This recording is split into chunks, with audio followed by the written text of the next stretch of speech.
Okay, we are now on the record.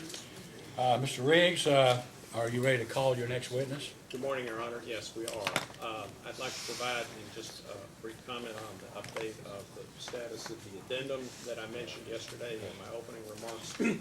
I have distributed to the Commission and to all of the parties the addendum to the stipulation and recommendation. I circulated that by email this morning at approximately 6:30 to all the parties and Commission staff. We are in the process of collecting signatures, and I will update the Commission again in the morning when we have completed the signatures to that, and that will be electronically filed with the Commission today. Okay. I assume that we'll be able to finish today. If somehow we aren't by 5 o'clock, we need to, I'll give everybody the option of pressing on and finishing, or coming in sometime around 10 o'clock tomorrow, because we have to be over at the legislature at 8:30. Certainly. We should be able to. Perhaps. We'd rather be here. Okay, Mr. Riggs, if you're ready, would you call your next witness? Yes, I will call Mr. Conroy, and Mr. Crosby will present Mr. Conroy. Please raise your right hand. Do you solemnly swear or affirm under penalty of perjury that the testimony you're about to give is the truth, the whole truth, and nothing but the truth? I do. And please be seated. You may ask. Thank you, Mr. Chairman. Good morning, Mr. Conroy. Good morning. Could you please state your full name for the record? It's Robert M. Conroy. And by whom are you employed and in what capacity, please? I am Vice President of State Regulation and Rates for LG&E and KU Services. And please state your business address. 220 West Main Street, Louisville, Kentucky, 40202. Did you cause to be prepared and filed in this proceeding written direct and rebuttal testimony? Yes, I did. And are you a sponsor of certain data requests answered by the companies in these cases? Yes, I am. Do you have any corrections or updates to your testimony this morning? No.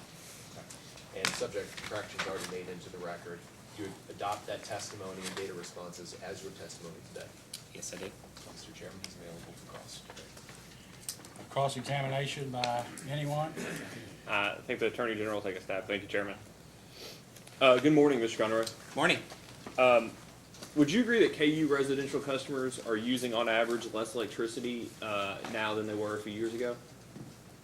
I believe that's an accurate statement, yes. And would you agree that that there seems to be an actual trend of less usage? I believe there would be, yes. Okay. And would you agree that there is evidence in the record to support such a trend? Yes. Okay. Do you mind to turn to page 24 of your rebuttal testimony?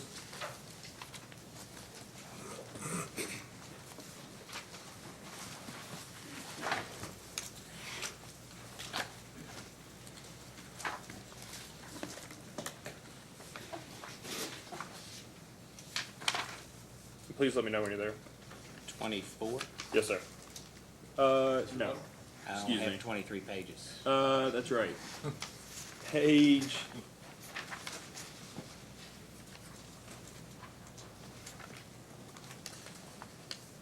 I apologize.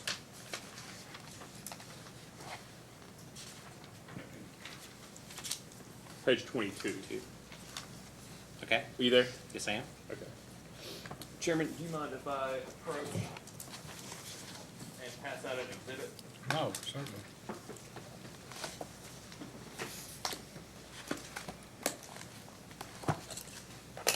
I don't plan to mark this exhibit as anything particular. It's already in the record.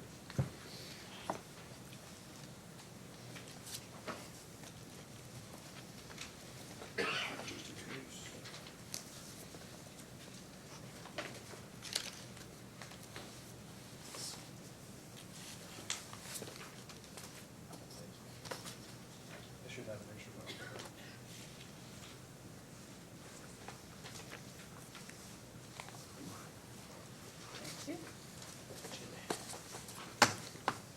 I apologize, Chairman. These aren't bound, but I did 3 hole punches so they can be added to the 3-ring binders provided yesterday.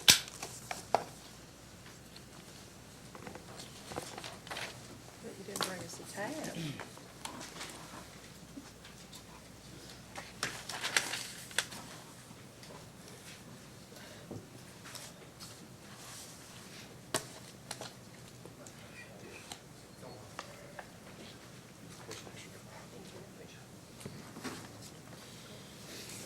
Okay, on page 22 of your testimony, do you mind to read into the record the paragraph that starts finally, contrary to Ms. Tibbs' assertion that's on line 14? Yes. Finally, contrary to Ms. Tibbs' assertions, increasing the customer's residential basic service charge actually helps We Care customers, I believe, who have above average energy consumption. Okay, so do you mind to look at the footnote you provided there for footnote 61? Yes. And what is that footnote cite? It's referencing KU's data responses to CAC 1-15 and 1-16. I'm sorry, footnote 61. Oh, 61. Tibbs at 13-15. Okay, and so the document I handed out is Ms. Tibbs' testimony. Do you mind to turn to page 13 of Ms. Tibbs' testimony? Okay? Okay, and so Ms. Tibbs' testimony you cited between pages 13 to 15. Do you mind to show me on pages 13 to 15 where Ms. Tibbs cites We Care customers? Actually, We Care customers are on the LG&E side. Okay, so is that Similar argument can be made for, on the LG&E side, I believe there's better housing argument on We Care data response as well, so. Okay, so let's just take a step back then. So the footnote to 62 cites responses to CAC 115 and 116. Yes, So that would be data for KU, correct? that's correct. So you provided a response that regards We Care customers but cited to KU data. I guess in air, we should have been citing to the low-income assistance that KU provides, not Okay. necessarily We Care.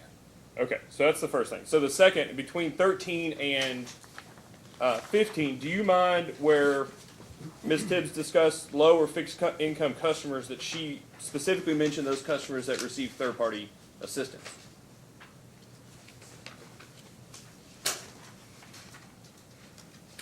I don't believe there is a direct reference to that. Okay, all right.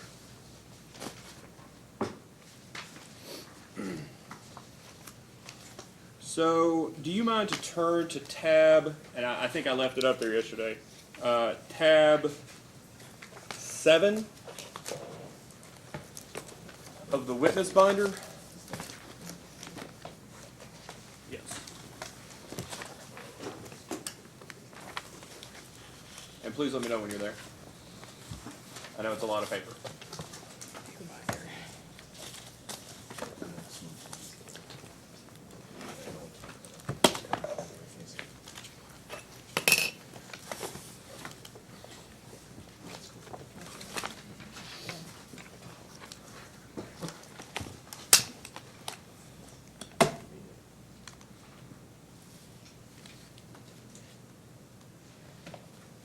Binder came apart here, so. Sorry about that.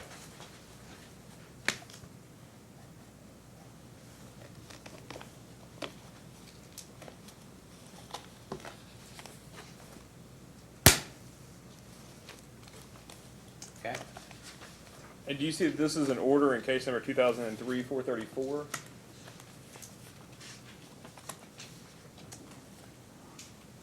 That's correct. Okay, and do you have any familiarity with this matter? With the order, With the case? I'm familiar with it, yes. Okay. So I've tabbed a number of these pages, specifically in your document, but everyone else has the excerpts in which I've tabbed. Do you mind to turn to, it's laid out as red tab C, which is page 7 of the order? The tab's on page 8. On the back side, it should be, so if you turn to tab on the page in front of you there, it should be page 7. Okay, Okay, do you mind, are you there at page 7? I am.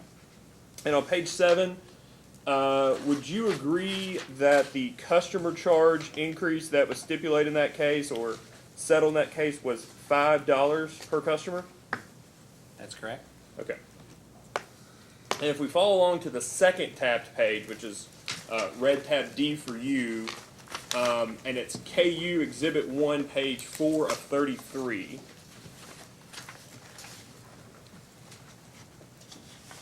Okay.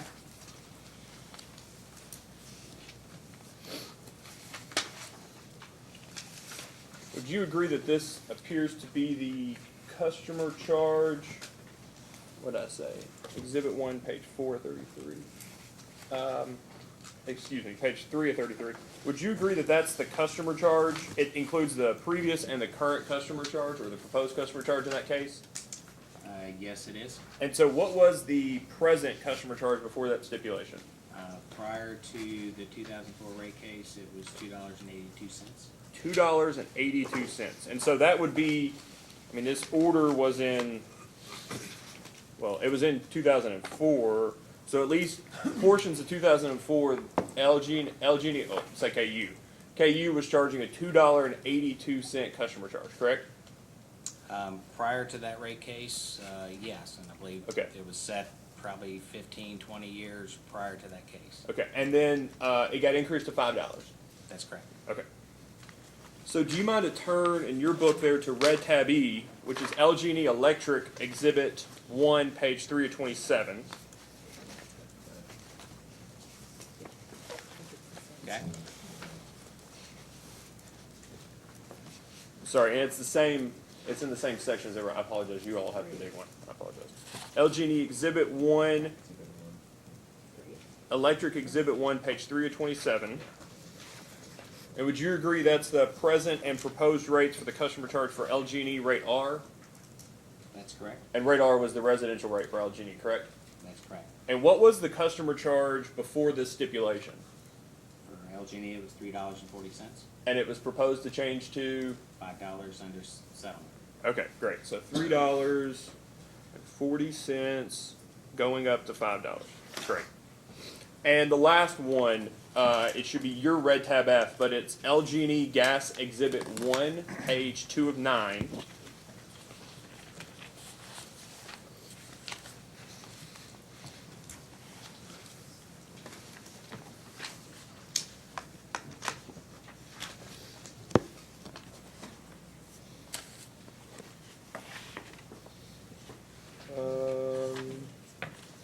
Well, no, I'm wrong. Page 3 of 9, sorry. Yep. And do you mind to let me know what the residential customer charge was for present and the settlement rates for the for each customer? For the residential gas customer, Yes, sir.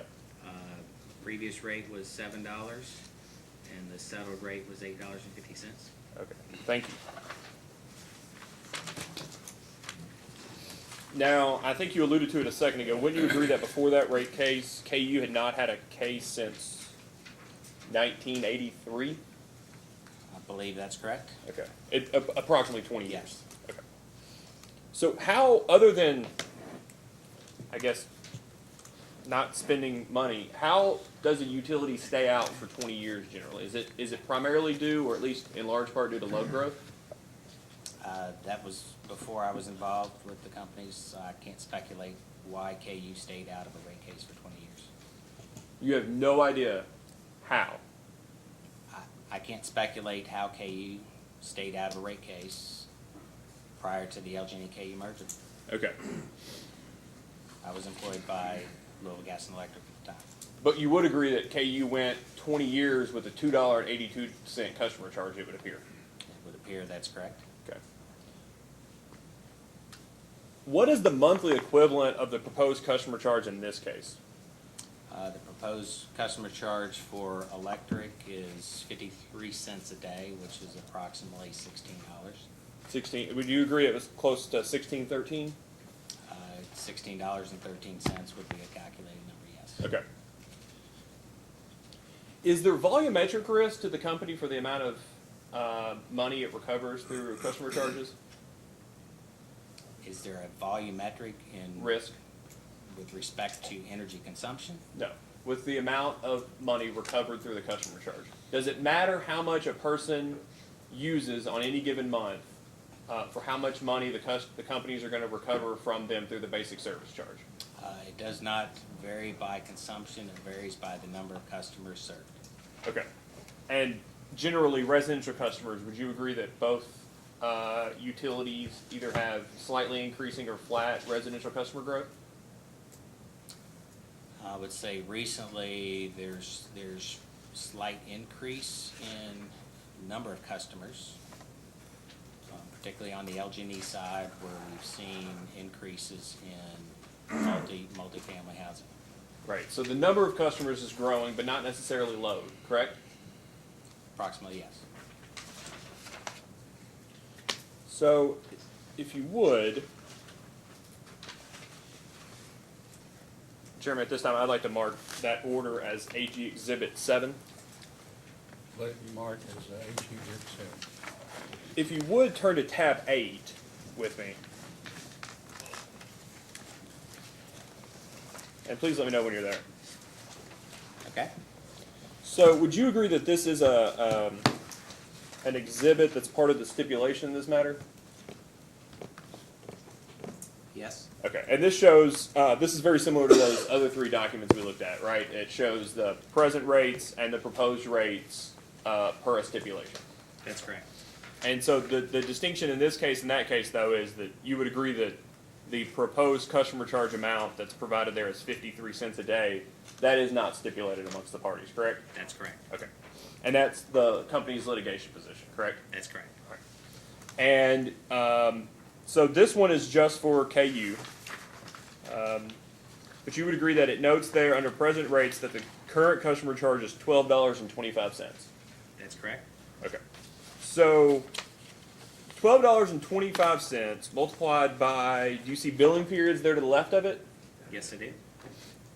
Multiplying those two together, does that provide you the $64 million number that is under the column calculated revenue at present rates? Yes, it does. And to the right of that, it shows what the monthly equivalent of 1613 would be. And what's that calculated revenue at stipulated rates? I'm sorry, what are you referring to? Next to the 64 million, Okay. you see to the right, the 53 cents? 53 cents. That's yes. the monthly equivalent of, or that's the daily equivalent of a monthly charge of 1613, correct? That's correct. Right. And so multiply by the same number of billing periods You, at 1613 would give you the number on the right-hand column, correct? well, you would multiply the 53 cents a day by the billing period number of 159,000. Right, and all I'm trying to say is that the numbers in the column under calculated revenue at present rates and calculated revenue at stipulated rates, that's an apples to apples comparison, correct? Yes. Okay.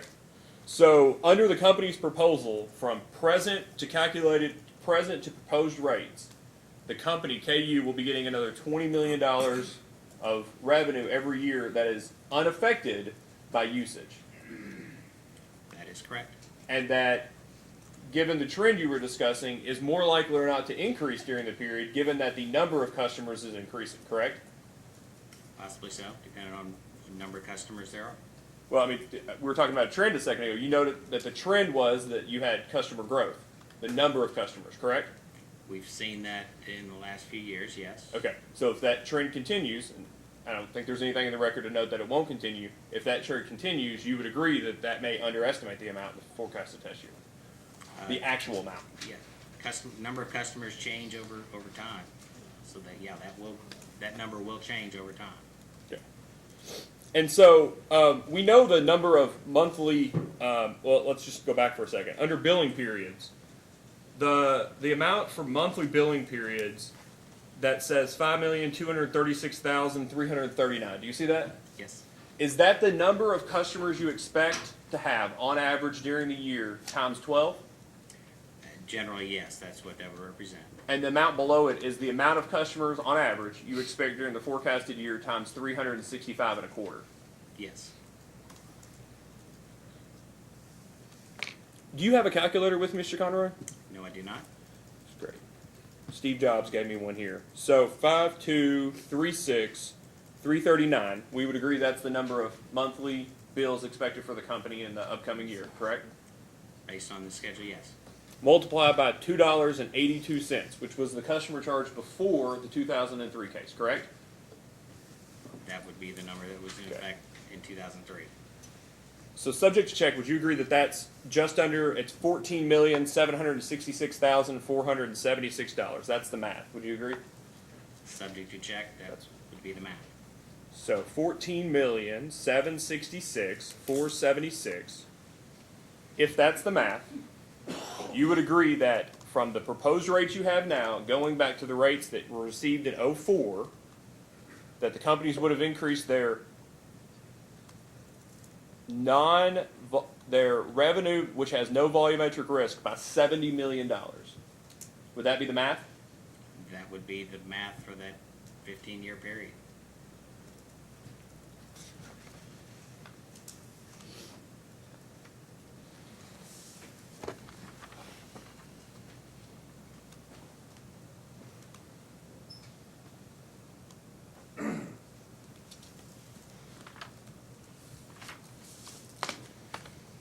Chairman, I'd like to mark this as AG's number 8. Let it be so marked.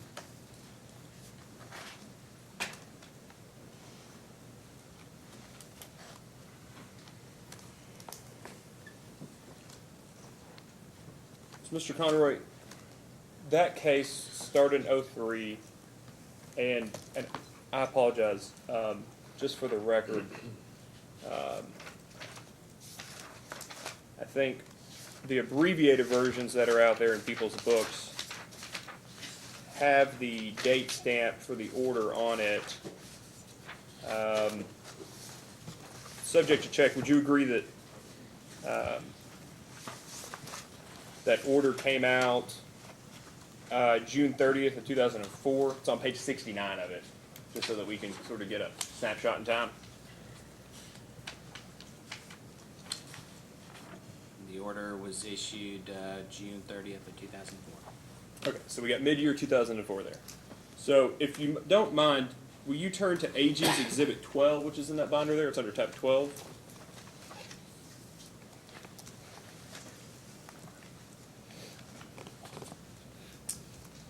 Yes? Now, you have the entire version there in front of you, and I think some of the other council may only have the abbreviated version that we dealt with yesterday, but I think everyone should have page 1. Do you mind to look at page 1 there?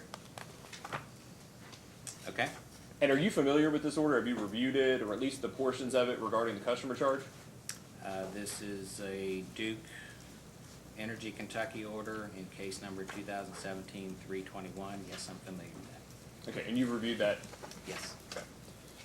And you would agree that this order came out relatively recently, within the last year? It was issued April 13th of 2018. Okay. So on page 1 there, it's sort of, and most of the commission's orders do, gives a bit of a background on the utility. Do you see what it says in the last line there? Yes, I did. And what does that last sentence say? It says its most recent general rate increase for its electric operations was granted in case number 2006-00172. Okay. So the last rate case was a 2006 rate case for Duke. And do you know what the customer charge that Duke had at that time was, that they were given in 2006? It was $4.50. $4.50. So let's have a quick discussion here. Duke got a $4.50 customer charge in 2006, while the companies got a $5 customer charge June 30th, 2004, right? If you look at the two numbers, yes, that is, but each Okay. company has different cost structures. No, that's fine. I'm trying to just make sure we're all on the same page. A lot of paper here. Mhm. So, do you have the portion? You have the full order there in front of you from that 2017-321 case, correct? I believe that's what you've got here. That's again. That's why my muscles are carrying that yesterday. So on that order, and I apologize that everybody doesn't have this, but on that order, in that order, on page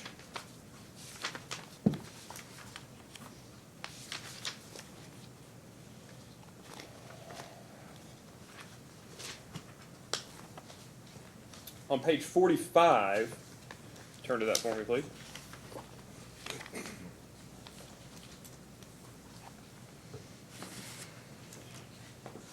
Okay?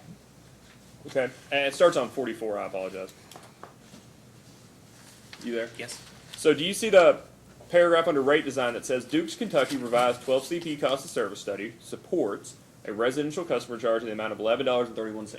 You see that? That's correct. And then it goes on to say, which includes all costs identified as customer related in its cost of service study. That's See that? correct. Okay. And so then it talks about how that this method is generally accepted in the utility industry and is here being accepted by the commission. And then it goes on to say, do you see the sentence that starts with although? Yes. Okay. And would you agree that that sentence says, although the commission has been reluctant to approve an increase in the residential customer charge in excess of 50% due to the principle of gradualism, we believe that a larger increase is warranted in this proceeding, given Duke, Kentucky's lowest in Kentucky current residential customer charge of $4.50, and the amount of time that has passed since the charge was established. Therefore, the commission will approve a residential customer charge of $11. Now, you would agree that the commission in its order indicated that part of the reason they gave the increase was because of the amount of time that has passed since the charge was established? That's what the order says. So, we know that in June 30, 2004, LG&E and KU got a $5 customer charge. And in 2006, Duke got a $4.50 customer charge, correct? Correct. And then it would appear that Duke didn't have a case that came out until 2018 that increased it to $11, correct? That's correct. So let me ask this. How many rate cases that you know of have LG&E and KU had since the 2003 cases were over?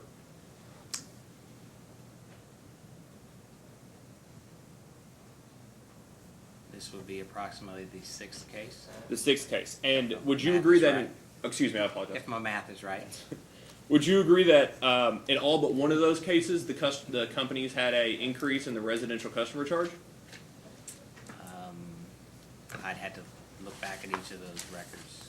Well, and the orders speak for themselves, and that's fine. We Yeah. can cite some in a brief, but is it your understanding that the company's customer charges have increased relatively steadily through the rate cases that you've been involved in through the years?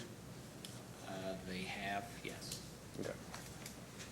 And so now you're proposing a monthly equivalent of $16.13, correct? That's correct. Okay.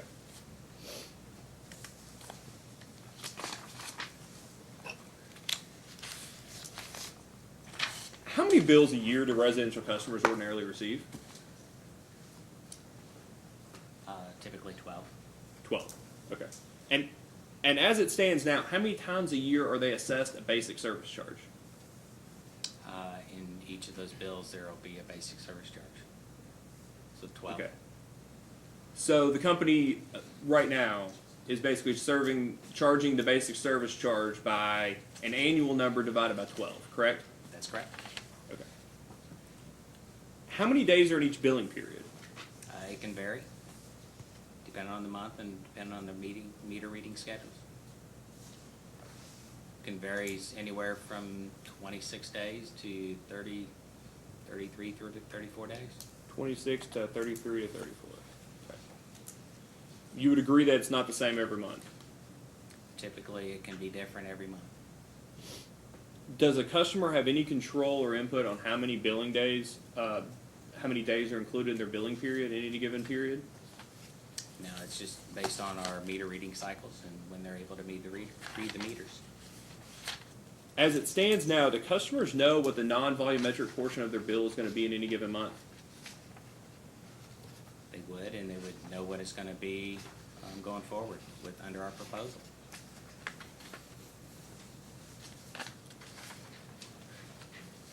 So right now they get a bill, they know their basic customer charge is going to be $12.25. That's correct.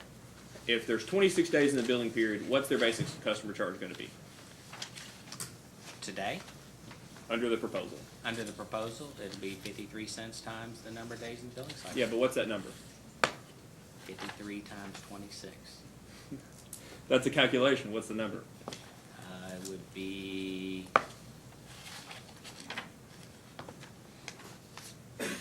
about $54, or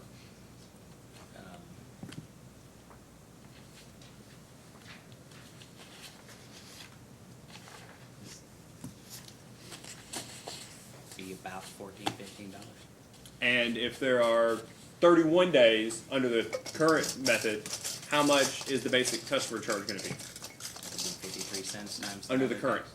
under the current. Under the current, be 12.25. And how about under the 53 cents? It will be 53 cents times 31 days.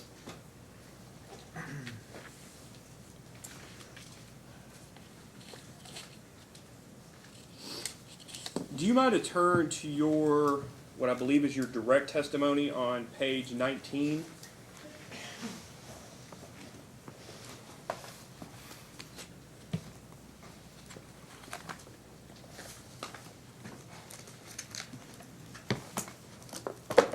If you just give me 1 second, Mr. Conroy, I'm going to turn there too.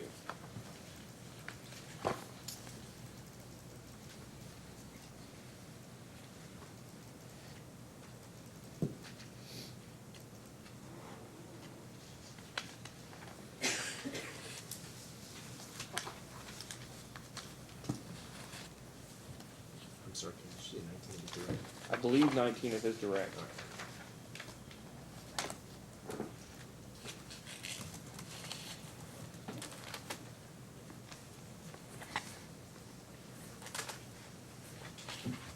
I may be second guessing myself here.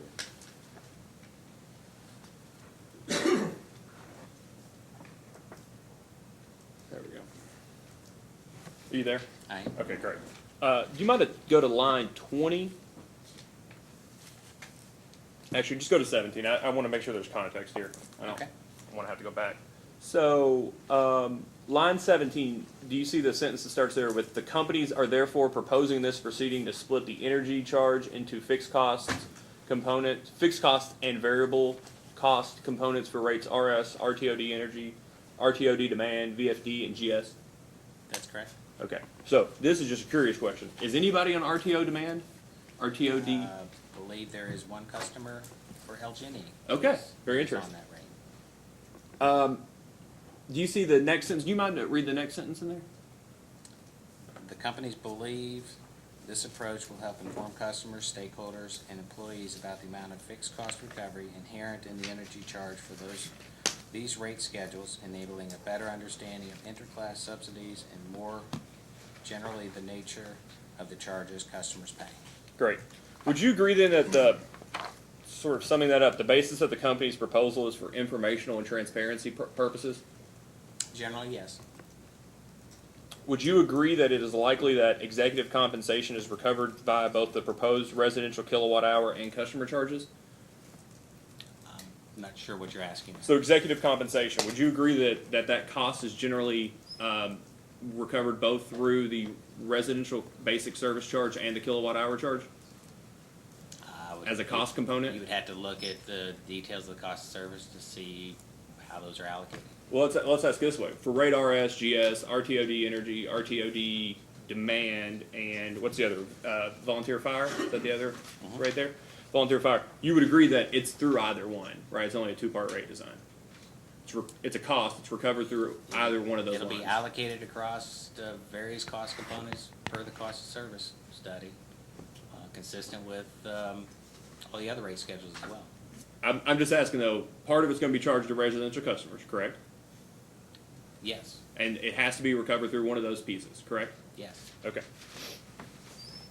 If the company's request in this case is approved to break out the kilowatt hour charge into infrastructure and variable, and if executive compensation is at all reflected in the kilowatt hour charge, will the companies in the next case commit to break out how much executive compensation is included in each component to inform customers, stakeholders, and employees about the amount of those fixed costs inherent in the charges they pay? I'm not sure how that's relevant to what we're proposing here. Well, you're proposing to break out the charges into two components that you believe are important, right? You want to break them out into what you call infrastructure and variable costs. And I'm asking, if the commission grants that in the next case, would you commit to ensuring that customers know what portion in the kilowatt hour charge reflects executive compensation? I don't think it's necessary to break out that level of detail. It's well known that fixed costs are fixed costs, variable costs are variable costs across all the rate schedules. You have multiple rate schedules that have a basic service charge, demand rates that recover fixed costs, and energy rates that recover variable costs. All we're doing on these is just to show the similar components to all the other schedules. Well, let's take a step back then, because it seems that the company's concern is that you all want to inform people, that customers, that if they save a kilowatt hour a month, that's not just money that didn't get spent, right? That included some sort of fixed costs that have to be somehow recovered eventually, correct? That's correct. And you would agree that in any given time period, executive compensation, just like any salary, is a fixed cost in which the company incurs and in which using electricity does not reduce the cost of. Just like any other cost component the company's incurred. Fixed cost component. Yes. So will you commit to breaking that out in the next case if the commission approves the breakout of infrastructure and variable in this case? I don't feel it would be necessary to break out that one single item of cost. If the company's request in this case is approved to break out the kilowatt hour charge into infrastructure and variable, will the companies in the next case commit to break out the amount of shareholder return from its approved ROE that is included in each component to inform customers, stakeholders, and employees about how much of that amount is inherent in the charges they pay? Again, I don't think it's necessary to break out every individual component. I think what we're trying to do is be transparent in what costs are fixed and what costs are variable, so that consumers and other stakeholders have an understanding of what is truly variable cost, just like all the other schedules that we have that have a energy rate that reflects truly variable cost. Who determined in what two groups to break the kilowatt hour charge out into? It was determined for those schedules that don't have demand rates. Demand rates typically recover all the fixed costs. So those schedules that do not have a demand rate, we propose to break out the fixed cost from the variable component. Who determined the two groups? The company determined them, correct? That's correct. Yes. Okay. So you all want to break them out to the groups that you all determined, but you won't commit to maybe any of the other groups or breakouts or transparent lines that consumers would like, correct? I'm not sure consumers would have expressed that they would like to see that on the tariffs. Well, I have the benefit of representing them here, and so I'm asking you whether the companies would commit to break out the ROE portion, the executive compensation portion. And I would say no at this point. Okay.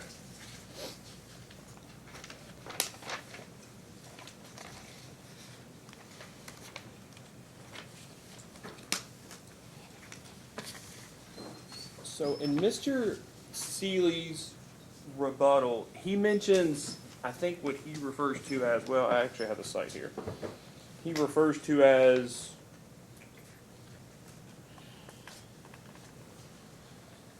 academic support for recovering fixed distribution costs through the application of a customer charge, written by a gentleman named Lawrence Vogt. Do you know Mr. Vogt? Yes, I do. Did you work with Mr. Vogt when he was employed with LG&E? I've worked with him over a number of years in different capacities that he's had. Will you please turn to tab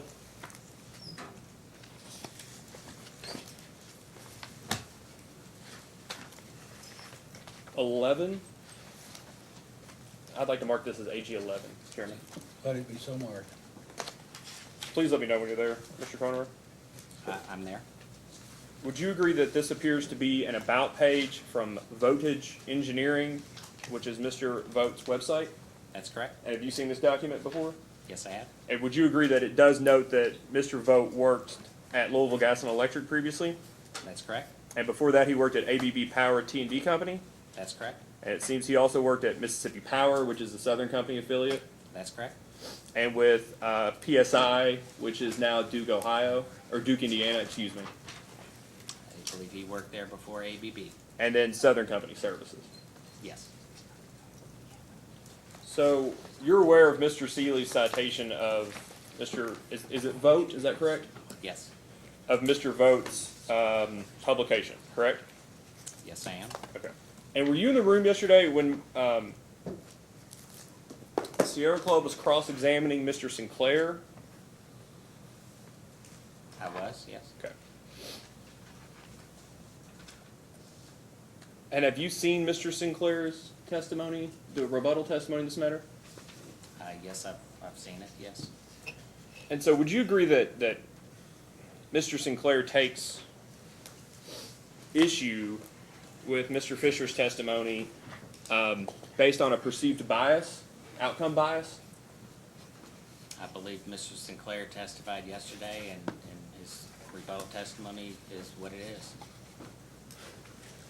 I can't speak for Mr. Sinclair. I'm asking what your takeaway from reading Mr. Sinclair, which you said you had, your takeaway from reading Mr. Sinclair's testimony was. Would you agree that it would appear that he takes issue with what he believes Mr. Fisher's outcome bias is?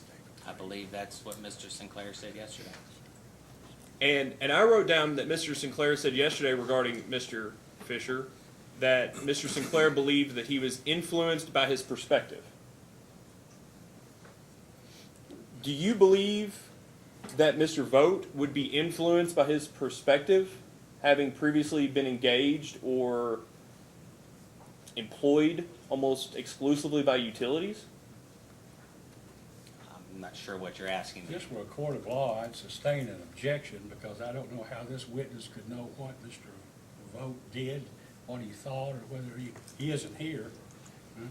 I'm trying to get to the weight of the evidence that was provided as to whether or not Mr. Vogt should be regarded as an academic or merely as a person who previously spent 40 years as an engineer for, at some point, for LG&E, but in the utility industry. Oh, I understand. I mean, you could make that argument in a brief or whatever. If this were a court of law, and I know we have some standards that basically, for whatever reason, somebody's decided don't necessarily have to apply. I'm just saying I'm not sure that this witness could answer that question under any circumstances. But go ahead, you can, Mr. Conway, you can answer it. I'm not sure what his question is on that. Let me ask it this way. Is it your opinion that the commission should disregard his treatise that was cited by Mr. Seeley solely because he used to work for the utilities? I don't believe so. Okay. That it's where you come from or your experiences shouldn't necessarily matter whether or not your perspective on rate making is useful for the commission in their decision making. I believe Mr. Vogt has publications, has knowledge on the utility industry, and he's respected as a person that has knowledge on it. Right. And the commission shouldn't just give zero weight to it because he previously worked for the utilities, correct? I think the commission can give whatever weight they want to the information provided. Okay.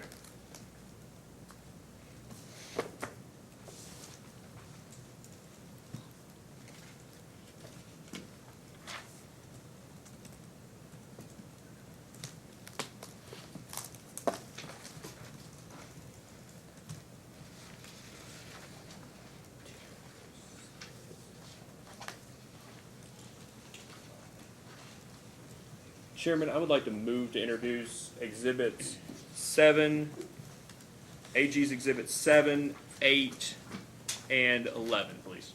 Are there any objections? No objection. Let them be so admitted. And that's all the questions I have for Mr. Conroy. Thank you, Mr. Conroy. Anyone else have any questions for this witness? Let's, yes, sir. Could I huddle with him for just a second, please, to see if there's... I do think we do have a few people that have questions, Mr. Conroy. Okay, wait a minute. So what is your motion, or what do you want to do, Mr. Gardner? If I could just have a minute to Yeah, well, why don't we take about a 10-minute break right now, and then we'll be back at maybe 5 after 10. Thank you. We are now back on the record. We've learned that this morning the Kentucky Court of Appeals has issued looks like a 27-page opinion addressing the Public Service Commission's petition for writ of prohibition against Circuit Judge Phil Shepard's order in another case, which basically enjoined the commission from its basically acting through its previous order denying intervention to the Sierra Club and to Community Action Council. The Metropolitan Housing Coalition and the Community Ministries Group. And so, basically, the same panel that basically had, was, I guess, the subject of our appeal of that injunction, also issued in the separate case the appellate decision reversing Judge Shepard and entering its writ of prohibition. So it's clear to us, or it's our opinion, that Judge Shepard had no jurisdiction to rule that the order of the commission in denying the interventions was inappropriate. We think it was. I will tell you that this commission has always had a soft spot for low-income residential customers. And I could show you a stack of orders that would confirm exactly what I've said. However, it has always been our belief that those customers could be represented and should be represented by the Office of the Attorney General, or ought to have one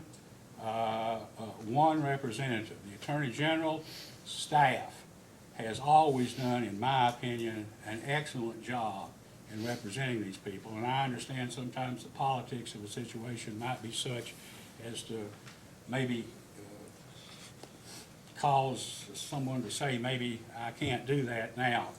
But I have all the respect in the world for the Attorney General's office as represented by Mr. Chandler, Mr. Cook, Mr. McNeil, and Ms. Goodman. So we never intended that low-income groups, and those in this case, should be prohibited from having their say. The issue was what groups should represent them in the presentation of their evidence here. In looking at the case, I mean, I could see why the low-income groups would want to be in the sense that at least the ones who administer some of these programs, to the extent that those programs are an issue in the case. But, you know, we had hearings or public comment sections in Louisville and Lexington in this case, as we did in KULG&E's previous case, as we did in Kentucky Power and Columbia Gas and everywhere else.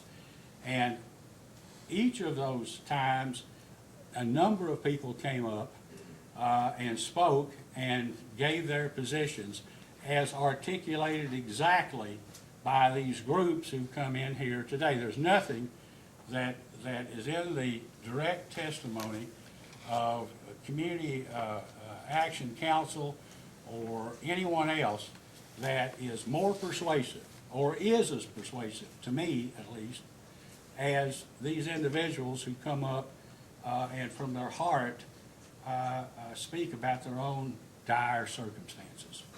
So the whole point of the denial of the interventions was the fact, if you can see in this case, we have what, 12 or so intervenors. The last case, well, I think we had 14 or 15. We had several individuals who asked to intervene, and we denied them. And yet their residential customers who may or may not be low-income people, but they obviously have a right too. I noticed on some of these programs, the HEAP program, you know, there are 400 and some thousand KU customers who get $3.60 a year tacked onto their bills. And it's not much money, but it belongs to them. And they don't have a say. One woman in Louisville came up and said, why are you, I'm poor. I need the $3.60, and yet I have no say. You take that money and distribute it to somebody else. So I think the whole point of it is that we have to look at basically all customers. We want to see that low-income people are fairly treated, and we want to see that the money that's distributed in these programs basically goes to the right people, and that the costs that are involved in administering the programs are fair, and that those costs are paid for only by these programs, and that these programs, the money that goes into these programs isn't spent somewhere else. I know I'm rambling, but one of the reasons I said yesterday that I wanted to speak to the representatives of Community Action Council and others is because we have another case pending now involving Duke Energy Gas out of northern Kentucky. And in that case, I advocated that the charge for the home energy assistance program be raised from 10 cents to the same amount that KU and LG&E bills were, and that Duke put more money into the program because their money was capped at $25,000. We found out in post-hearing data requests, however, that all those funds hadn't been raised since 2006, that they were giving money back. And I don't know what Northern Kentucky Community Action Program is doing there, but obviously there's a lot more low-income people there than apparently are getting the benefit of the program, and they aren't being represented by Community Action Council, in my opinion. They didn't intervene in that case. They didn't intervene in the present case. And apparently somebody thinks, well, you know, we don't need money in northern Kentucky, maybe as much as we need in southeast Kentucky or in downtown Louisville. But having said all of that, I do want to say that our decision is to, at this time, dismiss from this case as parties the Sierra Club, Community Action Council, the Association of Community Ministries, and the Metropolitan Housing Coalition. The testimony that's been put on by the Sierra Club will remain in the record as a proffer. It will not be stricken, but there won't be any additional cross-examination by Mr. Miller or anyone on behalf of Sierra Club. The witnesses who are here on behalf of those low-income groups or advocates are going to be permitted to testify, but if the Attorney General's office determines to make them available. But they will not be, their counsel in this case, the cases having been dismissed, will not be permitted to cross-examine. There won't be any briefing from them, but their testimony will be presented, assuming the Office of Attorney General desires to have them available. We certainly would look forward to hearing from them. So, I also will say one other thing, and I guess I got off track, but we understood that there was money still available from, I know all the testimony, there isn't enough money on these programs for low-income ratepayers, and we're sympathetic to that. But we got some information that perhaps that money that had been collected and donated by KU and LGE hadn't been all spent. And so my purpose in asking for the people to be here was to basically try to understand why and what administrative issues there might be, so that we could see if we could correct that problem in the future and see that all the money was properly allocated as it should be. Having said that, it's, that basically is the ruling of the commission, and as we move forward, counsel for those parties is obviously welcome to stay and speak to anyone you want, but should, Mr. Miller, I hate to run you off from your seat, but your client is no longer a party with the case. May I, Mr. Fitzgerald? before Mr. Fitzgerald goes, may I address the commission? Yes, you may. All right, thank you. So we appreciate the commission's position and ruling and the commission's comments, particularly regarding how good of a job that I do. Thank you for that. I'm glad this is on the record. That's subject to change. And I'll tell you, I expect it to probably. So I can tell you one of our concerns, and I understand the commission's.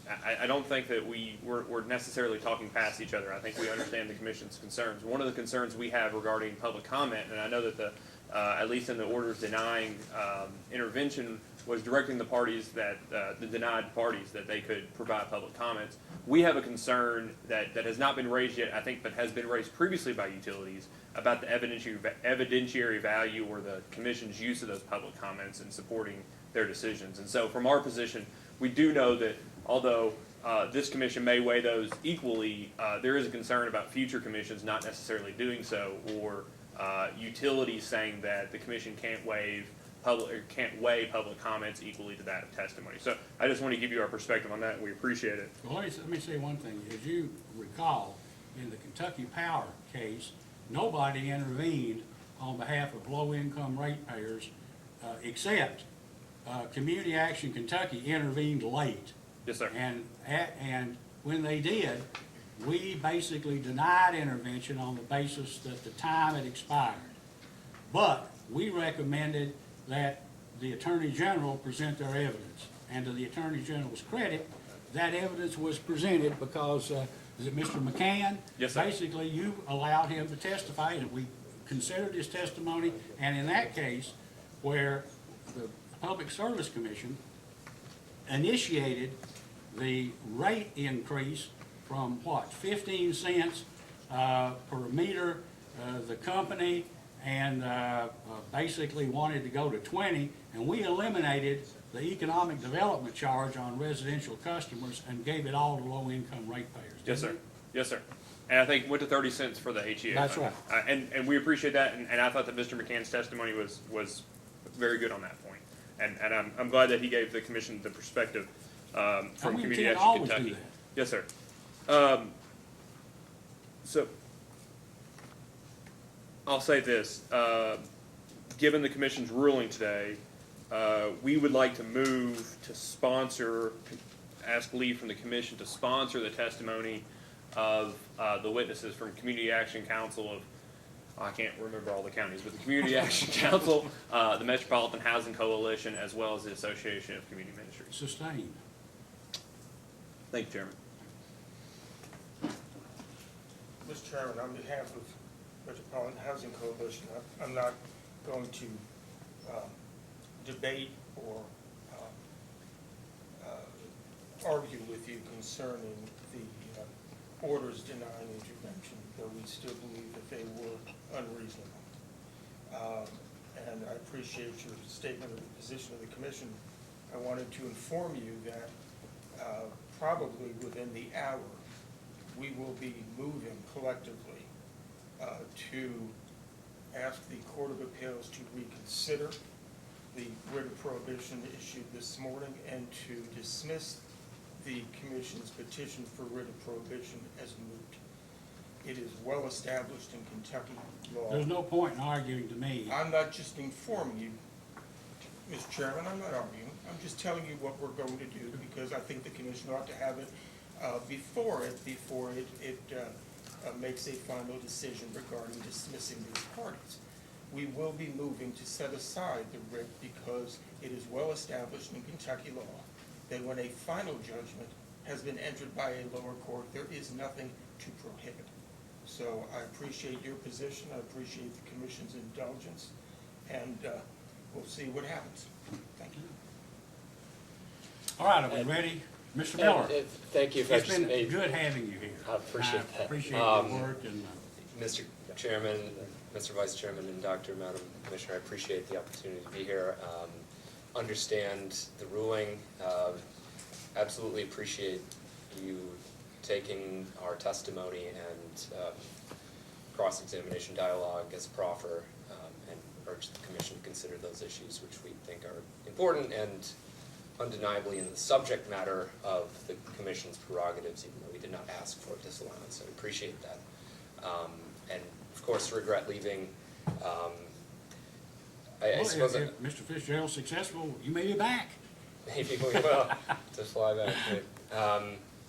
So thank you very much. I suppose I ought to just observe from our perspective the reasoning given that I understand with respect to the Attorney General advocating coextensively and perhaps better than the other parties doesn't seem to have applied on its face to Sierra Club as well. But not to debate that. So thank you very much, and I appreciate your consideration. Thank you. All right, is there anybody left who would like to cross-examine Mr. Conroy? Chairman, I apologize. Before Mr. Gardner, given the orders that have, there's been a change, I guess, since we took a break, would the commission oblige me to ask just a couple more questions to Mr. Conroy, given the commission's? Yes, I will do that, sure. We would like to get on the record. Sorry. Mr. Chandler, may I make a comment? Simply want to update the commission that the addendum to the stipulation that I distributed this morning has been now signed by all the parties and will be filed with the commission. Thank you.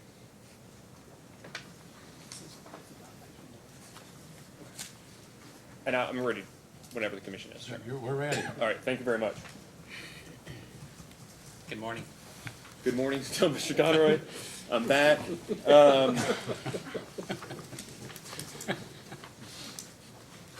Mr. Conroy, I'm going to hand you, and the yellow is not confidential, right? It's just highlighting. Okay, perfect. May I approach, Chairman? Yes, you may. I'd like to mark this as Attorney General's 14, I believe. Did I do a 13 this morning? No, Attorney General's 13, I believe. Thank you, Chairman. Yeah, I'll get you a copy in a second. But it's just, this is from Marlon's testimony, and then these are best responses to data requests. Okay, thank you.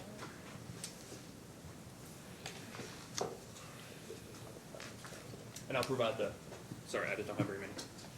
Do you have any more? Oh, I do have lots, actually. Thank you.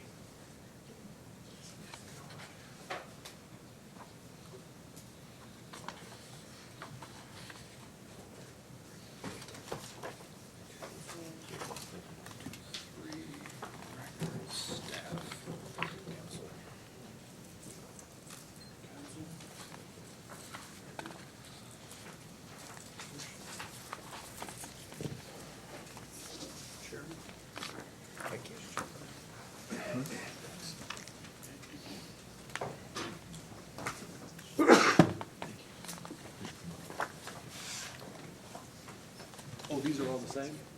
These are all the same? There's more copies. Mike, you're interested in this, there you go. Okay. So I'll make a just say that this first page is page 12 from Mr. Cummings' testimony. Have you reviewed that before? Previously? Yes, I have. So if you note that that he provides these zip codes on the left-hand side that have the highest, I think they're the 12 highest poverty rates in Louisville. Do you see that? I see that, yes. Okay. And then if you turn to the second page of this, it's a response from Ms. McFarland to the Association of Community Ministries first round of data requests. Do you see that? Yes, I do. And have you seen this response before? Yes, I have. And this is the response to question number 5, correct? That's correct. Okay.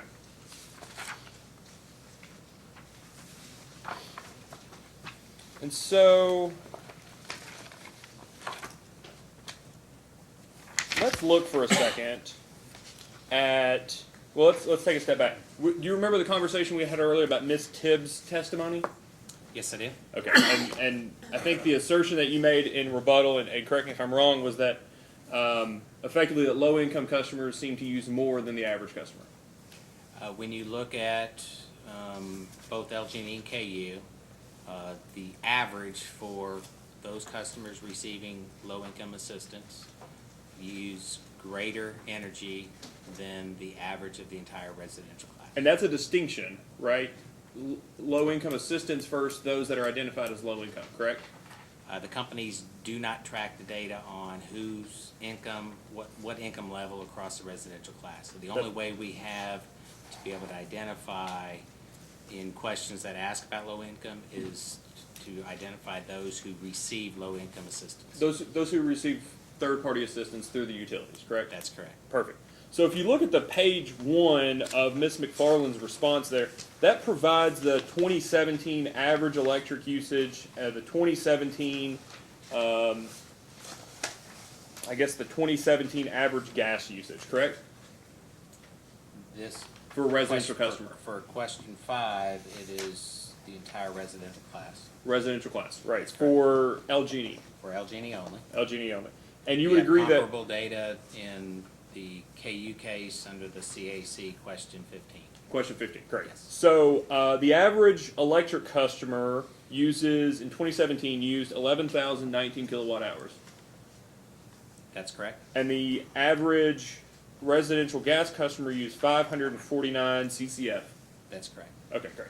So if we'll turn to the next page, do you see that this is a response to ACM 1-7? That was the responding witness is Ms. McFarland? Yes. Okay, great. And so I don't think yours are stapled, are they, the pages? They are. They are stapled? Oh. May I approach, Chairman? Yes, you may. It's fine. There we go.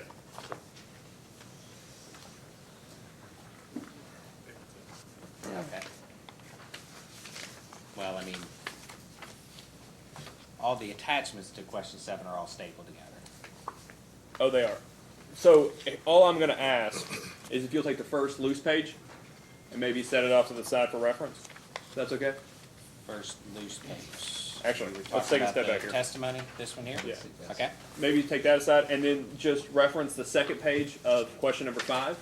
Maybe pull that aside since they're not together. And then we'll go on to the page 1 of 3 to question number 7 from Ms. McFarland. Is that okay? Okay. Those 3 pages together? Yes. Okay, great. So you say, for instance, with, let's just start with the zip code in Louisville, the zip code in Jefferson County with the highest rate of poverty, or the percentage of people below the poverty level.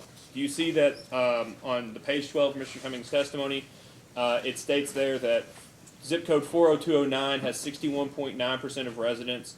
That's the percentage of people below the poverty level. Okay. Okay. So let's go then and see the average usage for electric for, let me see here.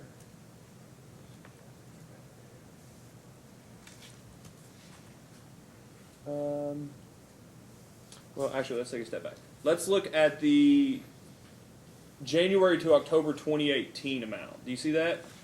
On which page? On the first page, on the page 1 of 1. Page, oh, sorry, to In response to McFarland question 5. five? Yeah, do you see Okay. the averages? Okay, so These are the averages for the residential class as a whole. that's what There's I a- want to compare There's a to. comparable question, number 6, that is the low-income The assistant. third-party assistant. Third-party assistant. So if you look at that data, on average, that class is higher than the response on question 5. Right, but let me ask you here.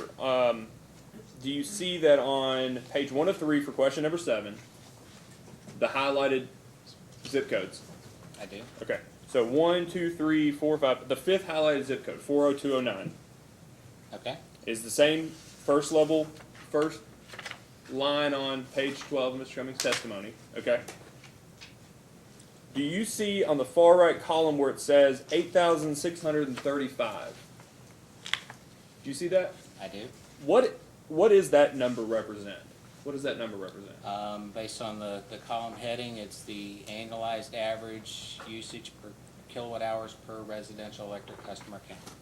Would you agree that that is less than the comparable average from question number 5, page 1 of 1? That is less than the residential class as a whole. There are Okay. a number of zip codes on here that are less, And a number let's that just- are greater. Right, and so but let's talk about the 12 that are highlighted here are the same 12 that all have a percentage of people below poverty level different than the average of Jefferson County, correct? According to the data, yes. So would it seem at least there is data available in the record that insofar as it relates to those, as so far as it relates to those regarding the poverty level, that it may not, the company's position about those third-party customers, it may not be able to be extrapolated to all low-income customers. Would you agree? I'll withdraw the You can make question. that assumption. I mean, there are zip codes on here that are below the average that aren't highlighted. If you look at Right. 40027, you're at 4,934. That's well below the residential average. I don't know whether they're poverty level or what income level that zip code is. But the class as a whole, when you look at all customers receiving income assistance in response to question 6, the average of that group is greater than the average of the residential class as a whole. Yeah, so let's take a big step back, because we were talking about Ms. Tibbs' testimony earlier, right? Ms. Tibbs' testimony simply discusses those with low and fixed income, correct? And as I stated earlier, we don't track income levels by customer, so the only way for us to identify low income is through those receiving third-party assistance. And I'm just work with me here. Her testimony did not discuss, in that section that you cited, those that receive third-party assistance. It discussed solely those that she identified as low and fixed income, correct? Correct. And in your rebuttal testimony, you said, contrary to Ms. Tibbs' assertion, and went on to discuss We Care customers, correct? That's correct in error, possibly. And that's fine. Yes. And that's fine. But what you were saying is, contrary to her assertion, you were discussing those that receive third-party assistance, correct? That's correct. Okay. And what we're looking at here is these 12 highlighted. We're looking at solely how the fact that these are the 12 zip codes in Jefferson County that have a higher percentage of people below poverty level than the average, correct? That's correct. And so this would appear to be able to provide data that may take a position or may prove the position that low or fixed income customers use less than average. Would you agree that that's what the data may present?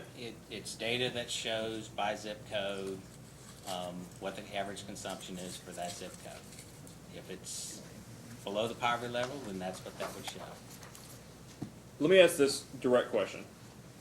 Does the company assert that the data from customers who receive third-party assistance, that the fact that the company's data may indicate that they use more than average, is the company asserting that that should apply to all low-income or fixed-income customers? No, what we're saying is, as if you look at it as a class as a whole, the average is greater than the residential. That's all we're saying. Excuse me, go ahead. Those that receive third-party assistance. You're not trying to extrapolate that to all customers that can be identified as low or fixed income? As I said before, we don't have the data on income level by customer, so we can't make that comparison.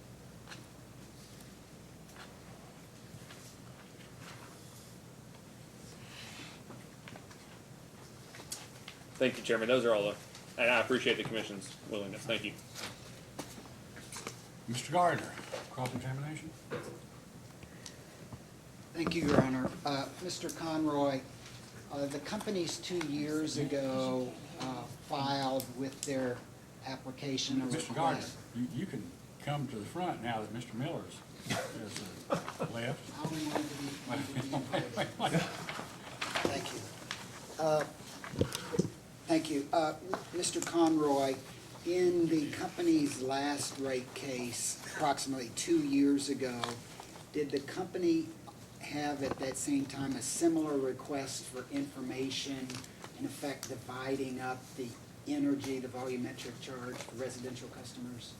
That's correct. We proposed that in the last case. Okay.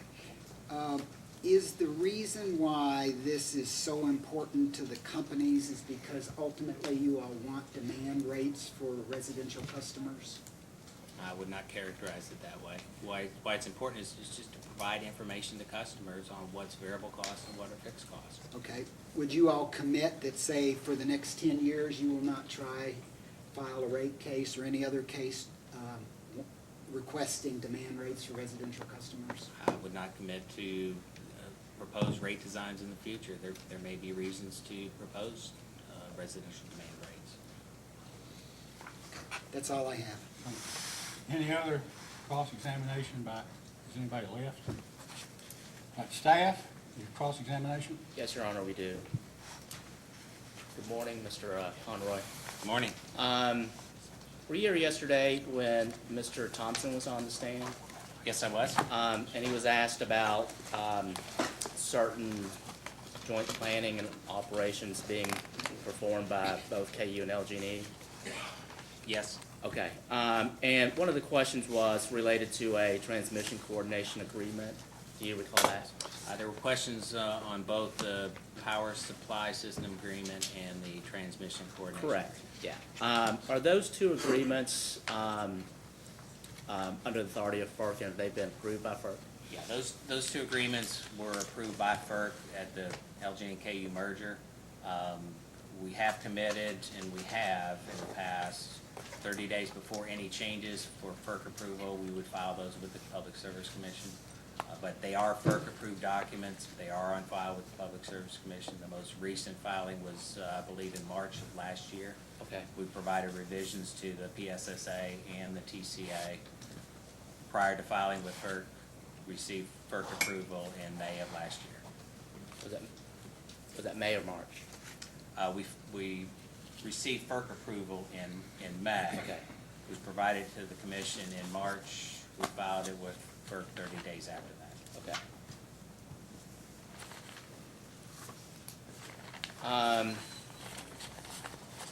Just a couple of, well, quite a few house cleaning questions, so please bear with me.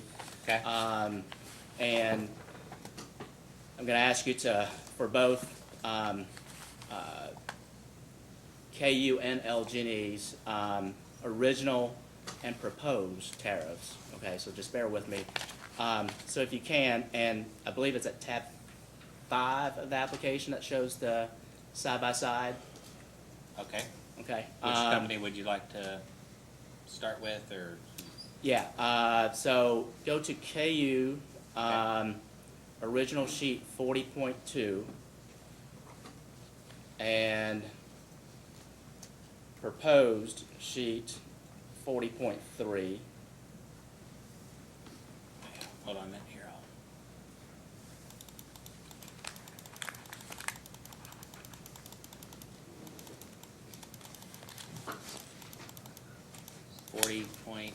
.2. Yeah, PSC electric number 18, original sheet 40.2 for KU. Okay, that's under the PSA. Correct. Rate PSA. Right. And then the proposed is the PSC number 19, original sheet 40.2? Yes. Okay. So if you look in this, just look at the original, under the telecommunications carrier definition. It includes, at the end of the second subpart, where it says, the second subpart says, provide such transmission services for a fee directly to or for the public, or to such classes of users as to be effectively available directly to or for the public, and includes, but is not limited to, internet service providers, voice over internet protocol service providers, cellular and mobile phone service providers, and resellers of such services. The proposed takes that include language out. Is that correct?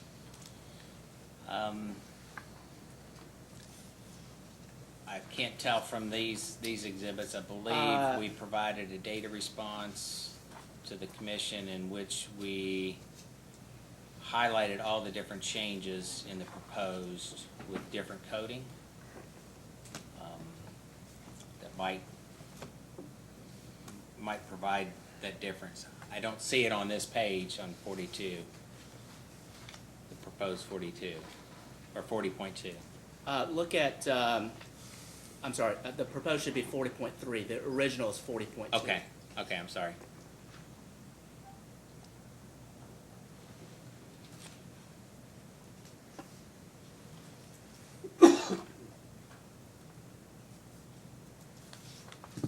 Okay, I see. Do you see it? Yes. So under the proposed definition of telecommunications carrier, it removes the inclusion of the internet service providers, voice over internet protocol service providers, cellular and mobile phone service providers, or resellers of such services. Okay, You see that? yes. Okay. Do you know why that language was removed from the proposed tariff? Sitting here, no, I don't know offhand what the reason for that was. Okay. Can you, as a post-hearing data request, provide that explanation? Yes, Okay, and that would be for both KU and LG? that's correct, yes. Okay. All right.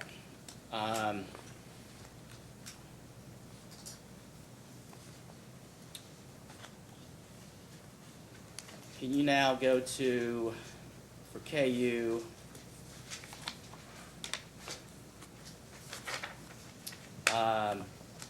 PSC number 19, original sheet 40.4. The proposed, Original. but I'm sorry, that would be in you referenced PSC number 19, that's our new proposed yeah, that would be in the proposed as well. Okay. I don't think there's any changes to it. sheet number 40.4? Correct. Okay, So this is also relating to tariff PSA.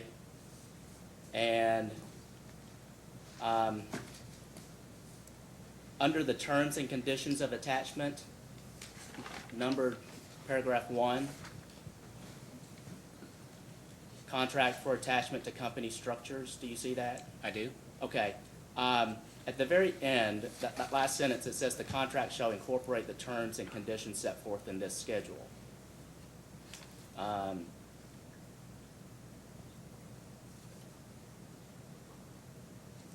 But if you look at the end of the schedules, there isn't any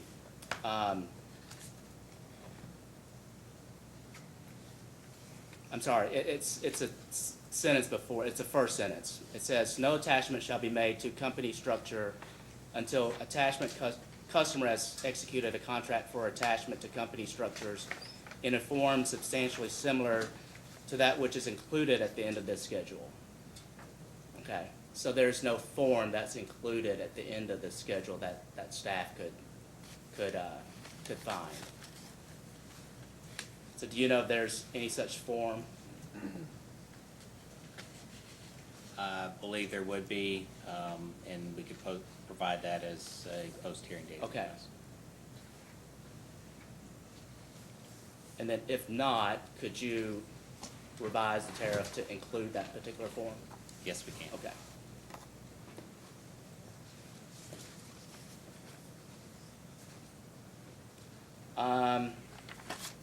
So can you turn now, and that would be for both KU and LG? That's correct. Even though these questions are Yes. referencing KU, it applies to LG as well. Can you refer to KU's PSC number 18, original sheet number 57? And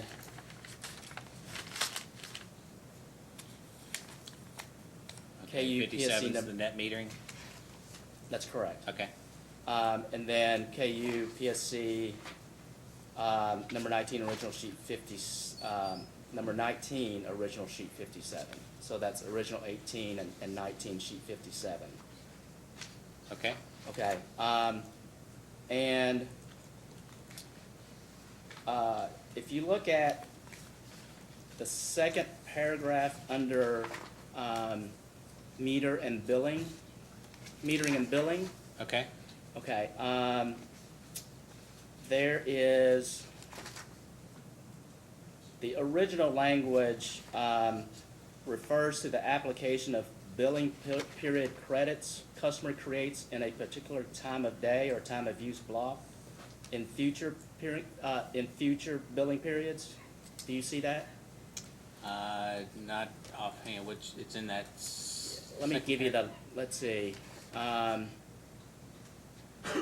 It's the second sentence. So if you read the second sentence. Okay, customer shall receive a billing period credit for the net delivery on customers' bills for the succeeding billing periods. Is that- I think you're in the next sentence, aren't you, Juan? Are you in the second paragraph? I am under the second paragraph, under metering and billing. Yes. Okay, So if customer takes service under a time of use or a time of day rate schedule, okay, yes, company will apply billing period credits. Do you see that? yes, Okay, it says, billing credits customer creates in a particular time of day or time of use block, only to offset net energy consumption in the same time of day or time of use block in future, billing periods? yes. Okay. So the proposed language takes that, that last part, in future billing periods, out. So if you look at,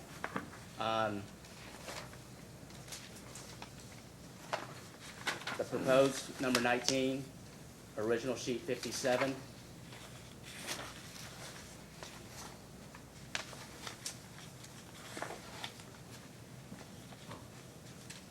Okay, You see that there's a notation where the T is for the text change and the removal of, in future billing periods at the end of that. I see that, yes. Okay, that billing credit. Can you explain why, that change was made?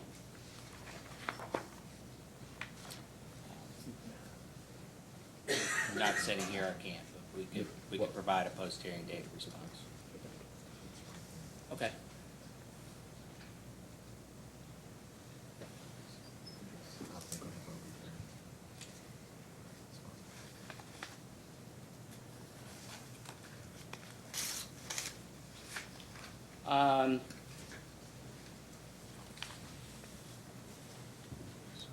Can you go to, refer to KU, PSC number 18, original sheet 106.3?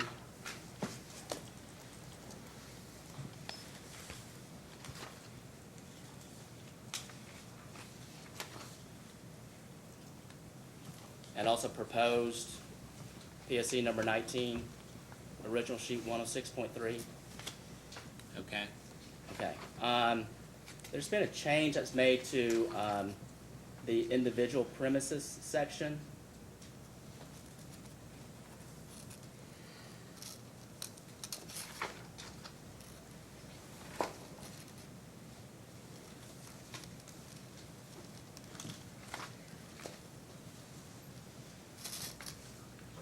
okay,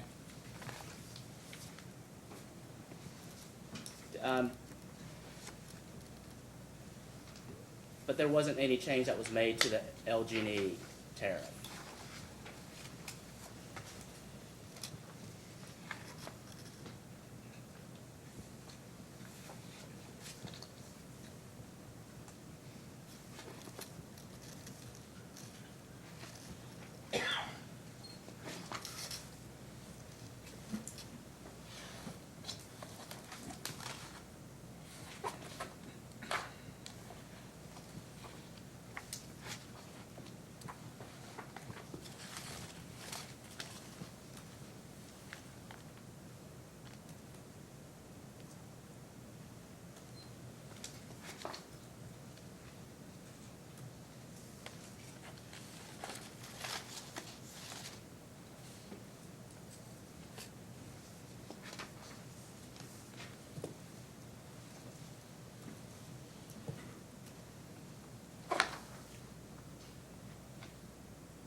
the sections are different for each company. So for instance, if you look at,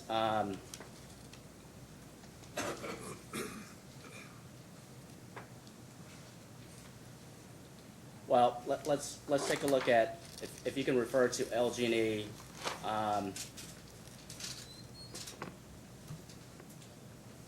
For LG&E, there's two sections, one applicable to within the city of Louisville, and there's another section for other areas. okay, well, let's skip that. Let's go to, where there's, set out for medium density subdivisions. Okay?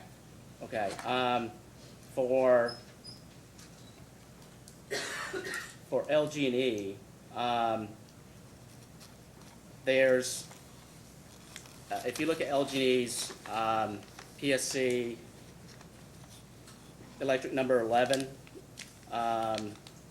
sheet number 106.4, the original, and then the proposed sheet 106.4.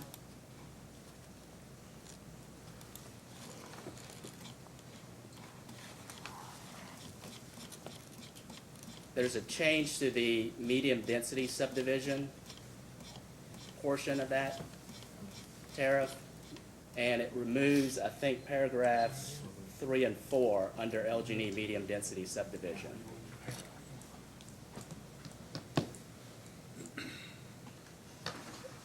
Regarding the trenching and backfilling and the advancement of that. Okay. Okay, KU's tariff did not have the same changes. So if you look at KU's number 18 original sheet 106.3 and the proposed number 19 sheet 106.3, it still Okay. has those two. In post-hearing data requests, we can Okay. look at the difference. So I'll do this to move things along.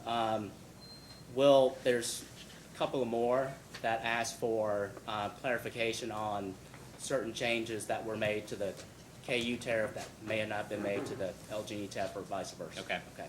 Yeah.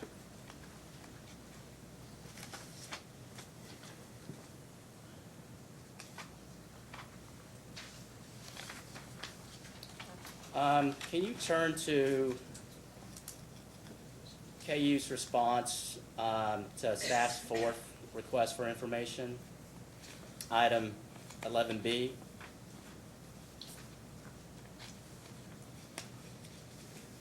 Okay. Same question was asked for LG&E, but it was in a separate item number, but we'll just reference KU's. This is in regards to the proposed change to KU's overhead line extension of beyond 1,000 feet. Okay. How many active electric customer extension contracts in excess of 1,000 feet do KU and LG&E have?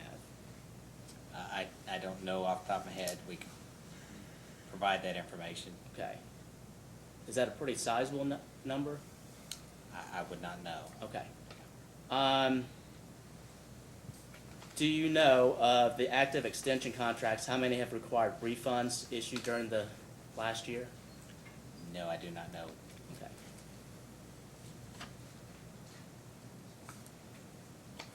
Do you know how many employees are involved in the refund process? No, I do not. Okay. And would you know how long it would take on average to process a particular refund? No, we can Okay. provide all that information. Yeah, so all of that will be included in a poster and data Okay. request as well. Can you turn to LG&E's response to staff's fourth request, item 20?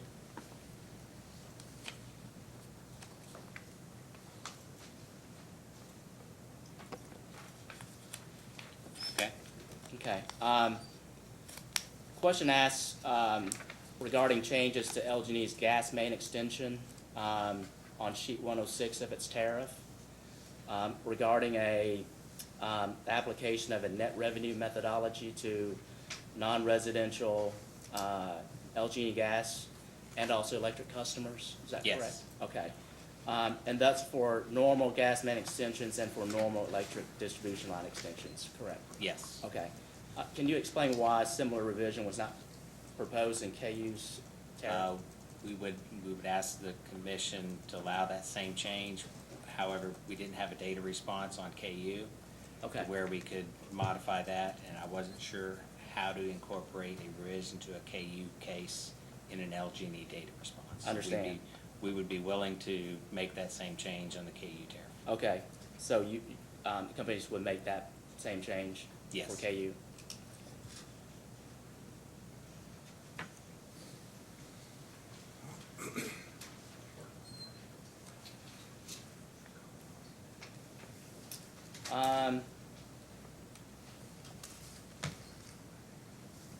Can you turn to,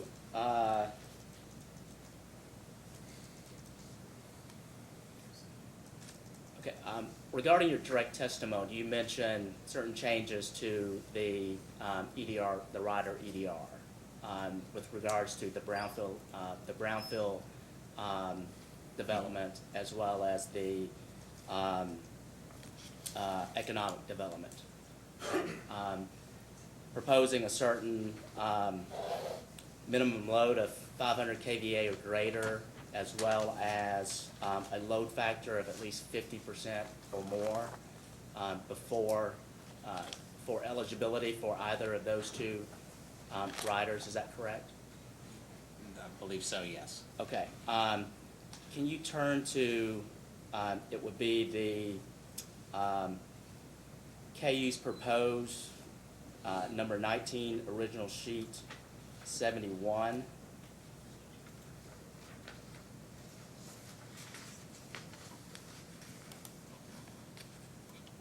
The proposed, The proposed.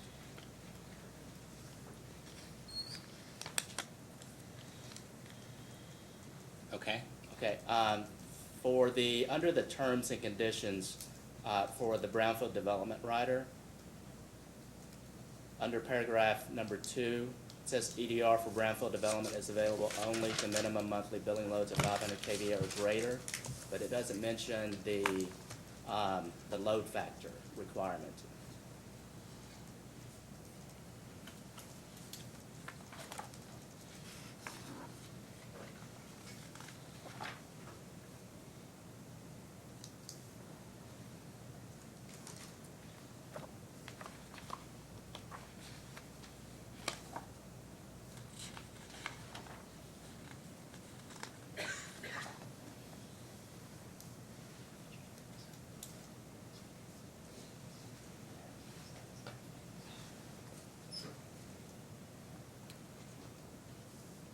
Okay, that's likely an oversight that should be added. because Okay, It was added under the economic development section. For LG&E tariff as well, under the brownfield? It would be for both companies, yes. Okay.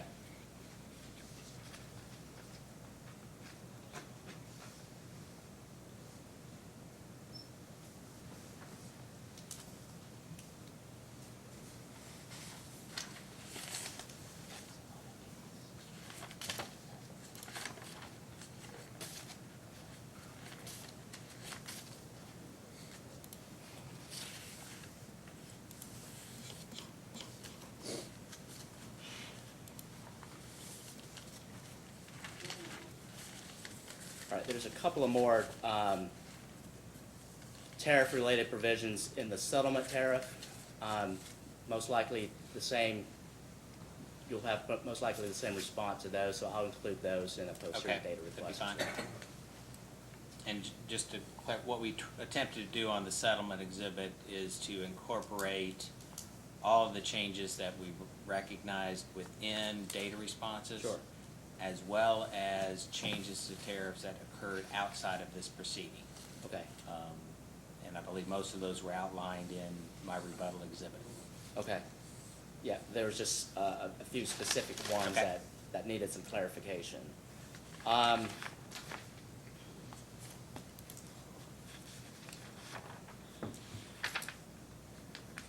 Regarding the rate design,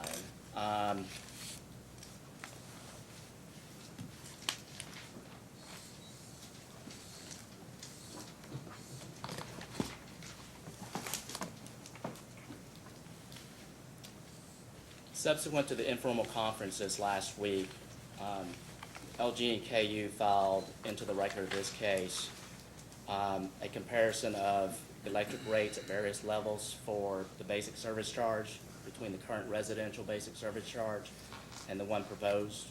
Is that correct? That's correct. Okay. So do you have that data do. request, the response to that data request? I do. Okay. So if you look at, just for KU, at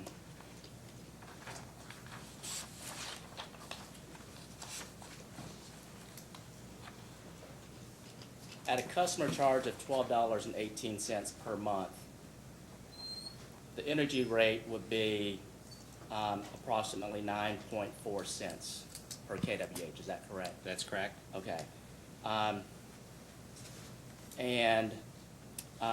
If we assume that a customer has the ability to reduce their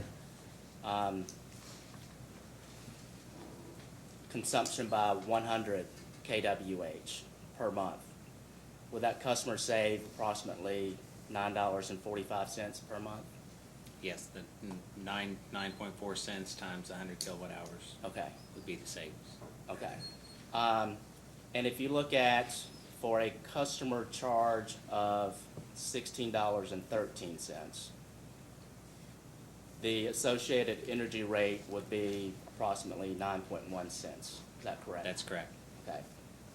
And again, if we assume that that same customer has the ability to reduce their consumption by 100 kWh per month, the savings for that customer would be They would still $9.10 have, per month? yes, significant savings for Okay. that reduction. So, the difference in savings between the two, basic service charge and energy rate, would be 45 cents per month. Is that correct? Roughly 30 cents, 9.4 versus 9.1. 35 cents, I'm sorry. Yeah. So, do you believe that a customer charge of $16.13 per month, KU customers would have a strong incentive to reduce their consumption and thereby reduce their monthly bills? Yeah, they would still have similar incentive at the $16 or 53 cent per day customer charge as they would at the current rate. So would they have more incentive at the higher customer charge than I at think the they lower customer charge where the energy charge is lower at the higher customer charge? Given the relative difference, I would say they would still have a similar incentive to lower their energy consumption at either level. Okay.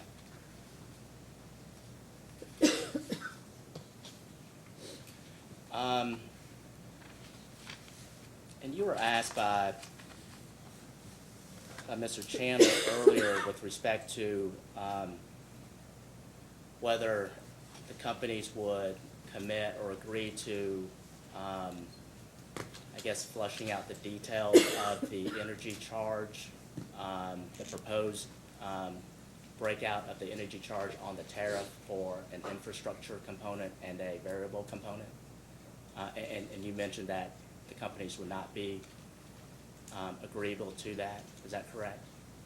With respect to itemizing one single expense, executive comp, I believe, you referenced Okay. now. I mean, there'll be hundreds and thousands of different line item expenses that could be identified on there. Okay. Would the companies be agreeable to, well, currently, there is really no details provided with respect to why there is a breakout of an energy charge for an infrastructure component and a variable component in the tariff. Is that correct?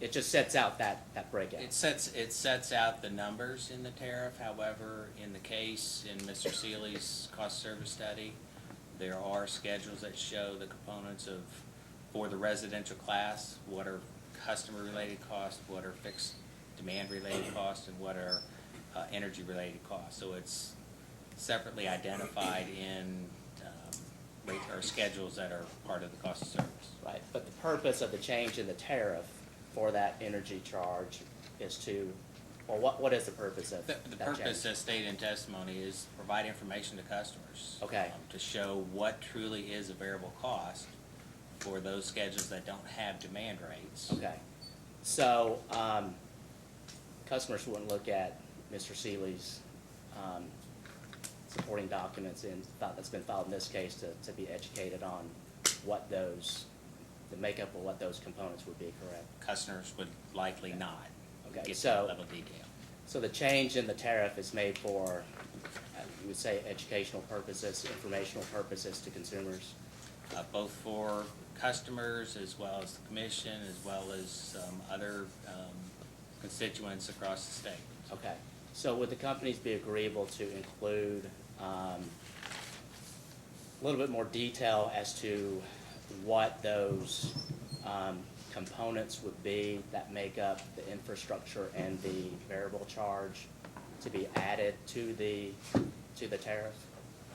I believe we could. We also have talking points on our website on what's fixed cost, what's customer-related cost as well. But yes, we could add information to the tariff on what goes into those different components. Okay, the companies would be agreeable to doing that? Yes. Okay.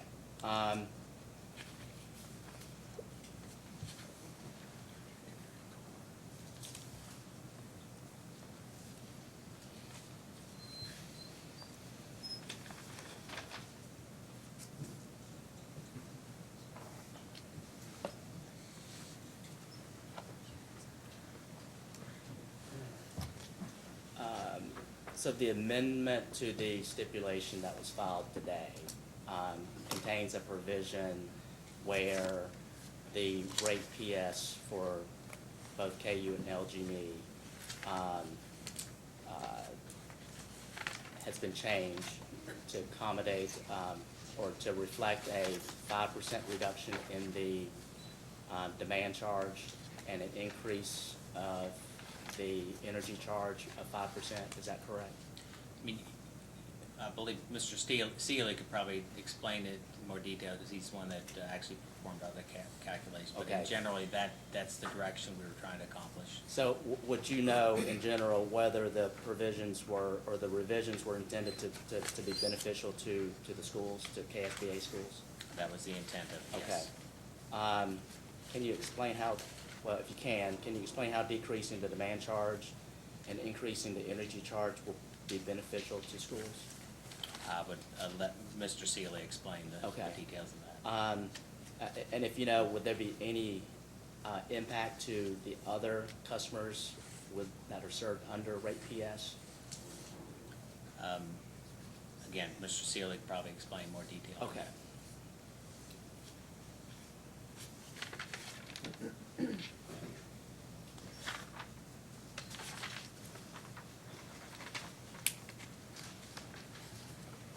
I believe those are all the questions, thank you. Mr. Cicero, questions? Mr. Conroy, can you clarify something for me?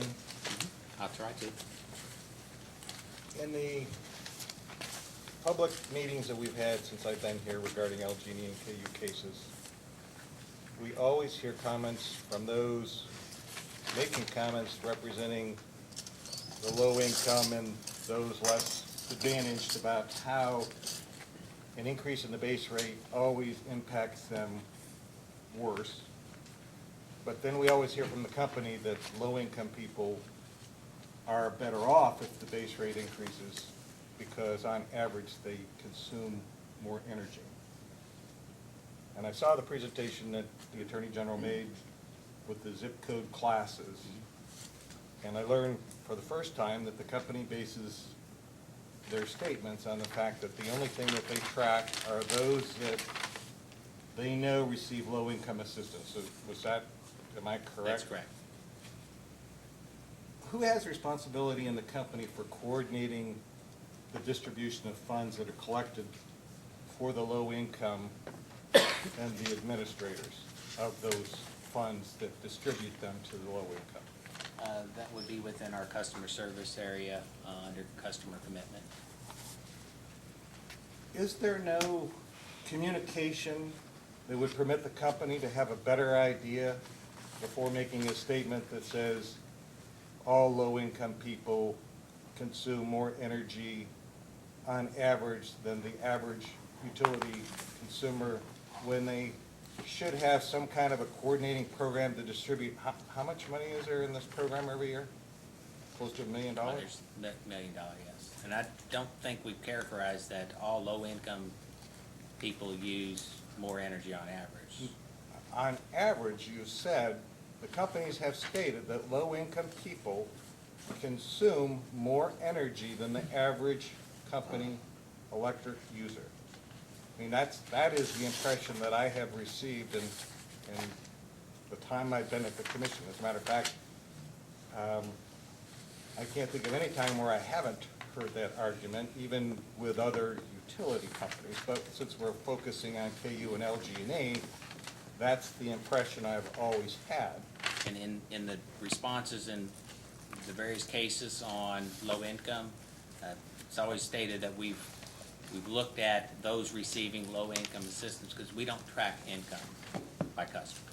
But you could. No, I don't believe so. But don't you coordinate efforts with those administrating the funds? Is there no interaction whatsoever that says you're going to distribute $1 million worth of assistance to low-income people? What kind of, when you're proposing a rate here, and generally speaking, you're saying whether you've indicated there before or not that it's based on LIHEAP or whatever other public assistance that you're aware of and that you can do it with, couldn't there be more coordination with those administering the funds? On the actual income of customers? On this type of statistic that was just presented, that there's 12 zip codes that are the poorest in Jefferson County that are lower than what the average KU LG&E customer consumes. I'm not sure what you're asking there. I mean, I'm we asking don't if track there's not a way income that by the company, individual customer. that the company could actually utilize data more efficiently between those administering those types of programs to have a better idea of the impacts on low-income people. We do identify and know which customers receive. Yes, but that's Low-income internal. assistance, You're not yes. coordinating anything external. You receive a request for information to distribute funds to somebody that the administrators of the funds have identified as being eligible. Is that correct? That's correct. And you're utilizing that information, and that's where the statement comes from, that the average low income, based on the data that you have, consumes more energy than the average KU LG&E customers. Is that a correct That's correct, statement? yes. Yes. So there is some information exchange here, and I don't know whether it's on the company side or the administrator's side, but there could be a greater exchange of information, and I think the chairman's going to pursue more about even the distribution of funds and whether they're used for the purpose intended from the perspective of even if the funds have totally been distributed. We've had this discussion about whether low-income people are adequately represented, and we've talked about the Attorney General's role in that. The commission, from their perspective, does look at all the testimony, and we try to take into consideration everything that's been presented, and we would like to make sure that there's more coordination. If we're going to be involved in whether there will be distribution of funds based on a meter charge or whatever other means it is determined that other ratepayers will subsidize those that are less fortunate, that at least there's some system in place for the fee of 10% or 15% or whatever it is that administrators are charging to administer these programs, that it's being done efficiently. And there probably should be more coordination between not just LG&E and KU and their low-income associate administrators, but in any program that those type of activities occur. And so I guess my question in all that is, couldn't there be more coordination between the companies and the administrators to make sure, number one, that the funds are distributed, and number two, to obtain data that might be more useful? I believe there is coordination amongst that, and I'm not sure what you mean by data that's more useful. Well, again, you've made a statement, or the companies have made a statement, that low-income people consume more energy than the average LG&E and KU customer. Can we agree on that based on your statement that it's on LIHEAP or whatever else it is? As presented, the class as a whole, the residential class as a whole, consumes less energy than if you grouped all of the low income that receive assistance and looked at their average consumption, it is higher. So the answer, yes or no, Yes.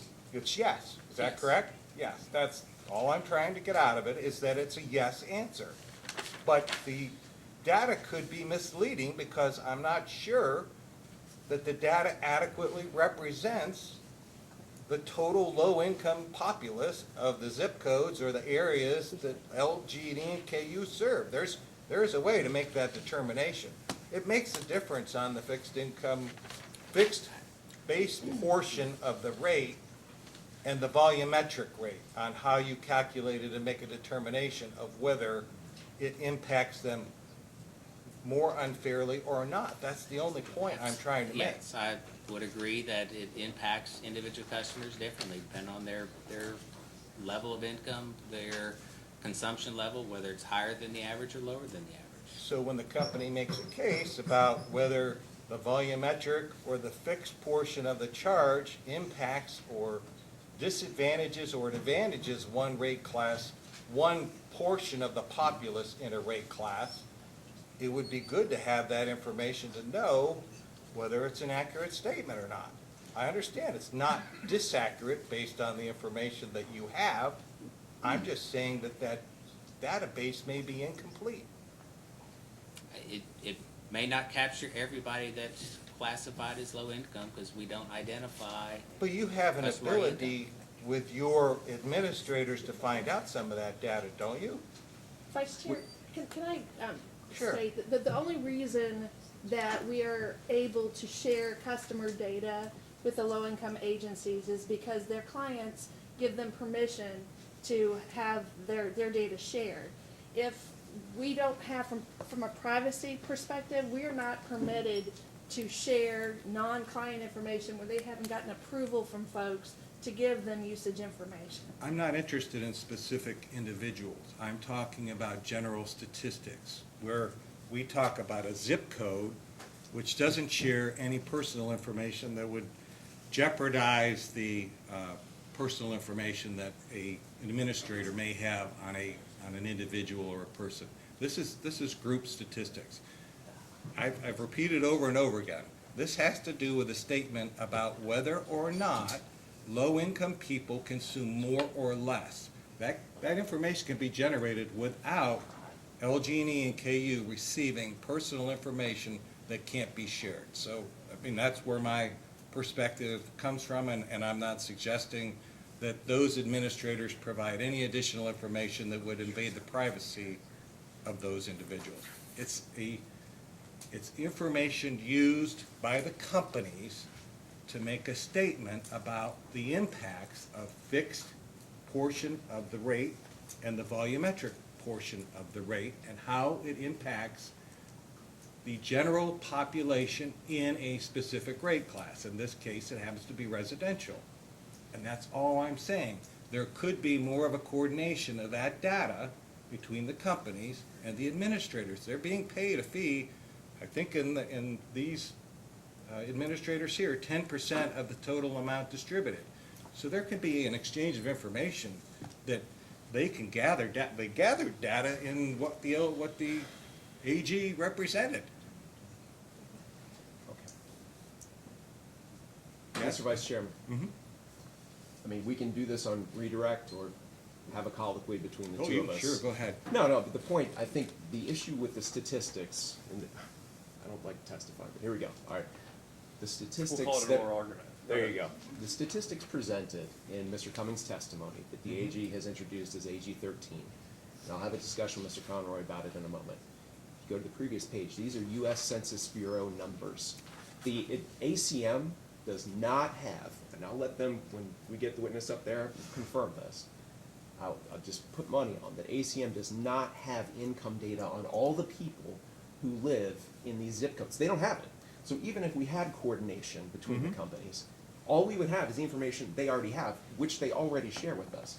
The problem They that do I share. have with That of is a- course, yes, we coordinate with Well, them. And I'm so- trying to confirm that. Yes, no, we do. So the issue becomes, for example, well, I don't want to, I can go farther in why I think this data they've presented is problematic with respect to trying to understand whether low-income customers writ large, and we have to define what that is, right, have lower or higher usage. I don't think the data exists to say that. Whether they have, because they don't have the complete set of data. The U.S. Census Bureau has the So- data that underlies this. One moment, please. The U.S. Census Bureau has the data that underlies this. ACM does not, CAC does not, MHC does not. So what we have presented is the information we actually have, which we have courtesy of these groups, which is to say for the low-income customers that we actually know who receive third-party assistance because they tell us that they're getting that assistance, we can provide that usage data in aggregate without violating any privacy protections. But we also have no reason to collect, for service purposes, we have no reason to collect income data on all of our customers because the commission has previously said we can't set rates based on income if we wanted to. So we don't Exactly. have a reason to collect that data, nor could we discriminate on basic service charge on the basis of income. The only point, and I do want to clarify this, there is nowhere in the record of this proceeding or any other one that I'm aware of where the companies have represented that all low-income customers have higher average usage than the class average. That's why we're very careful to say that the customers on which we actually have data do have higher average usage in these time periods. That's what we're presenting to try to address the concern, the assertion that a higher basic service charge has more of an impact on low-income customers broadly. We don't know that. Respectfully, they don't know that. We're presenting the only data we do have, which would tend to contraindicate that. I apologize. I really don't like to do that. First, when you make a statement, I believe, ask the witness, don't say you believe. It's either yes or it's no, but it's not I believe. So you can either ask Mr. Conroy or you can say that it is, but I believe doesn't. I'm very happy to do that. That's what I intend to do in a moment. Okay. So, second of all, it has been represented and many times that low-income people consume more energy, whether it's based on the information that the company has, that's based on LIHEAP or whatever it is, but it's been represented over and over to this commission that they consume more energy than the average LG&E and KU customer. Yes. It's based on opinion. Expert testimony has been given, and all expert testimony is opinion. Correct me if I'm wrong, but whether it's Mr. Seeley or Mr. Adkins or other people who testified, they testify based on the information or data they have, and some of it is subject basically to error or to a difference of opinion, and there can be legitimate differences of opinion. But it's a credibility issue. It's an issue, it seems to me, that the testimony is presented for a purpose. But the purpose, correct me if I'm wrong, the purpose of the customer charge isn't based on its effect on low-income ratepayers. Isn't that true? Isn't it based on cost of service? That's correct. And the issue then is when the low-income ratepayers say, well, it hurts us more because we can't, if we try to lower our electric bill by using less electricity, we're confronted by a floor below which we're going to have to, no matter how much we go below it, we're still going to have to pay a basic minimum. And that issue is just one of a number of factors to consider in what the customer charge is, I think. Yes, I would agree with that, Your Honor. But anyway, think that's a I'm fair sorry to statement. interrupt, but I mean, I think that in fairness to everybody, the issue on whether low-income ratepayers are better off with a higher customer charge or and a lower volumetric charge or not is an issue of debate or difference of opinion. The only thing I've ever seen in any of these cases is the utility industry always puts on, or not always, but sometimes puts on expert testimony that says that our experiences, or in my opinion, the low-income people have a higher usage because they don't have insulation, because there's a lot of mobile homes, because they live in substandard housing. And, you know, all that, you know, may or may not be true. On the other side, all I've ever heard from those who advocate for low-income ratepayers is, well, you know, we can't save because we have this floor. I've never seen any expert basically testify to the contrary. Now, maybe it's true, and then we'd have to make a decision as to who you believed or whether there were flaws in all of the testimony. But I think that's the issue, isn't whether it is or it isn't true. The question is, there are opinions, and the weight that you give to the opinion based upon the credibility of the witness. Yes. I mean, would you agree or disagree? No, I think that's a fair summary, Chairman, of the issue.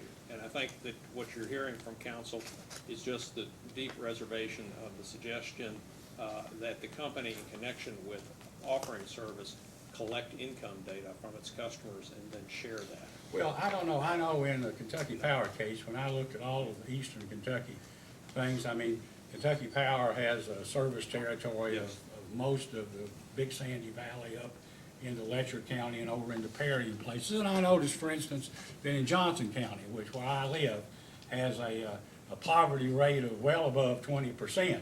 But we only had 3 customers on the heat program. And if you said, well, how does that affect Johnson County?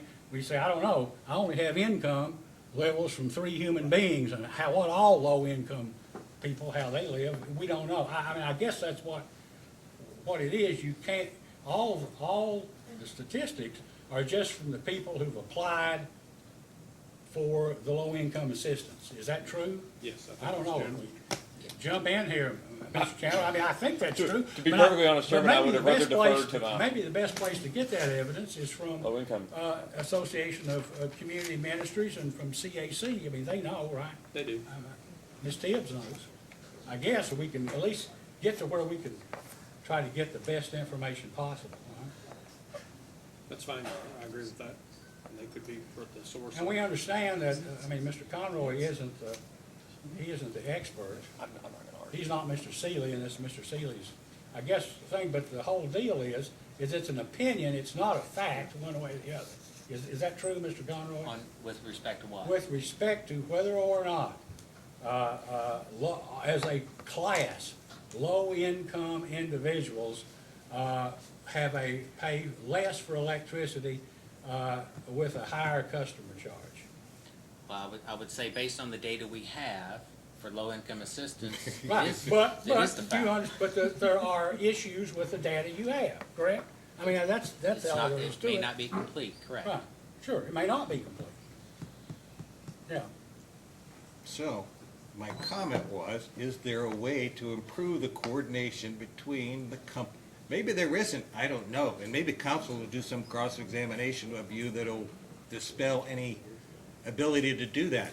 But what I'm asking is that somebody in the companies, in between the people that are earning 10% of this large sum of funds that are going to be distributed, if there's a way to improve communication so that the basis for fixed and variable charges can at least be substantiated a little better than just what you know about whether there's people asking for LIHEAP or other forms of assistance that you can track.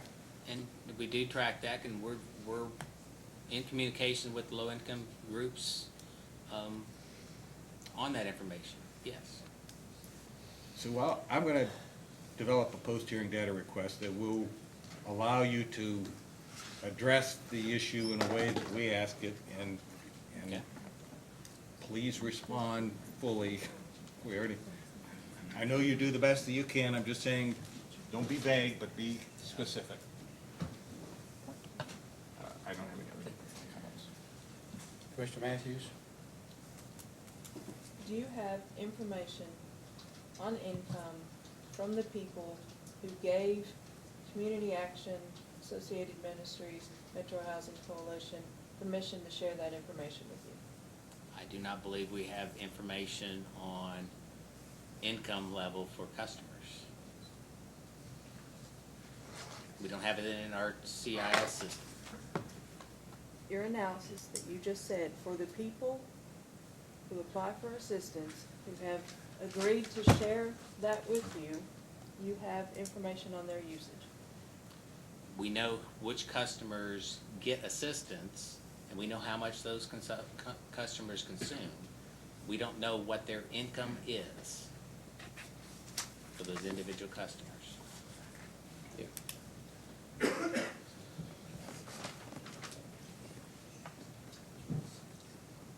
But you know they qualify for these programs, which are based upon some percentage of poverty level or some indicator that says you qualify for these programs.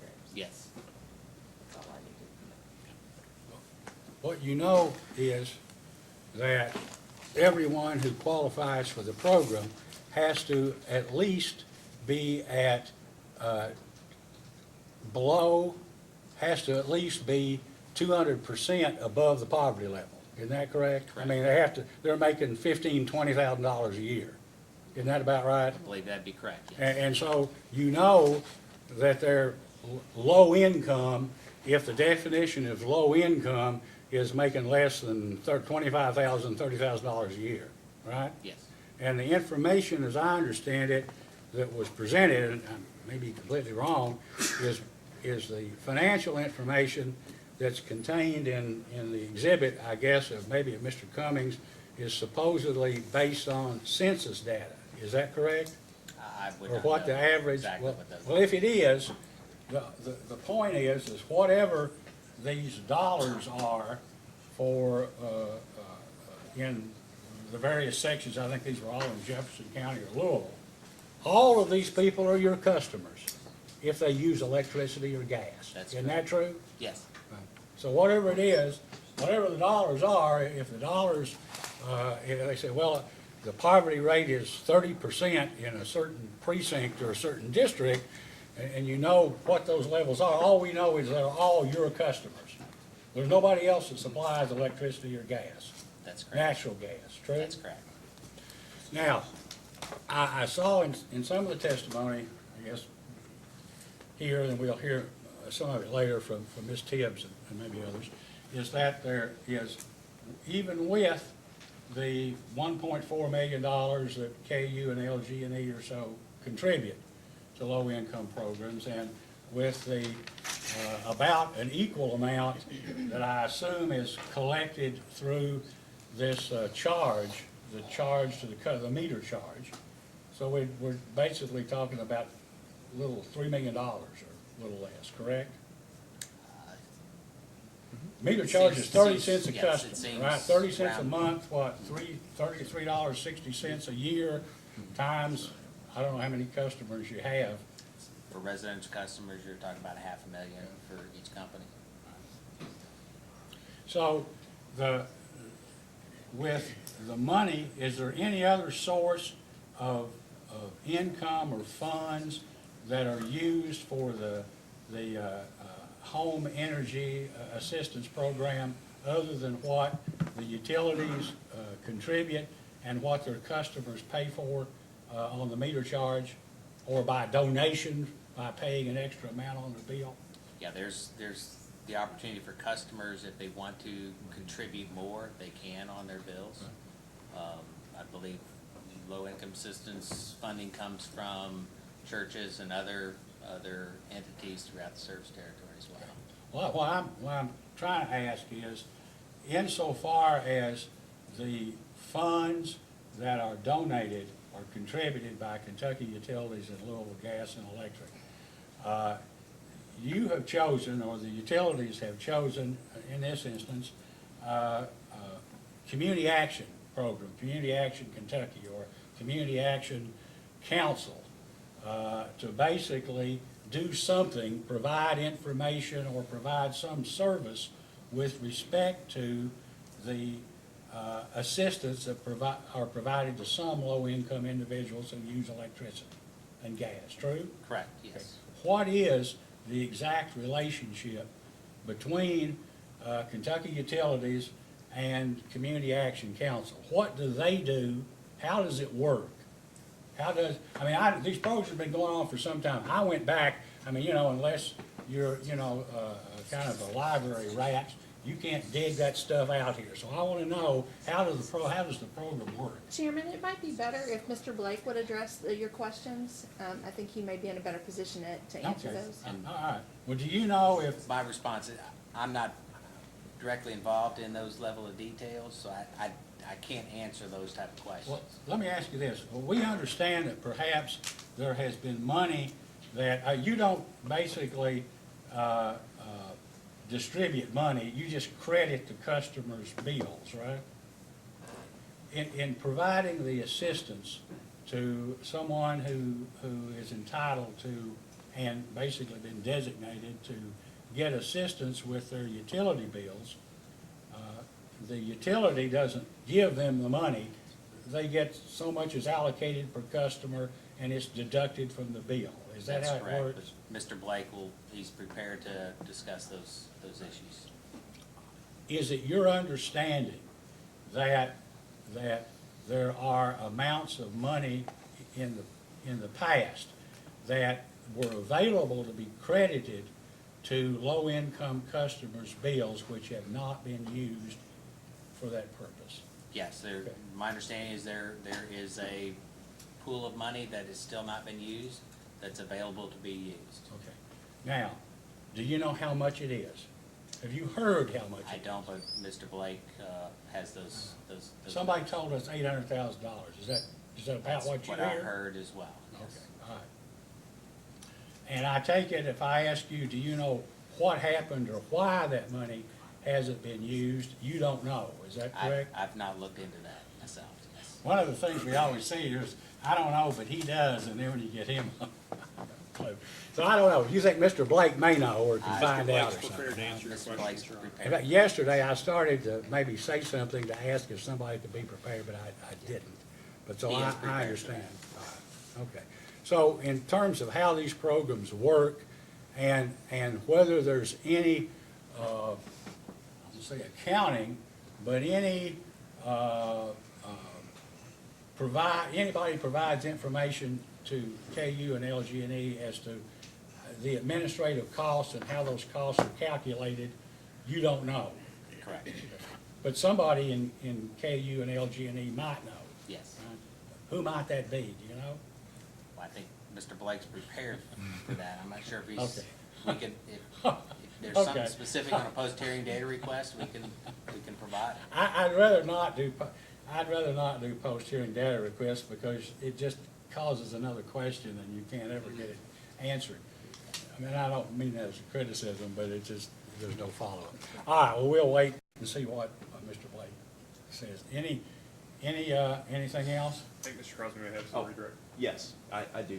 And before I do that, I want to apologize to you, Vice Chairman, to this commission, and frankly to all the parties for getting carried away. That was not appropriate. I spoke disrespectfully to you, and I apologize for that. I should not have done Thank you. that.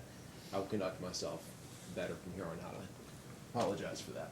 Mr. Conroy, I do have some redirect for you. Let's begin. Well, at the risk of stepping into this issue further, but do you still have with you AG Exhibit 13, Cross Exhibit 13? That's the page, I believe it's from Mr. Cummings' testimony, and then Mr. Crosby, it's always easier to get into a swamp than get out of one. That's yes, true story. Yeah. All right, you have it in front of you? Yes. Okay, thank you. All right, couple of questions. I know this is not your testimony, so if you can't answer it, that's perfectly fine. With respect to the data that's presented here about the zip codes and percentages of people below the poverty level and percentages of family below the poverty level, you don't have independent knowledge of that, is that correct? The data that's in the testimony, that's correct. I don't know the data that supports this.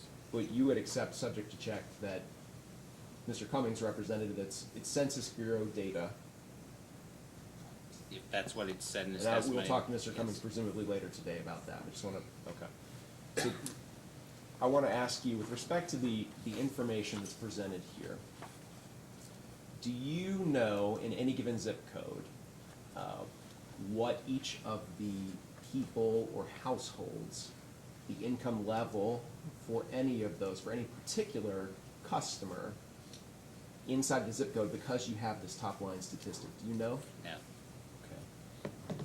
And that's true for all these zip codes. You can't know which income ties to which customer, assuming these people are all our customers. That's correct. Okay. Very good. And so we can't know from this, looking that, or you tell me if you agree, can we know from knowing that these are zip codes that have higher levels of poverty per person and per household? Can we infer from that by looking at the information provided in ACM question number 7, the attachment that we provided? This is Ms. McFarland's exhibit that has some highlights on it. We don't know then which given household in any one of these zip codes had how much usage per household. What we have is an average, correct? Annualized average usage per customer. Looks like it's January 2018 through October 2018. Is that correct?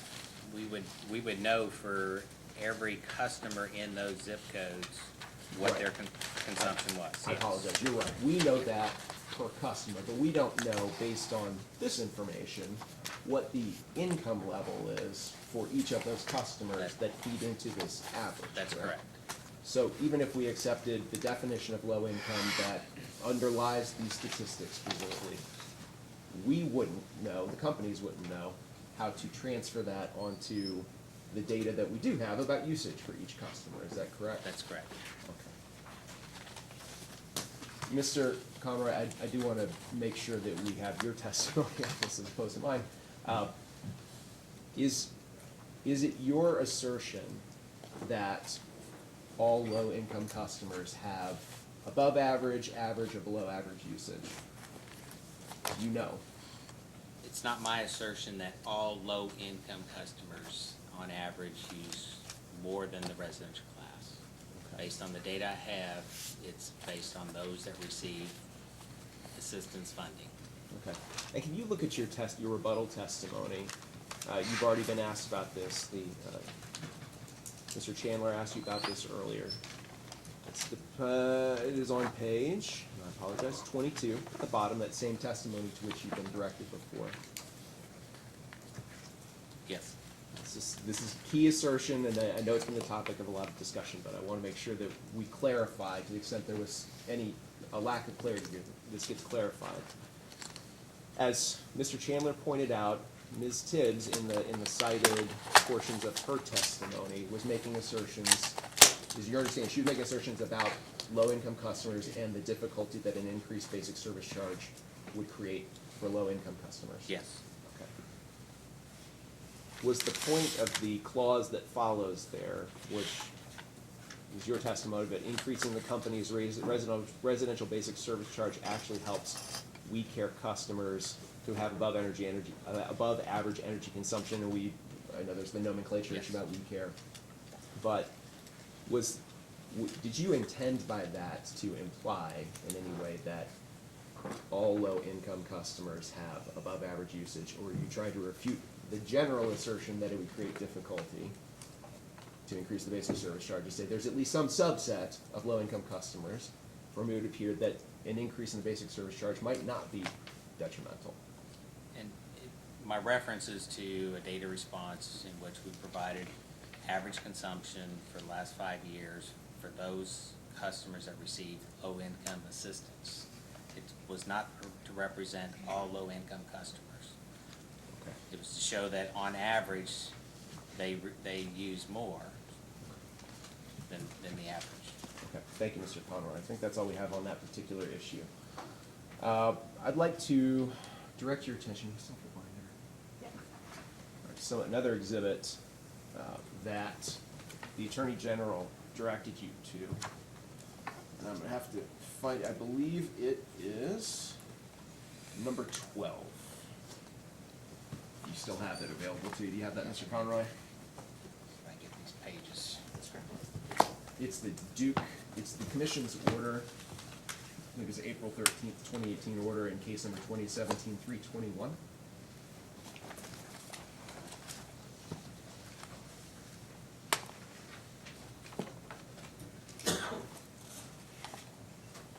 And I'd like to direct your attention Recall to which, page. was that tab Oh, I'm sorry, that's at tab 12.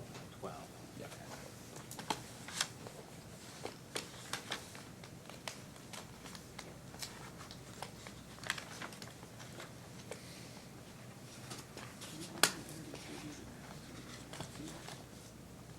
Okay.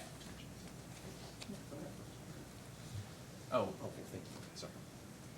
Okay, could you turn to pages 44 and 45, please?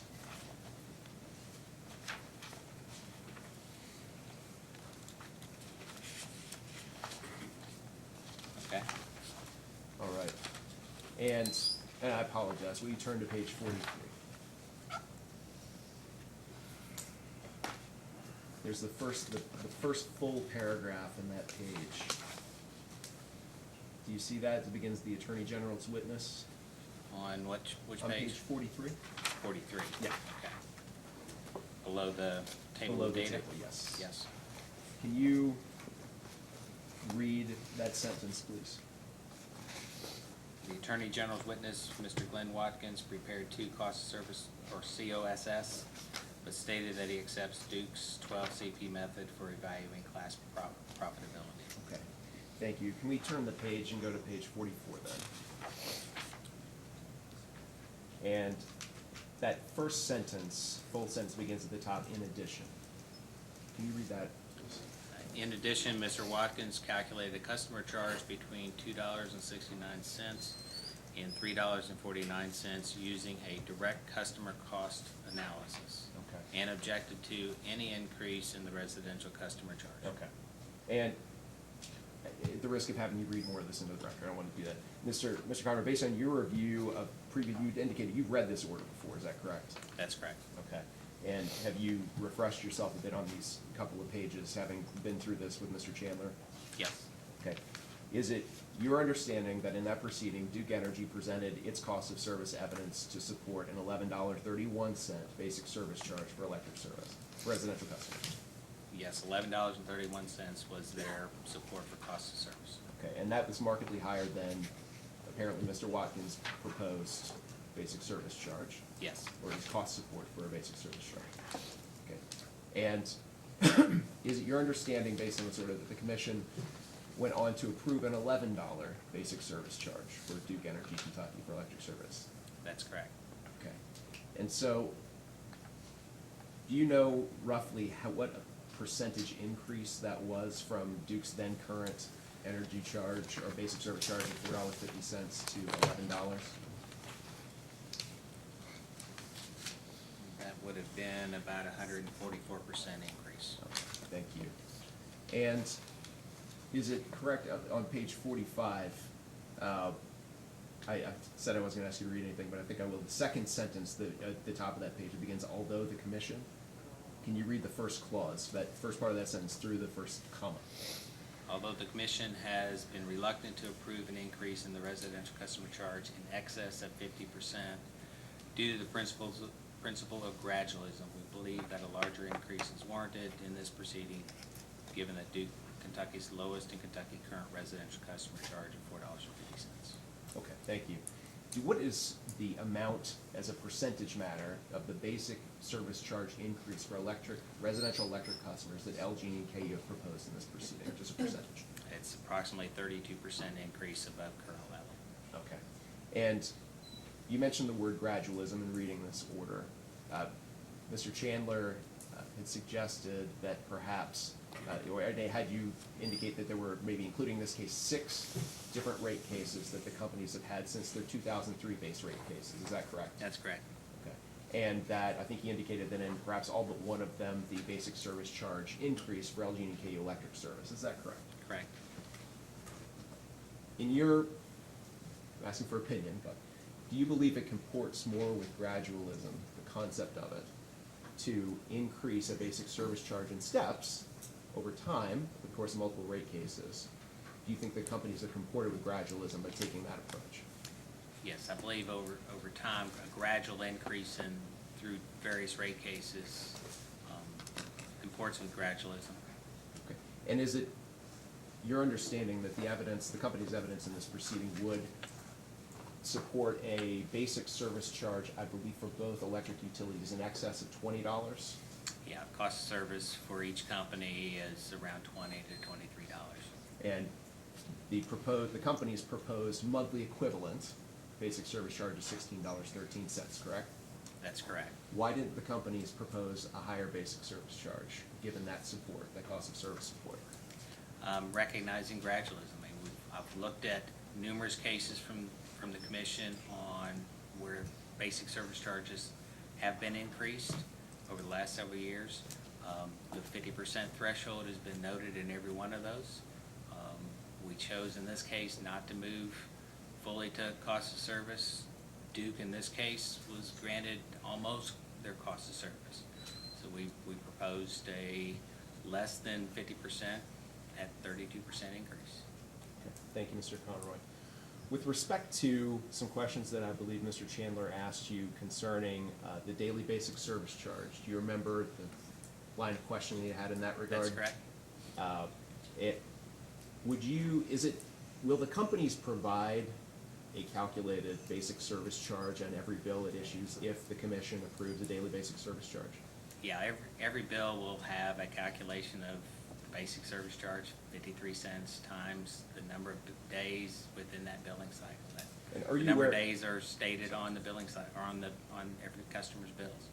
Excellent. And Mr. Conroy, in your opinion, I believe Mr. Chandler indicated the difference between 26 days in a given billing cycle or 31 days in a given billing cycle. In your opinion, would a daily basic service charge applied to the number of days in that billing cycle more accurately reflect cost, causation, and recovery for that period than having a fixed monthly basic service charge that applies regardless of how many days are actually on that bill? As stated in testimony, a daily basic service charge will reflect the cost during that billing cycle more accurately. Whether it's 26 days, 27 days, 30 days, or what, it'll be the exact number of days in that billing period. I have two more questions, Your The Honor. concept of a daily basic service charge is not new. It's currently in place for Meade County Electric, or ECC, and it's been in place since 2010. Okay. Thank you, Mr. Conroy. I might only have one. Mr. It's Conroy. your witness, Mr. Conroy, as long as you want. Well, he got ahead of me on that one, so I don't have to do that one. Mr. Conroy, do you remember some questions from Mr. Chandler regarding Mr. Vogt? Yes, And I apologize for not knowing the exhibit number associated it's with been 11. votage. 11? Okay, do you have that available to you? Yes. Okay.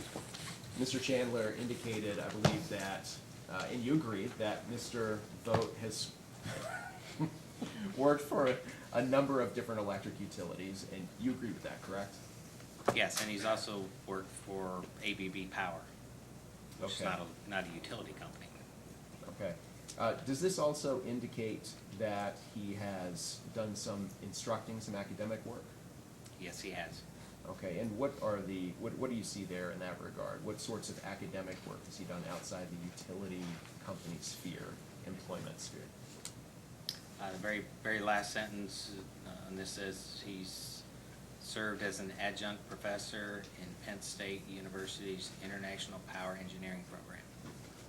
Okay, and do you see also the sentence above that? What does that indicate? He has conducted numerous courses and webinars on behalf of the Electric League of Indiana, Inc., EEI's E-Form Rate College, EUCI, and the University of South Alabama. Okay, very good. So in your view, is it fair to say Mr. Vogt is not just a utility employee or former utility employee, he also has done academic work, including at some prestigious universities? That's correct, and he's also published books. Okay. I have nothing further, Your Honor. Thank you. I would say one could say about anything, about any expert that's testified in any case or anyone here. They all seem to be within a certain defined area or program. All right, let's take a break, a lunch break until 1 o'clock, and then we'll come back and try to finish. Yes, sir. Thank you. Okay, it's now 1 o'clock, and we're back on the record. Mr. Riggs, you have another witness? I do, Your Honor. Call Mr. Seeley, and Mr. Crosby will present Mr. Seeley. Please raise your right hand. Do you solemnly swear or affirm under penalty of perjury that the testimony you're about to give will be the truth, the whole truth, and nothing but the truth? I do. Be seated. Mr. Crosby? Excuse me, I apologize, Your Honor. One housekeeping matter. As you proceed through the afternoon, if Your Honor, please, would the chair consider administering the oath of the settlement attorneys? Perhaps before the end of this day. Oh, before the end of your testimony? No, sir, before the end of this day. We intended to do that, but sometimes I forget. Yeah, remind me if you want to, when your case is finished, we'll go ahead and administer it to. That would be fine, sir. Okay. Thank you. Thank you, Mr. Chairman. Good afternoon, Mr. Seeley. Would Good afternoon. you please state your full name for the record? William Stephen Seeley, And by whom are you employed and in what capacity? the Prime Group LLC. I'm the managing partner of the Prime Group. Very good. What's your business address, please? 6001 Claymont Village Drive, Crestwood, Kentucky. Very good. And did you cause to be prepared and filed in this proceeding written direct and rebuttal testimony? I did, And are you the sponsor of certain data requests? yes, Answered by the companies? yes. And do you have any corrections or updates to your testimony or responses today? I do not.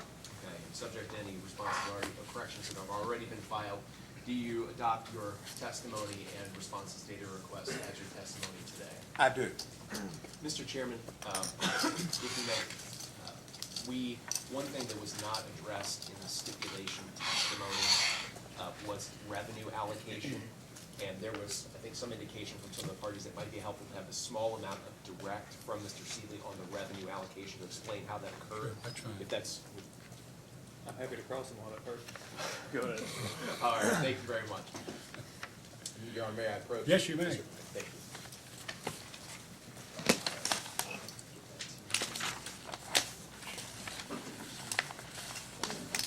Yeah, no, that'd be great. Yes, thank you. All right.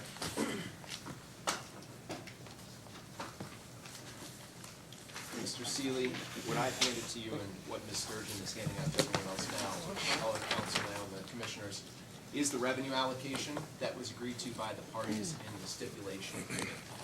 Are you familiar with this document? Yes, if I could make a comment, this is the work paper that we used during the settlement. And as we proceed, I can discuss slight changes to it, but this is essentially what we ended up with as a settlement allocation of the revenue requirement. Okay. And just for everyone's bearings on this, Mr. Seeley, are these, on the left-hand column, under the class heading, we see different tier levels, tiers 1 through 4.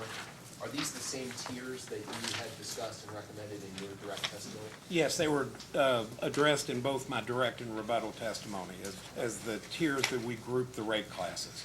Okay. Correct. And what is tier 1? Tier 1 are the residential rates.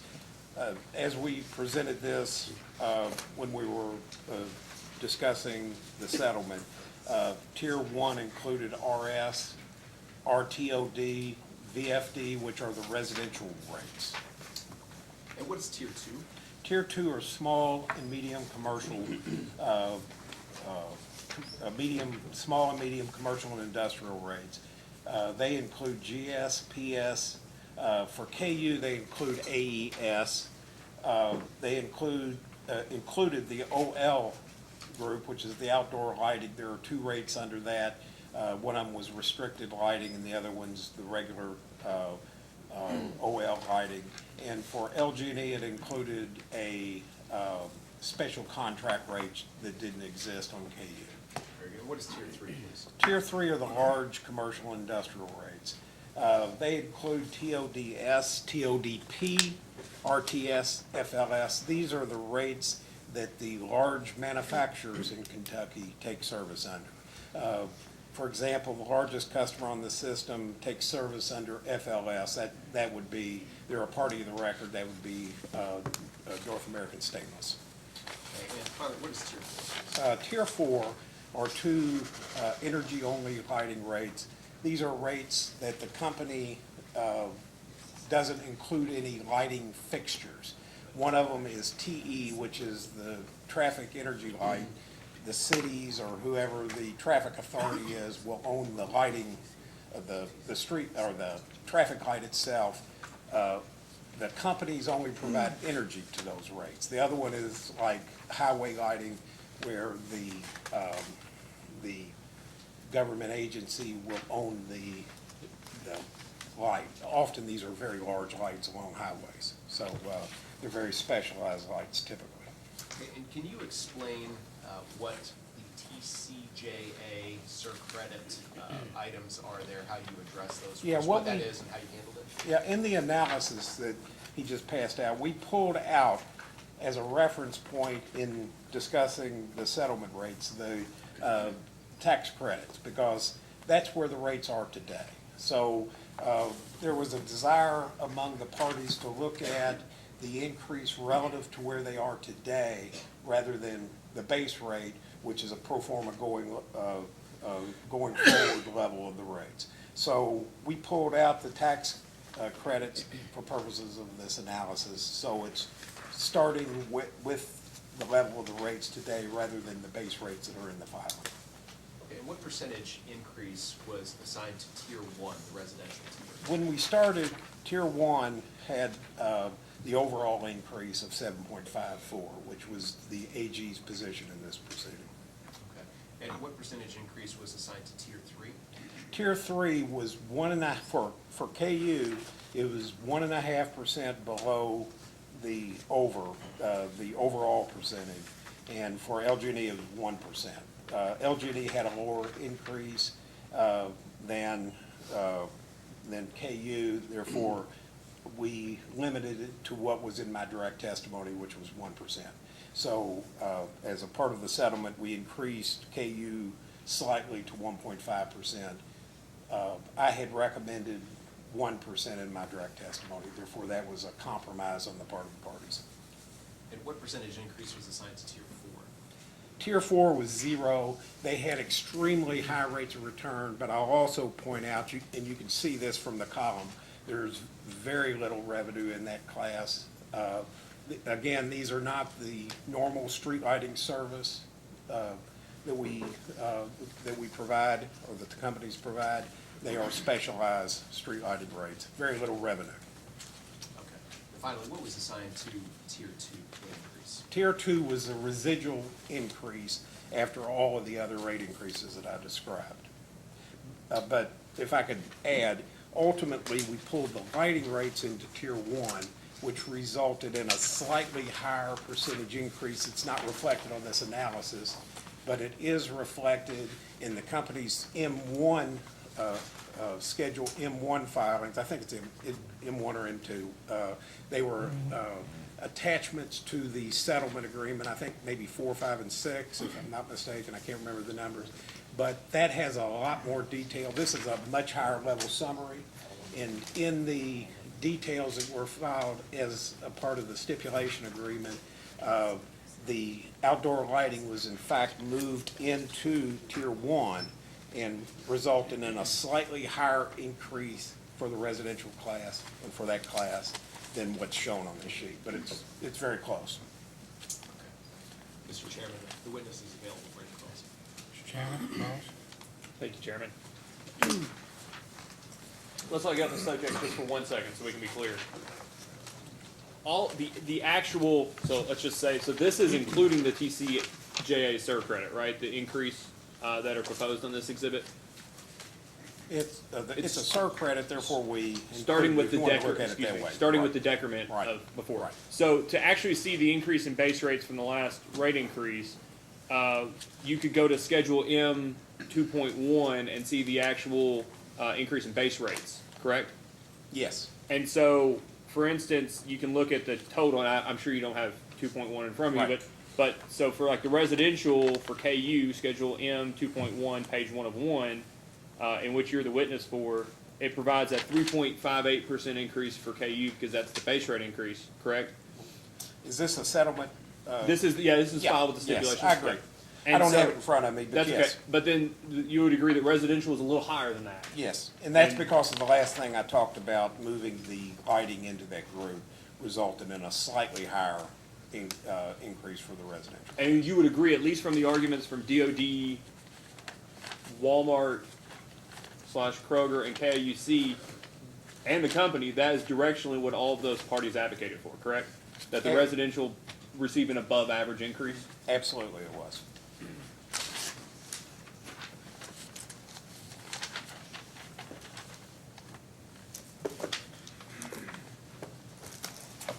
Sorry, Mike.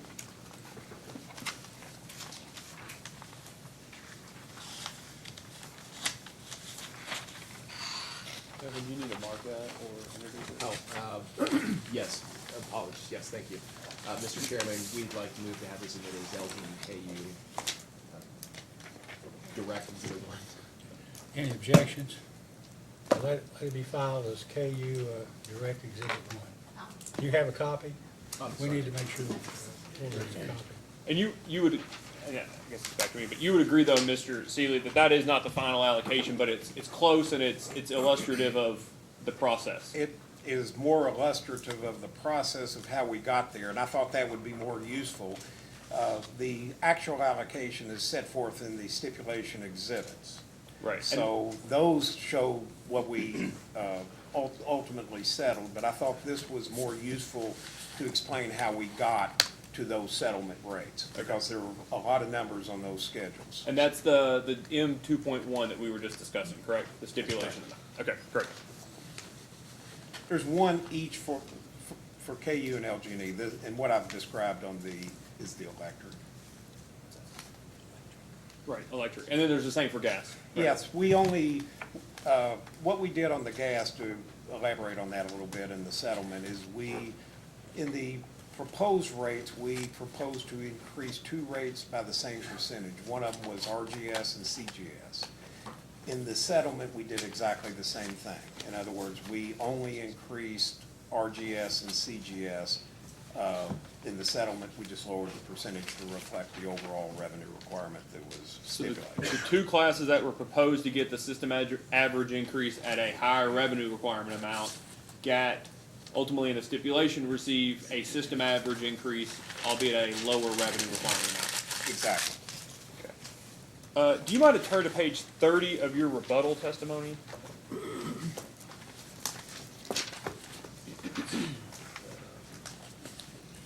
You want to give me your, Don? You probably do it faster.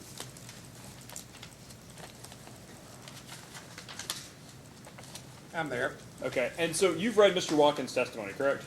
Yes, I have. Okay, and so on page 30, excuse me, I lost it here.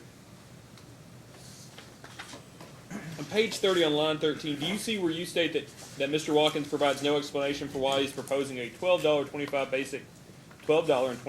basic service charge for electric service, when his cost analysis only supports $6.55 for KU and $4.20 for LG&E?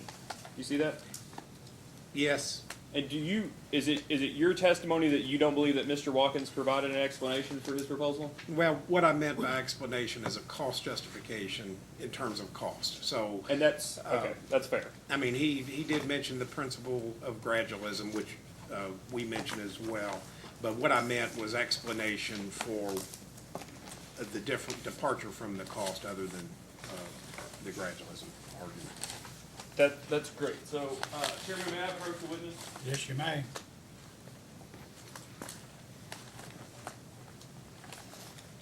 I have spoken to, so. Okay, great.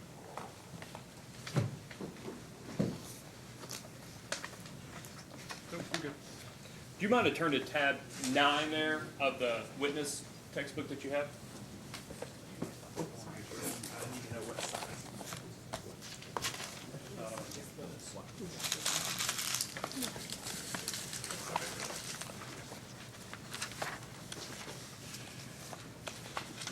Second.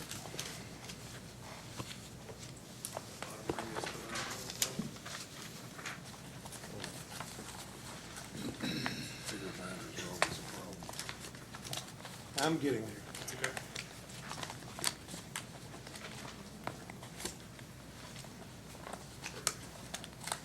I won't make you go forward, only backwards now. Okay.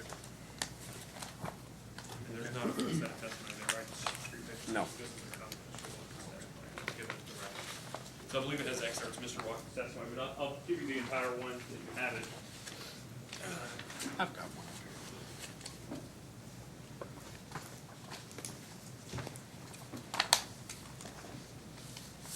So let me know when you've got that section 9 there. Page tab 9. I'm there. Okay. So on tab 9 is an excerpt from Mr. Watkins' testimony. And so you would agree, though, and I think this is what you were referring to a second ago, on page 37, at the bottom of 37, the last paragraph, starting on line 27, on to the top of page 38, that is what you were referring to earlier, that is Mr. Watkins' explanation.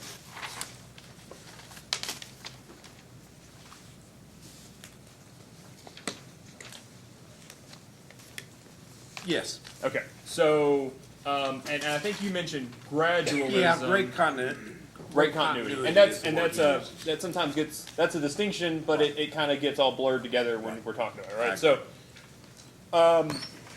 so when you said that he didn't provide an explanation, what you meant to say was he didn't provide a cost justification. Right. But you would agree that rate continuity and gradualism, items like that, are an explanation as to why you should maybe not charge exactly what a calculation determines, correct? It's a fair consideration. I mean, it's a consideration among other considerations.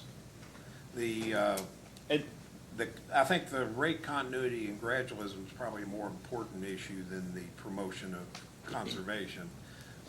I'm not sure that that's the commission's charge. I don't know that that's their statutory requirement, but. But you're not given a legal. No. Okay, all right. So you agree that it's up to them, basically, is what you're saying. They have Okay, plenary authority. There we go. And so you calculated the monthly equivalent customer charge, correct? The monthly equivalent customer charge, the basic service charge, the monthly equivalent for what we're proposing, is that what you're saying? Yeah, you're proposing a daily amount. Yes. Right, and so I'm asking, did you also calculate the monthly equivalent of that? It was addressed in my testimony. And we'll talk about it in a second. So I guess my question is, you said he didn't provide an explanation, but now we've clarified a cost justification. Right. Yes. So I guess, and maybe Mr. Conroy alluded to this, what was your explanation as to why the company is not proposing your calculation as the amount for the monthly customer charge? Gradualism. Okay, so it's not, that's not necessarily noteworthy that a person doesn't say, here's what I calculated, do this, right? There are other considerations, and the company made those considerations, and it would appear in a review of his testimony, Mr. Watkins did too. Yeah, the company made That's that fair. consideration, particularly in light of the limitation that the commission has stated recently of 50% increase in those charges. So we did place a limit on it in recognition of recent commission orders. So, on tab, sorry, I'm getting my head stuff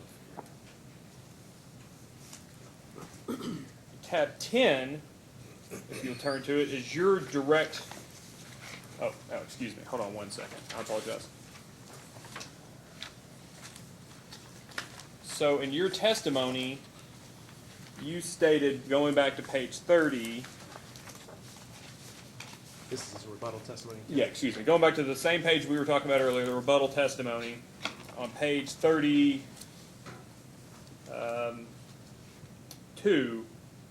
getting back to the same thing where you originally said he provides no explanation. The next sentence says, either he has no faith in his own analyses, or he feels that proposing such low customer charges would diminish the credibility of his analysis.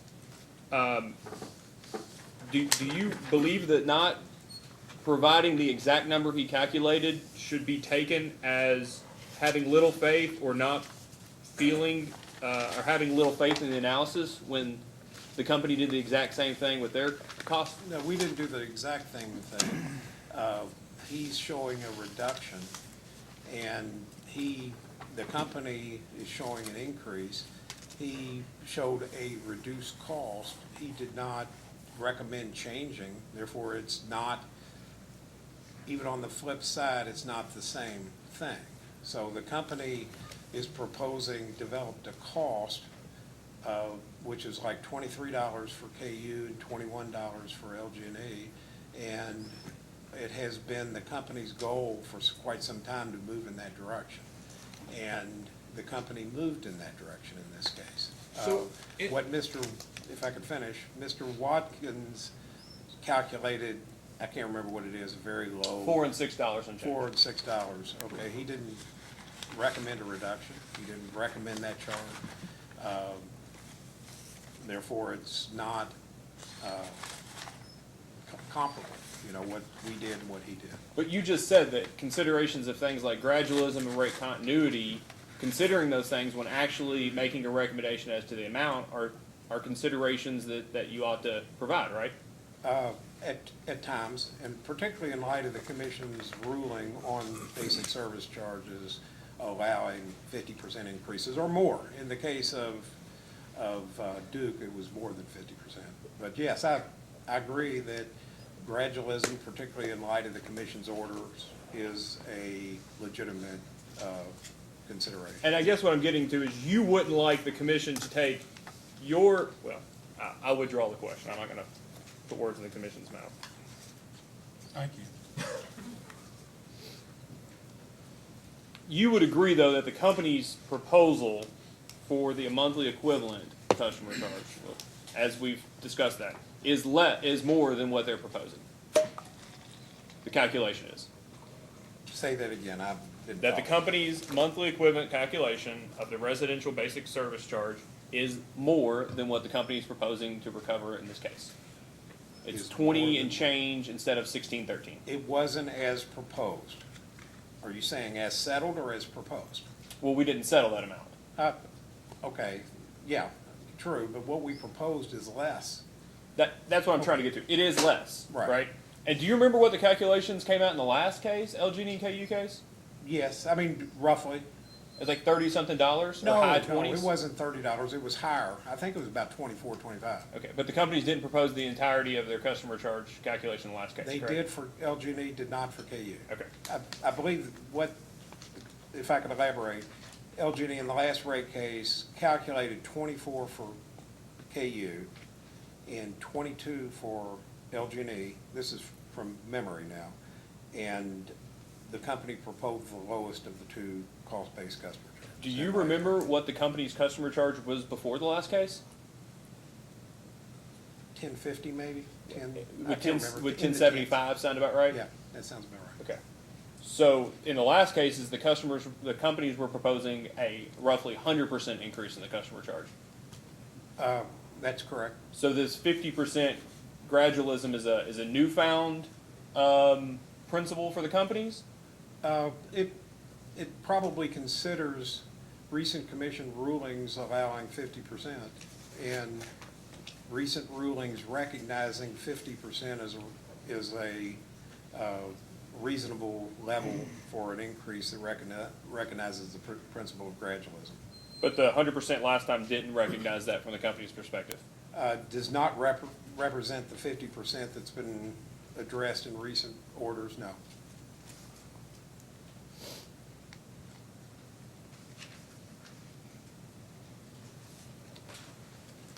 Do you mind to turn to tab 10 now? I'm there. And tab 10, I did the first page of your testimony, first two pages here, and then your affidavit so that we can agree. Then the last page after that is your WSS2, page 1 of 2, and on the back side of that, page 2 of 2. You're familiar with these? I am. And these are exhibits to, exhibits to your direct testimony, correct? Yes. And can you explain, and not necessarily what this is, but what this table shows? This table shows a lot of things, and we use this table in a lot of aspects of designing the rates, because we do these tables for each of the rate schedules. But with respect to the residential class, what this shows is that the customer cost, and the first one I'm looking at is KU, is $23.89. Okay. That's the customer cost. The customer cost. And what, if I could elaborate a little bit more? Sure. That is, these are the numbers that come straight out of the cost of service study. Okay? In other words, these numbers are actually linked to the classification and allocation of cost in the company's cost of service studies that were filed in this proceedings. And in the cost of service study, we classify cost as demand-related, energy-related, and customer-related. And in regard to the customer-related costs, we use what's called the zero-intercept methodology, which is a methodology that's been recognized. It's been recognized recently by the commission, but it's also been recognized for at least 30, 40 years by commission orders as a reasonable approach and an appropriate approach for classifying cost as customer related. So what we do is take from the cost of service study those costs which are classified as customer related, and the purpose of the exhibit with respect to RS was to calculate what the customer related cost from the cost of service study resulted in. And for LG, for KU, it was $23.89, and for LG&E, it was $20.34. And it was the same, like, directionally difference in the last case. They were a little bit higher in the last rate case. And that's probably because of state and federal income tax. And maybe the meters. There was and some offsetting costs.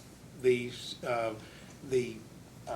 state and federal, the tax reduction resulted in a downward pressure, but there was upward pressure in terms of higher costs. When you replace meters, add new customers, the marginal cost is higher than the embedded cost, so it places an upward pressure on it. And you take the net book value of the assets, so those can change in any given year depending on additions and depreciation. Yes, largely addition, but yes, depreciation affects it too.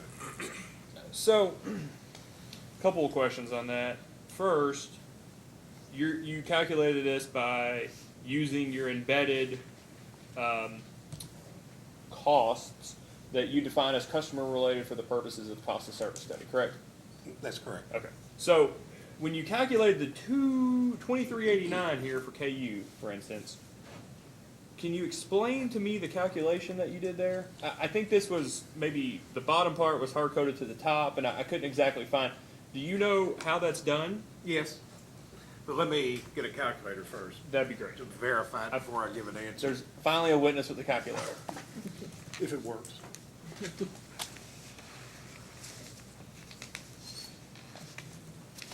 I never leave home without it. Okay, yes.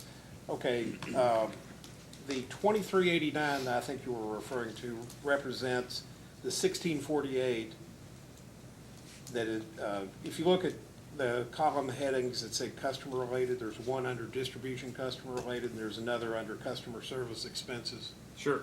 Okay, the customer related cost under distribution is 16.448.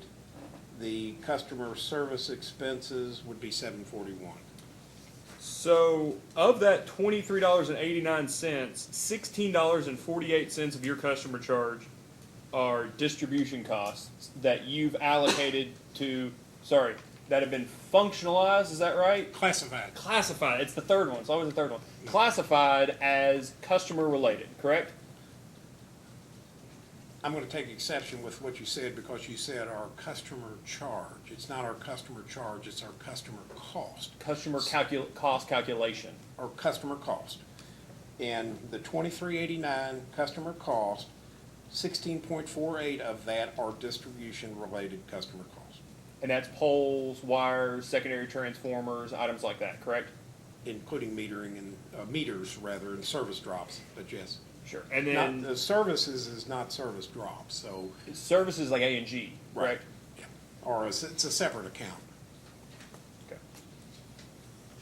So of the $23.89 calculation, $16.48 of it is distribution costs. Okay. So how did you calculate for a minute? I guess what I'll ask is, this whole calculation you did, right? Going all the way down to row 27 billing units, right? I've seen a number that looks like that. What does that 5,237,077 represent? That represents the number of customers times 12. The average number of customers in the forecasted year? No, the monthly number of customers in the Okay. fully forecasted test period. This corresponds to the billing, the customer month billing units. So, if the company was proposing a customer charge calculation, a daily customer charge calculation, the daily equivalent of $23.89, which is what the company purports its customer charges are, correct? Correct.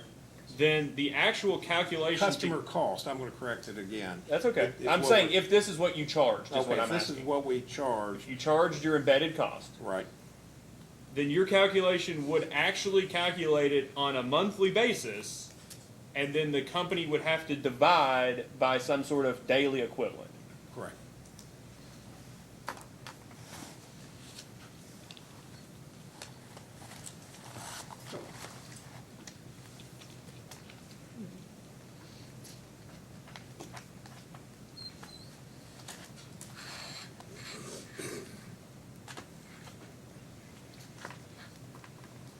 Do you also mind to, I think it's right around there, page 31 to 32 of your rebuttal testimony. You mind to turn there? Oh, I'm sorry. Chairman, can I mark exhibits tabs 9 and 10 as AG 9 and 10? Yes.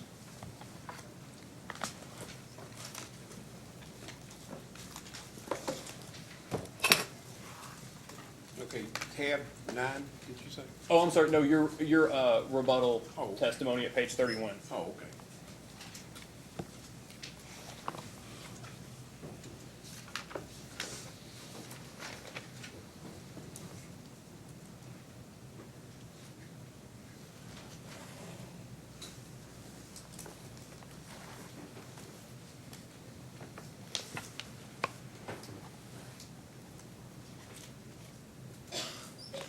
Let me know when you're there. I believe I'm there. Okay. Page 31, you said. Yes, sir. So the very last question that the attorney asked on that is there academic support for recovering fixed distribution costs through the application of a customer charge, i.e. a basic service charge? Do you see that question? I do. And then your response on to the next page 32 cites a, quote, well-known treatise, Electricity Pricing by Lawrence J. Vogt, published in 2009. Do you see that? I do. Okay. So,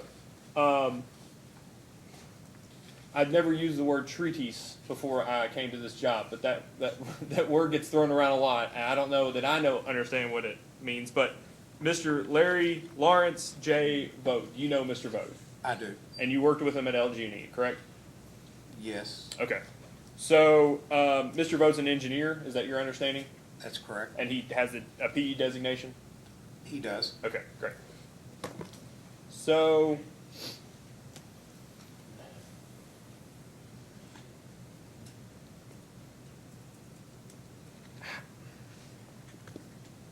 I asked this question earlier, and I hope I ask it better so it doesn't get objected to at this time, Chairman.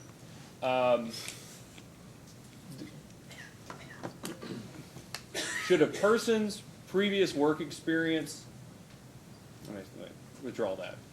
Does the fact that Mr. Vogt worked at LG&E have any bearing on his bias or whether or not the commission should consider his quote from his book, Electricity Pricing?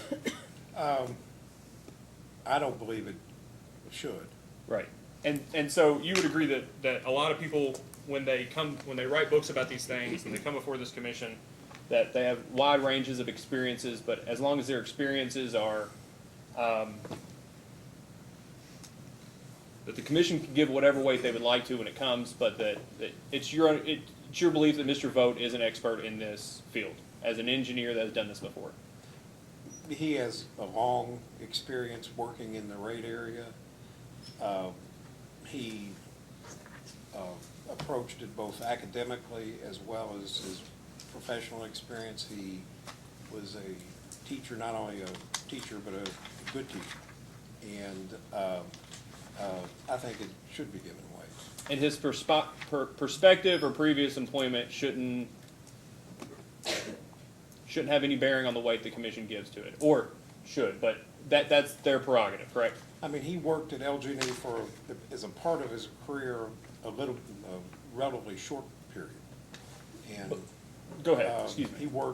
he had experience as a consultant and as working for Southern Company long before he came to LG&E, and then he came to LG&E for a brief period of time, and then went on to Mississippi Power to be the head of their rate department. And I just mean maybe a background from working for utilities, right? I mean, it doesn't seem, I mean, you work for utilities a lot, correct? I do. And do you do much work for consumer advocates? I work for, typically, I've worked for commissions to some extent, but less so than cooperatives, but also for municipal utilities and cooperative utilities and investor-owned utilities. But those are the primary parties that I've worked for.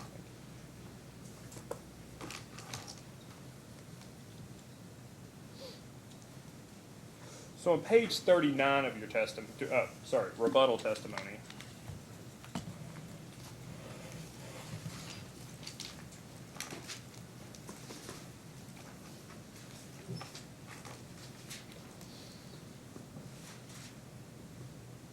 you state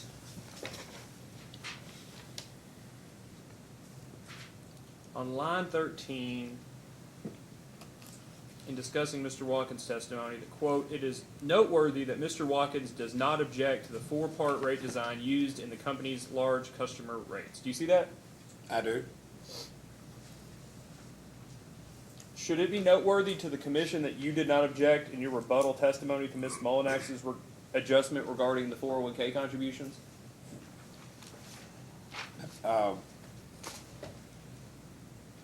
I don't think that, I think that's an apples and an orange comparison. Okay. Because, while I did not testify on Ms. Mullinax's 401k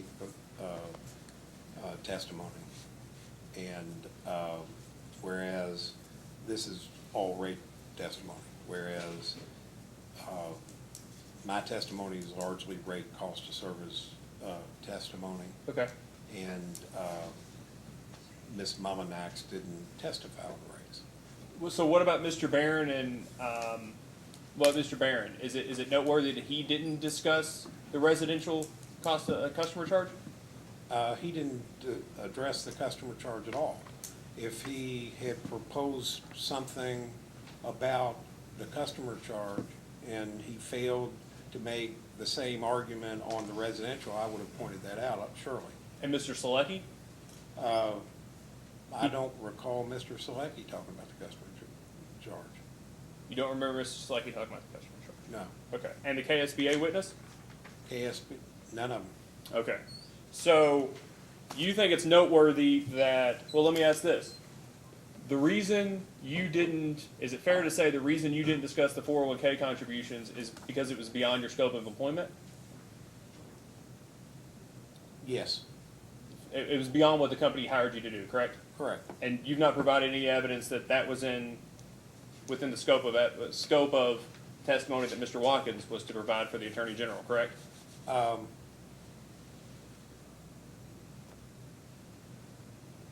Ask the question again, because Well, I mean, you've not provided any evidence that the industrial rate design was within the scope of Mr. Watkins' employment in this matter, correct? that's correct, but if I could add, we're talking about a customer charge and the principles of customer charges. And I think it's noteworthy that he objects to full recovery of customer-related cost on one rate schedule, but doesn't address it on these large rate schedules, or GS, or PS, or any other rate class. He only looks at it in terms of the residential rate. So is it your position then that the Attorney General should have to get testimony for rate design and revenue allocations for all of the classes of the utilities in a rate case? I guess the Attorney General can testify to whatever it wants to, but it's still noteworthy that he didn't address it.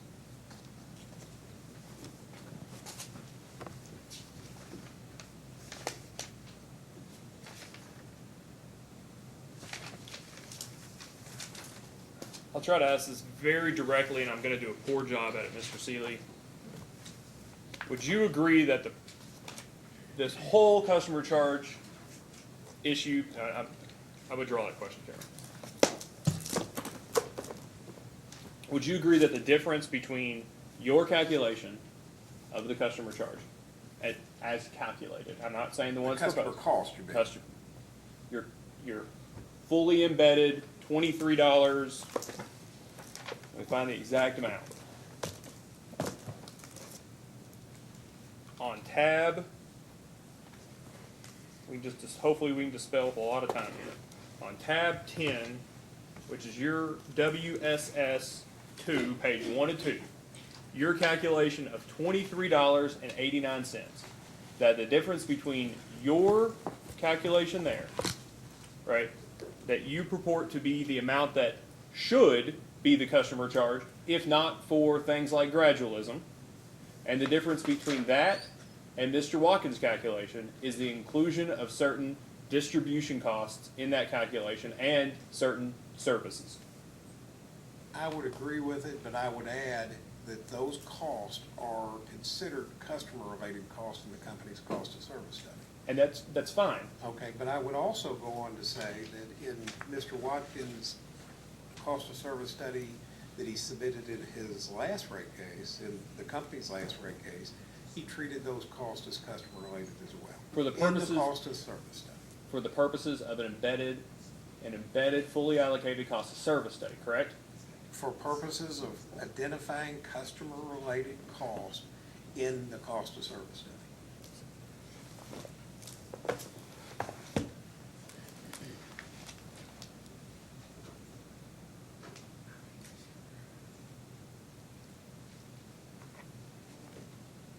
Excuse me, Chairman. It's fine. Take your time.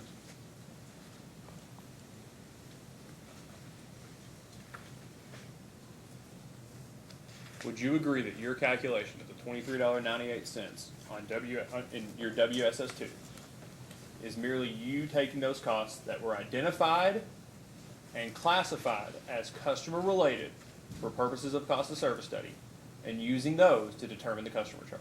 Yes, or the customer cost. If I'm saying if, Yeah. but that's Not the customer that's the charge, distinction that we're talking about Right, here, right. right? You just take it from the cost of service study. These were classified, so we're going to use these for pricing. We're going to use these to recover this cost from customers. That's your all's position, right? No, it's not our position because If I'm saying forgetting the excuse me. 23, that's not what the company's proposing. That's- The customer cost is $23.89. The company's proposing an equivalent of $16.13. But your support is that amount. The support for the customer cost is $23.89 for KU. Your support for saying that 1613 monthly equivalent, the support for that and gradualism is that that's on the way to $23.98 for KU. I would agree with that. That's your support. And so the disagreement is what should be included in the actual customer charge and calculating the customer charge that ends up on people's bills. Fair? The disagreement, you lost me with disagreement, but The- not to parse your language, but. The differences, well, let's take a step back. The differences between the calculation that leads to $23.98 for KU and something like $6 and change for KU is what's included, correct? Are the customer-related costs that are included, correct? Whether those items that are classified as customer-related for purposes of cost of service study are included in the calculation of a customer charge, correct? Correct. That's all the questions I have, Chairman. Mr. Kurtz, question? I do, thank you, Your Honor. Mr. Seeley, I'd like to ask you some questions about this exhibit, direct exhibit 1. You have it in front of you? I do. Okay. Because the interplay between the TCJA cert credit and base rates gets complicated. By way of background, the day, if you know, the day President Trump signed into law the TCJA, KIUC filed a complaint against KU and LG&E alleging that the Their rates would no longer be fair, just, and reasonable beginning January 1 of 18. I didn't know it was that day, but I'll take that subject to check. Okay. And shortly thereafter, within about a month, the Attorney General of the companies in KIUC submitted a settlement agreement for the Commission's consideration. Yes. The Commission approved and modified the settlement agreement, and actually customers started getting a credit on their bills beginning April 1. Is that your Sounds right. understanding? Okay. Now, the TCJA orders and the TCJA tariff says if there's new base rates that go into effect on May 1, the TCJA goes away, right? It's correct. Okay.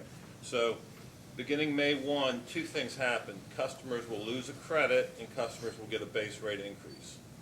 Correct. Okay. And conversely, on May 1, the company will quit paying a credit and start getting higher base rates, and so you get higher revenues in that way. That establishes the base rates. Okay. The annualized amount of the TCJA credit for KU is approximately $58 million, Yes, and for LG&E, $40 million. correct. Okay.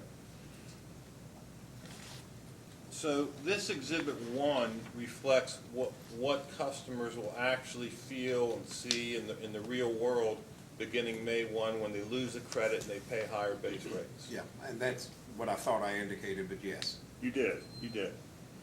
Now, why is that the proper starting point for allocating the base rate increase? Well, I wouldn't necessarily call it a proper. It is certainly a way to do it.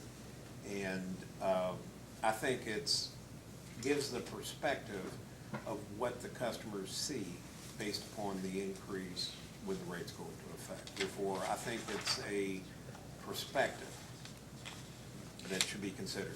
It's a proper perspective because in the real world, this is the money that the companies will get and this is the money customers will pay.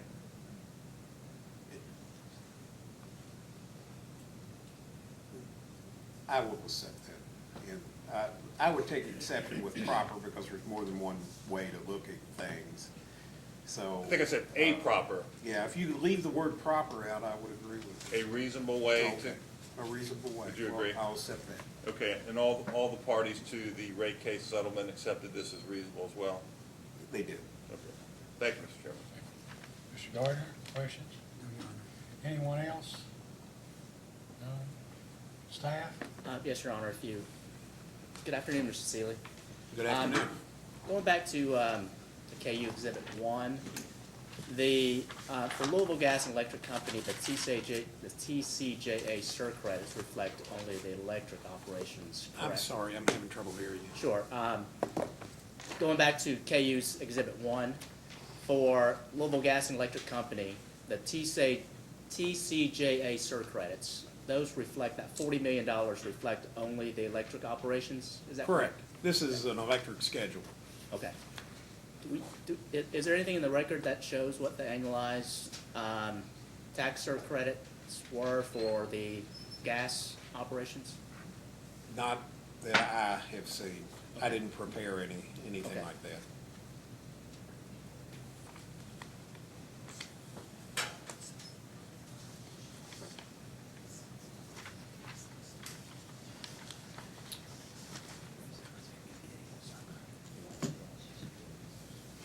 Could you provide a similar schedule for gas, for LG gas As operations? a post-hearing data request, Yes. yes.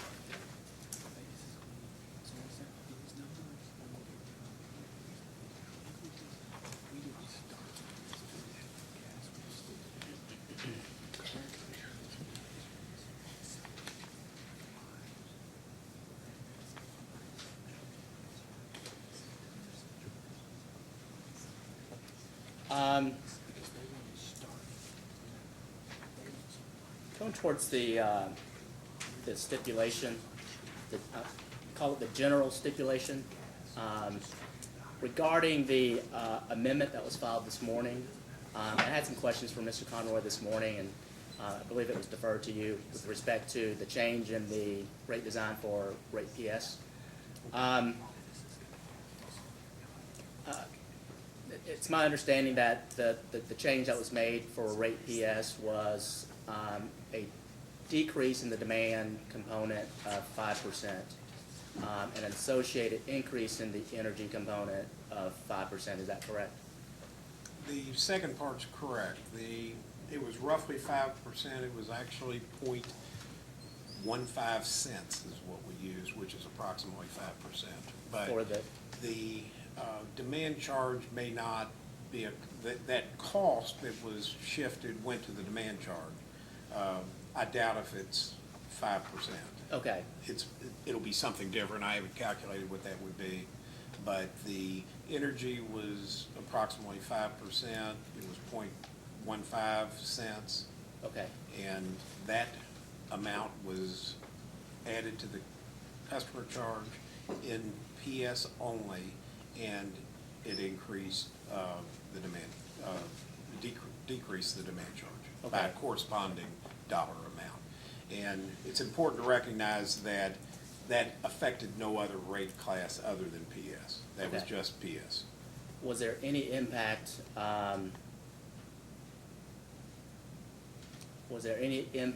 within the rate class?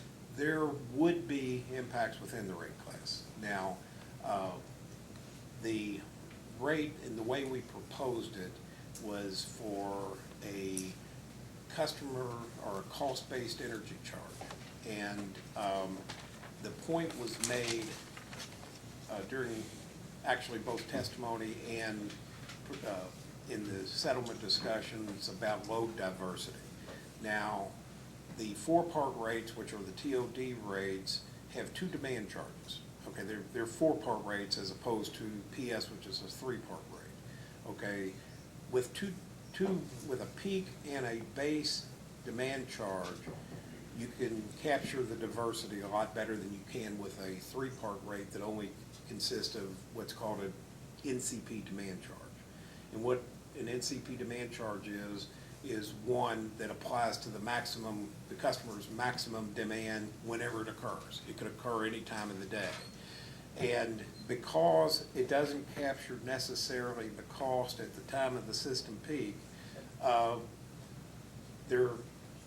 that rate schedule has the effect of not capturing the cost of diverse loads on the system. Therefore, after taking that into consideration, I felt comfortable recommending to the company that that would be a reasonable approach for that rate design from a cost perspective.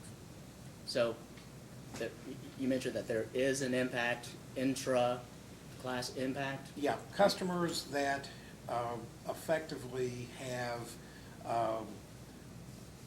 lower load factors will benefit from the change that was made. But the point that I was making about the diversity, a lower load factor customer may or may not be on the peak. Therefore, that process of including demand-related cost in the energy charges in the industry is referred to as tilting. And a lot of companies will tilt the rate to recognize diversity within a three-part rate that consists of only one demand charge. And that's what's being done here? Right. Okay. There's less justification for doing that under the TOD rates because the TOD rates have two demand charges. It's a four-part rate. Okay. Therefore, that's why I was comfortable with the proposed modification, and I think it's reasonable. Okay. So lower load factor customers within rate PS will benefit From more- that change, yes. will benefit more than, or relative to higher load factor customers within rate PS? With respect to that change, Okay. yes. Do you They know all what the- benefit from the lower revenue requirement, obviously. Certainly. Do you know what the magnitude of that? That's really difficult to say because you have to look at it on a customer-by-customer basis in order to do it, and there are thousands of customers on that rate. Okay. So it's very difficult, and it depends on the month. They may be no effect one month and larger effect another month. So that's not a trivial exercise to determine what the intra-class effect would be on various customers. Okay, but overall, would the magnitude be somewhat significant, insignificant, or, I don't think it would be that much because we limited it to only 5%. okay, So it wasn't a major shift in the, working with utilities across the country, I see tilting much greater than the 5% that we have here. So it's somewhat modest, compared to what you see in most rate designs for three-part rates. and I take it that, schools that are within the umbrella of the KSBA would be those that are the load factor customers? That's correct. Within They have a the- lower yes. load factor than the others in the class. Okay.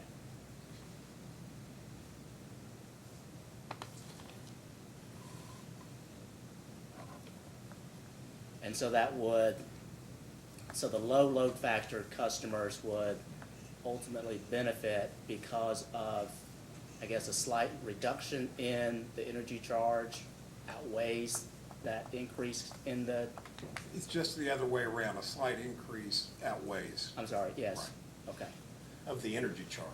okay.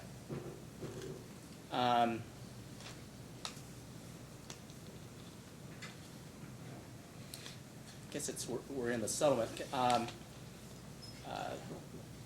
Can you, refer you to the settlement tariff? It's, original sheet number 60. It's the excess facilities. Just one second. Sure. Just quick question to confirm. This may take a second here. Stipulation, I'm sorry. stipulation exhibit. I think I've got a hard copy. So which one? KU. It's the That's a tariff. settlement, that's us. Yes. Okay. KU or LGD? KU. Okay. 60? Yeah. It's the excess facilities tariff. Okay. What page, do you have a sheet, original sheet number that would help? Original sheet number 60.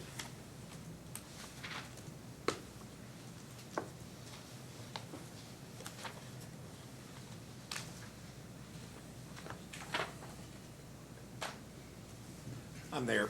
Okay.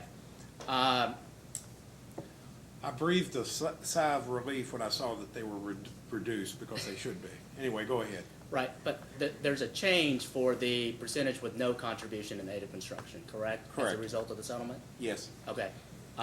So the percentage with contribution in aid of construction, there's no change to the proposed reduction?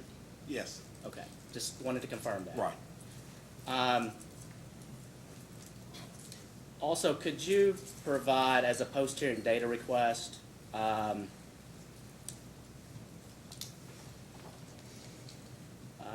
copy, copy in Excel format, for the Schedule M in Exhibits 3, 4, and 5 to the stipulation? It's Schedule M. Yes, yes, of Related. course. Yes. Okay. And then, with respect to your, this is another post-hearing data request. Can you provide updated versions of the following exhibits to your direct testimony? And we'll include this in the post-hearing data request. It's Exhibit WSS4, the cost support for LED fixtures and underground poles. WSS5, cost support for LED conversion fee. WSS6, cost support for solar share capacity charges. WSS7, cost support for electric vehicle supply equipment rate rider. WSS15, cost support for excess facilities rider. And WSS17, cost support for electric meter pulse charge.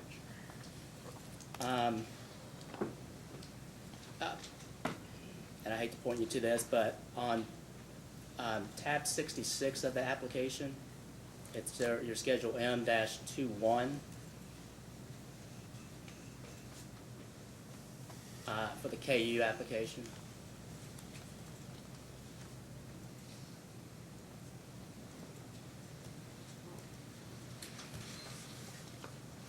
Okay, we're at Schedule M now.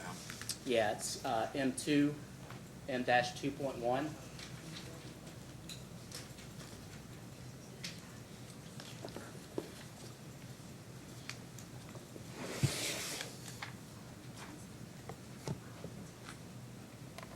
think we're there. Okay. There's a notation on the bottom of that schedule. Do you see that? Could you go down a little bit more, Don? Okay, this is, yes, okay, just a minute. We're almost there. Okay, we're there. Okay, the asterisk states that the impact of the proposed revenue decreases for electric vehicle charging service and solar capacity charges, and any under-recoveries of costs for these programs will be borne by shareholders and thus are reflected in the adjustment for imputed revenue for solar and electric vehicles. I see that. Okay, can you explain what adjustment was made to remove the undercollection from base rates of these? Okay, they were, let's see, the one was the electric vehicle charging service. What we did was we calculated the actual cost associated with that service rather than the rate that we were charging for. And for the electric vehicles charging service, we looked at one that was more comparable to the cost of fuel that a customer could see, which was less than the cost. And this adjustment was made to cover the cost that was reflected in revenue requirements as opposed to what we were charging, so that other customers would not bear these costs. Okay. Anything that we were charging less than the cost, we wanted to make, for these two rates in particular, we wanted to make sure that the customers weren't bearing the cost that the shareholders were. Okay, so just to confirm that without the expense adjustment, the shortfall is still included in base rates? I'm sorry, could you say? Without the adjustments that have been made, those, the shortfall related to these costs would still be included in base rates? Yes, without these adjustments, they would be reflected from other customers. So Okay. they would have been included in revenue requirement and recovered from other customer rates. Do you, do you know what that revenue shortfall was? I'm sorry. If couldn't not, hear do you know what that revenue shortfall was, the amount? It's shown here on the schedule. So the 2064 and the 5008, Right. some of those? Yes. Okay.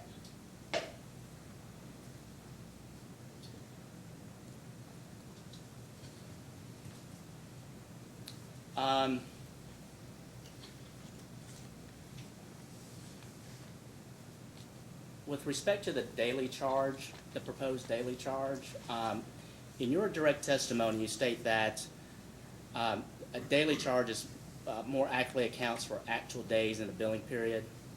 Do you recall that? I do. Okay, and that it more accurately reflects cost of service. Do you recall that? I do. Okay. For purposes of estimating the revenue generated in the forecast period, is there any difference between using a monthly versus a daily charge?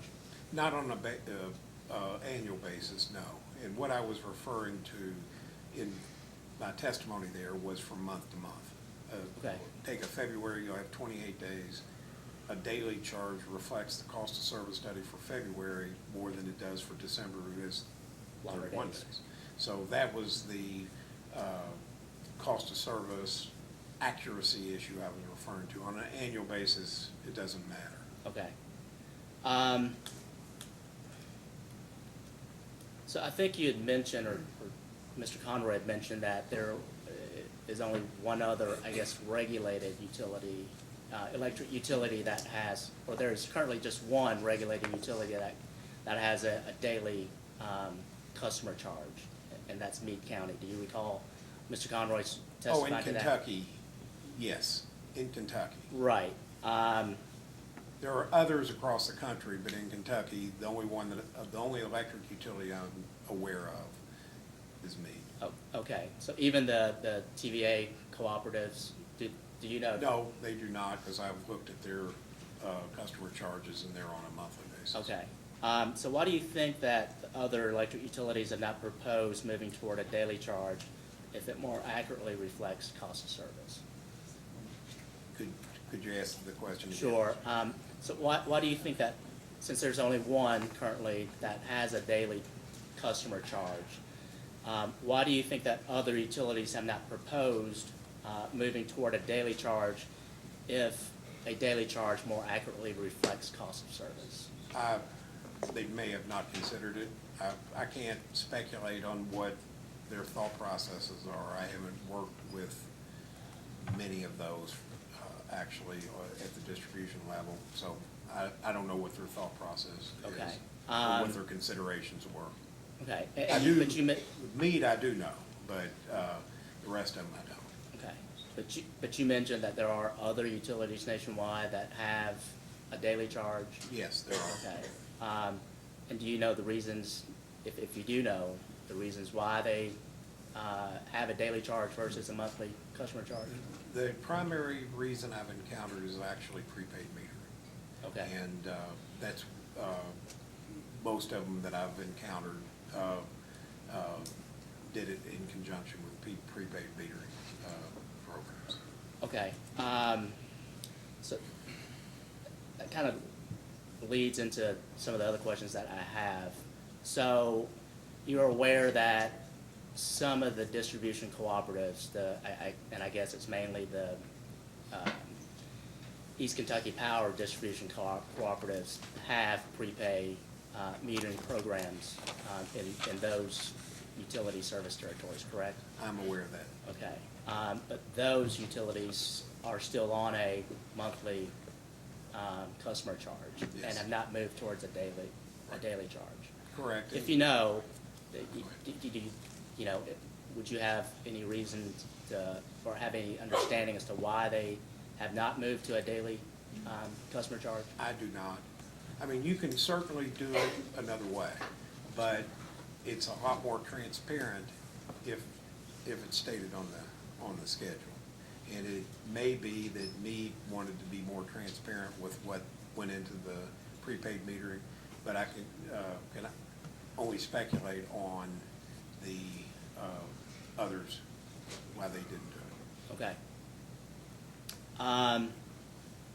You also state that daily customer charge creates future optionality, not only for, I guess, we're talking about prepaid metering, but also for new programs such as electric vehicle rates. Can you explain how a daily customer charge would be preferable over a monthly charge for electric vehicle rates? Sure. And it's similar to the prepaid metering charge, is if you, and again, the company does not have any plans to implement this, but they wanted to keep the option open to be able to use it for such programs. But for a charging station, you could apply a customer charge on a daily basis for a daily charge. And you could do other things as well. You could unitize it on an hourly basis as 24 hours of the daily. But that was just one optionality that we identified. It wasn't the driving consideration. I think ultimately the likelihood of prepaid metering is stronger than using that for electric vehicles. Okay. But it was an optionality that we identified when we were discussing it. Are you aware if the company is considering prepaid metering as a future option or a near future option? If it is, it's in a nascent phase and it's just conceptual. They've indicated they have no firm plans at this point, but it's something that I think is on the radar screen and is thought about again. And not to bring up ancient history, but the company had one years ago, but it was in the early days of offering those and the equipment wasn't very suitable. Therefore, the company had gone down that path before, and it was in fact the first utility in the state to do it. And but the equipment wasn't ready for prime time. So I think there were issues with it at the time. Yeah, the technology is somewhat evolved. Changed significantly right? since then. And a lot of the companies that are offering them smart meters, AMS systems allow for greater flexibility to do those types of things. So a lot of the cooperatives that I work with are well ahead of investor-owned in terms of offering AMS facilities, and they incorporate prepaid metering as a part of their AMS systems. So you see that a lot throughout the country.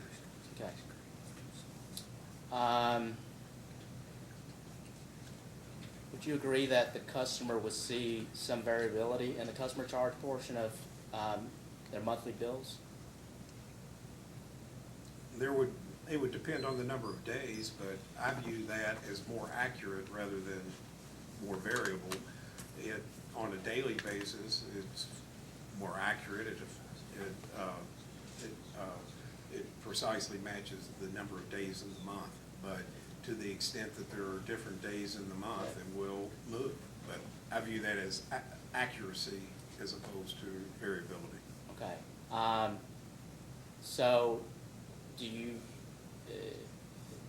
not think that it would cause or create some confusion, customer confusion with respect to changing from a monthly rate that's been constant throughout the months over the years versus a daily rate that could change depending upon the customer's billing cycle?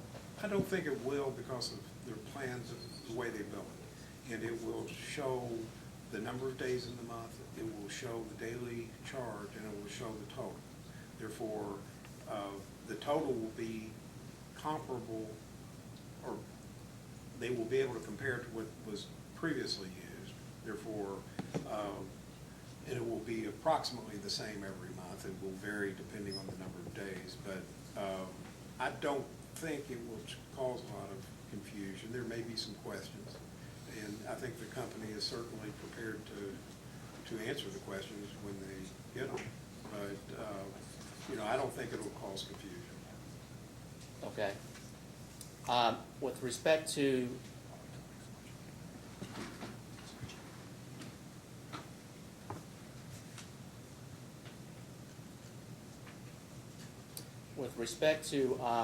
the company's proposal to separate out the energy charge into two components in its tariff, how does that, or how will that impact how a customer perceives their usage?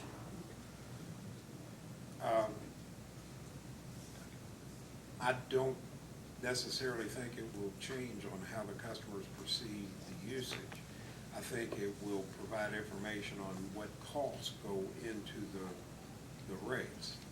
And you probably won't recall because this was many years ago, when the company implemented the gas supply cost adjustment, the commission ordered the company to separate it out because the way the company originally filed it was to include the gas cost in with the distribution delivery charge on the gas side of the business. And the commission stated that that it would provide additional information to know what those costs are for the customer to understand those two major cost components. And these are the major cost components that go into the energy charge. Okay. They're either fixed or they're variable. Those are the major dividing line between the costs.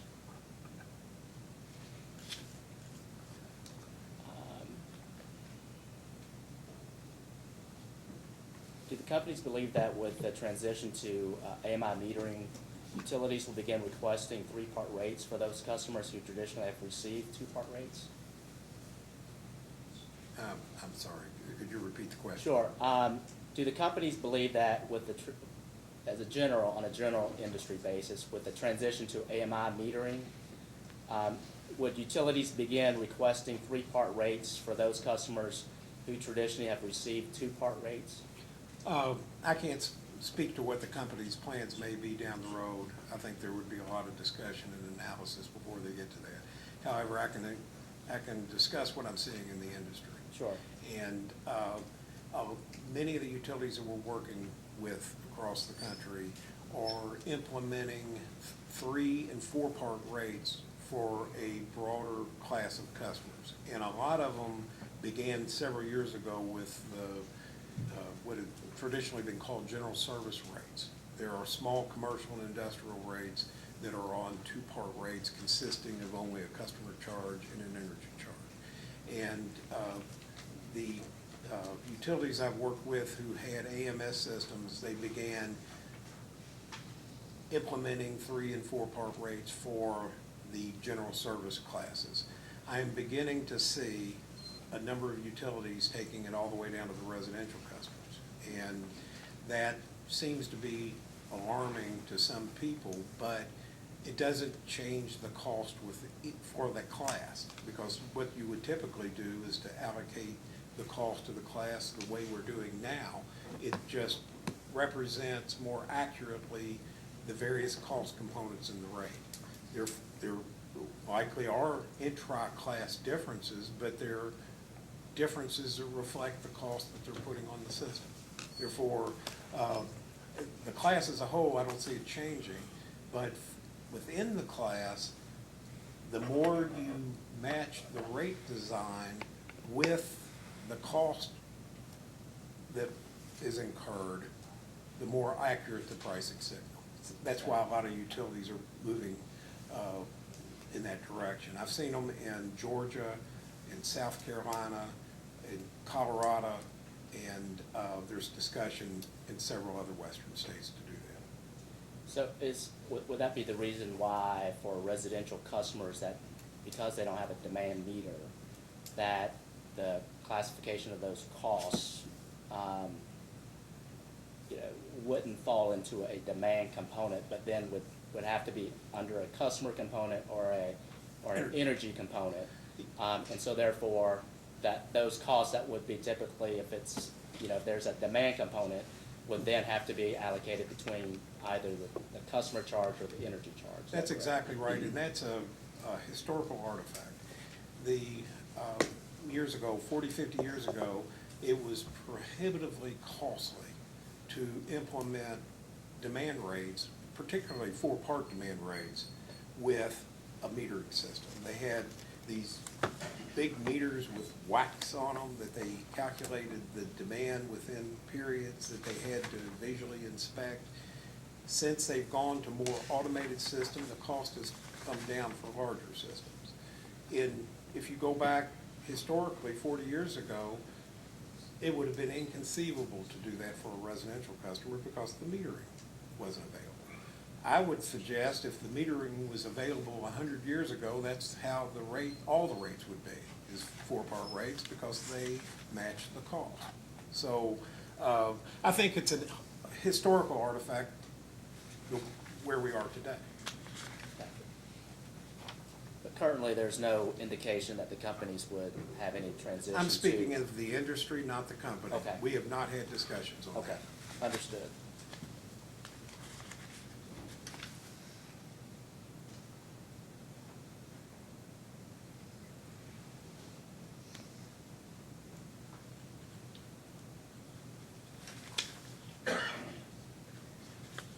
Those are all the questions. Thank you. Before we start, Mr. Chandler, does your witness have a time issue? I know we talked about it yesterday. Yeah. So I think at this point, it would depend on how many questions the commission itself has and how much redirect Mr. Crosby has. I think that if it's not going to last more than maybe 15 or 20 minutes, that we can let Mr. Seeley finish, and I think if we put Mr. Watkins up after Mr. Seeley, we would be okay. Any No objection to that? No, sir, that's fine. I just don't know how much redirect the company may have, so. Very little, Your Honor. Okay. So I'll leave it. I don't know how many questions you all have, so I think it'll be okay. A lot of questions? No, I don't have a lot of questions, just one line of questioning. And I want to go back to the AG's Exhibit 10, where you talk about the development of the $23.89. Yes. And help educate me, and I apologize that I look at cost of service, and I've always made some assumptions, but when Mr. Chandler got into his line of questioning, it kind of triggered some thought process here. When we look at the customer-related costs, are those an allocation by percentage of total cost based on something, or are they direct costs that the company has designated being customer-related? The company, in calculating that classification, we go through components of cost. Transformers is a good example, and we perform an analysis, a statistical analysis. I alluded to it earlier, called a zero-intercept analysis, to classify the cost of a transformer, for example, between customers. and demand related. And what we do is we perform a statistical analysis and calculate a linear regression analysis on the data to calculate the fixed cost component that we consider the zero intercept that we consider customer related, whereas the rest of it is demand related. Therefore, we do that with respect to transformers, we do that with respect to overhead conductor, and we do it with respect to underground conductor. Now, meters, we assign all that capital cost as customer related, because you have to have a meter for each customer. The same thing with the service drop. And meter reading and billing are considered customer costs. But on the distribution side, we perform a statistical analysis that's addressed in what's called the NARUC Cost Allocation Manual. And it's widely used throughout the industry, and it has been used and accepted in Kentucky for decades, both on the gas and electric sides. The difference on the gas side is you do, instead of underground conductor, you do pipe. And you do the same type of analysis on pipe. But on the gas side, you take a zero intercept of distribution mains. We don't do it on transmission mains. We treat all of those as demand. But on the distribution mains, we do a zero intercept analysis. We include service drop, we include meter reading, billing. Those would go into the customer cost. I hope that's helpful. But we have a direct cost that can be identified as a direct cost, and then we have costs that are allocated based on a linear regression or a statistical analysis that assigns a portion of the cost to each class. Yeah. Not to quibble, but the term of art in cost of service studies is classified. You classify them as that, but it's a percentage.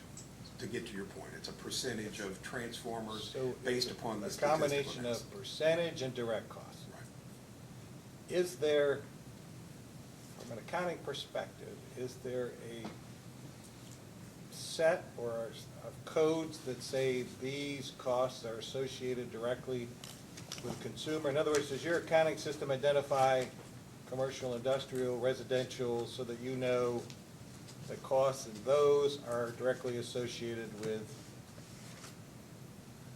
No. I know you said meters, I know you said service lines. I'm just curious, you know, like there's a generally accepted accounting principles and costs are coded in a certain way, and I think Mr. Chandler's point was the difference between your number and the other number was the fact of what is considered to be consumer-related or customer-related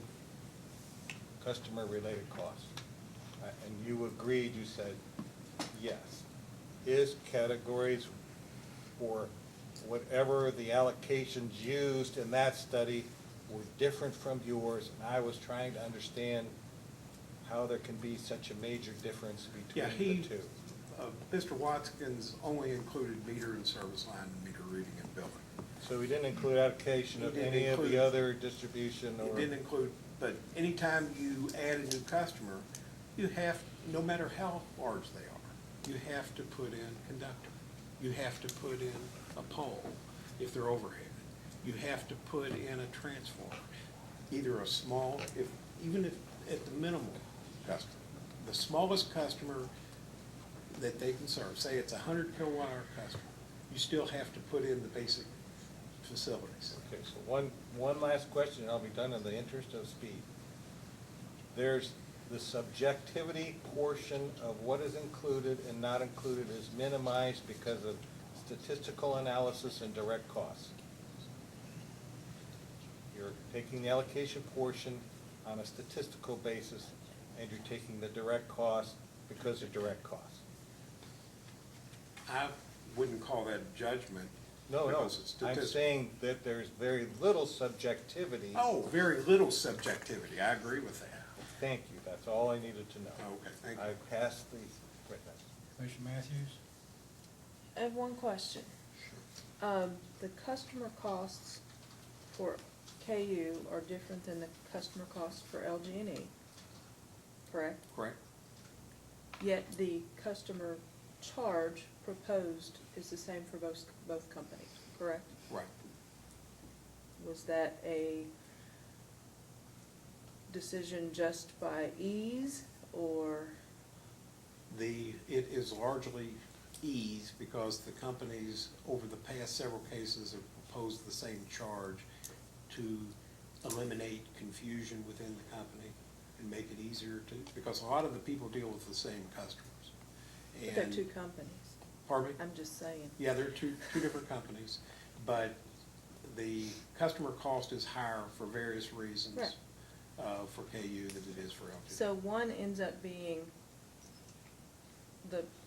the ask was 70, almost 71% of the customer cost. The other ends up being about 79% of the customer cost. That's correct. It sounds Yeah, reasonable. but it's just arithmetic. So. Right. Thank you. I have no questions, Mr. Crosby. Just one, Mr. Chairman. Mr. Seeley, are you aware of whether the Louisville Water Company, which I understand is not regulated by this commission, but whether they have a daily basic service charge? Do you know that? They do. Thank you. I have no further questions. Can I ask one quick follow-up to what Mr. Wynn asked, just to clarify? Okay, all right, okay. Thank you. I just want, in the questions about the tweaking with the settlement here at the end, I just want, and there was some discussion about time of day, secondary and primary. I just wanted to make sure that the tweaking is actually intra-class to PS and not intra-tier. So the only class that was affected was power service. That's correct. Okay, thank you. May this witness be finally excused? Yes, sir. Okay, you may step down, Okay, Mr. thank Seeley, you. you may be excused. If you would stay for 1 second, though, I promised Mr. Malone that we deal with the school board issue as soon as Mr. Seeley testified. Is there any, I think everybody's seen the addendum to the stipulation, right? Does anybody have any objection to it? And I was gonna ask, I know you had mentioned before that doing the colloquy for the settlement. We'll do that right now. Thanks. If everybody has no problem with your client leaving. Anybody- We have no, I mean, we have no questions for Ron. Any of the commissioners, Mr. Wilhite? No. All right, this time, before we get to the AG's witness, let's get the settlement agreement colloquy done, and then Mr. Malone and Mr. Wilhite can leave.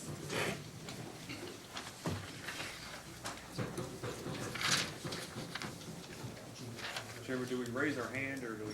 You can put your hand over your heart if you'd like, however you want to do it. As long as you'll believe me more. We don't have it. Chairman. You don't have one. I just came up. Yes, okay. Sorry.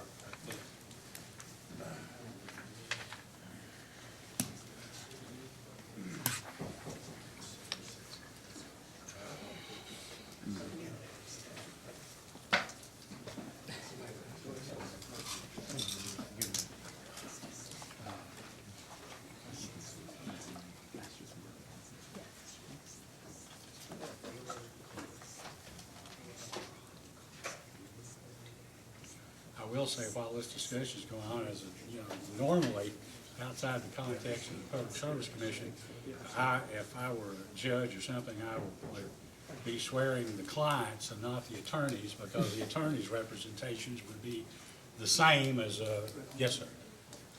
Chairman, I think there's a need to clarify whether the low-income groups that are signatories to the stipulation, but were dismissed as parties, are still considered to be parties to this stipulation. I think that my opinion is that they signed the agreement while they were parties. And they don't, I don't think if they want to be sworn, that's fine. If they don't, they're not technically parties. And so it's immaterial to me one way or the other, but I don't think we ought to force them to sign. They're now, the parties aren't here. They have employees who are witnesses, so I don't think it's necessary. And, I mean, the whole point of this, to start with, I think goes back years ago to a former Attorney General from Floyd County, and he's not here anymore. And so I don't think Mr.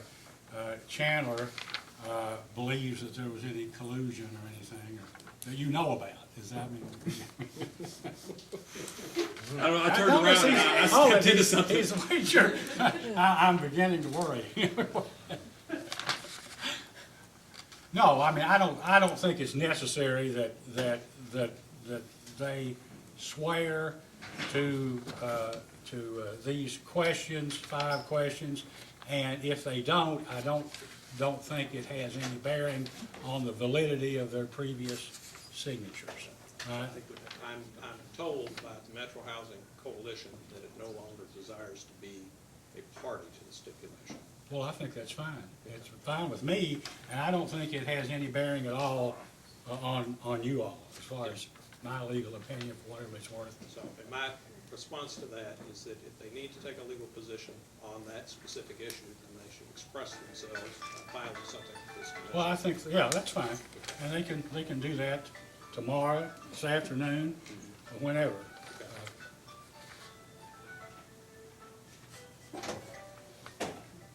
We've had it all here today. Okay, please raise your right hand. You better raise. I'm here Don't now. go the heart. No, Go I'm here ahead. now. Okay. All right, do you solemnly swear or affirm that the answers to the questions you're about to give are true and correct to the best of your knowledge and belief? I do, yes. Okay. Were you aware of, and did you have an opportunity to participate in all of the negotiations that resulted in the settlement agreement? Yes. Did you voluntarily sign the settlement agreement, and do you fully support each and every provision contained therein? Yes. Are there any provisions in the settlement agreement that you do not understand, object to, or take issue with? No. Was any consideration of any kind offered, or were any promises made, other than what is expressly set forth in the settlement agreement, to induce you to negotiate and sign the settlement agreement? No. Are you aware of any reason why the commission should not adopt and approve the settlement agreement in its entirety? No. All right, please be seated, and unless somebody needs a break real quick, we'll start with your 2 witness. minutes, if that's very quickly. Okay, Take a well, 5-minute why don't we go, when's your client need to leave? So he needs to be boarded the airplane out of Lexington, so the Mayberry Airport at 4:45. So I think we're gonna have plenty of time to get him on. Well, if we can take a short break until 20 till 3, then we won't break again until the end, unless That'll be somebody fine. else needs a break. That'll be fine, Okay? Chairman. All Thank right, you. we'll take a 7-minute break until Very quiet. 2:40. Don't question the Mayberry. We're now back on the record, and because of some time constraints involved with the Attorney General's expert witness, a decision has been made to allow Mr. Chandler to call his witness at this time out of order. Thank you, Chairman. The Attorney General will call Mr. Watkins to the stand. Please raise your right hand. You solemnly swear or affirm under penalty of perjury that the testimony you're about to give will be the truth, the whole truth, and nothing but the truth? I do. Okay, please be seated. Mr. Chandler, you may ask. Thank you, Chairman. Good afternoon, Mr. Watkins. Good afternoon. Will you state your name for the record? Yes, my name is Glenn A. Watkins. That's Glenn with 2 N's. And with whom are you employed? I am President and Senior Economist of Technical Associates Incorporated. And where is Technical Associates Incorporated? Our headquarters are in Richmond, Virginia. Okay. And what's the address? 1030 Stone, no, that's my old one. 1503 Santa Rosa Road, Suite 130, Richmond, Virginia. Perfect. And did you cause to be filed or filed yourself direct testimony and responses to data requests in this matter? Yes, sir, I did. And do you have any corrections to those data requests or direct pre-file testimony? No. And if you were asked those same questions today, would your answers be the same? Yes. And do you adopt your responses and testimonies, your testimony in this matter today? Yes, sir. The witness is prepared for cross-examination. Thank you, Chairman. Mr. Crosby? Mr. Chairman, in the interest of time, we're prepared to waive cross at this time. We would like to reserve the right if something comes up to ask a question after the commissioner's finished. We don't anticipate it, but. Can I do redirect? We're giving you great laughs. I do appreciate that. All I ask is that's fine as long as I get an opportunity to redirect after any of the Yeah, questions come. you'll have a chance. Thank you, Chairman. And any other party, attorney for a party, like to cross-examine Mr. Watkins? Staff? Yes, Your Honor, just a few. Good afternoon, Mr. Watkins. Good afternoon, Counsel. In your testimony, it's on page 38, if you want to turn to it, but if not, If you want to give it, okay. sure.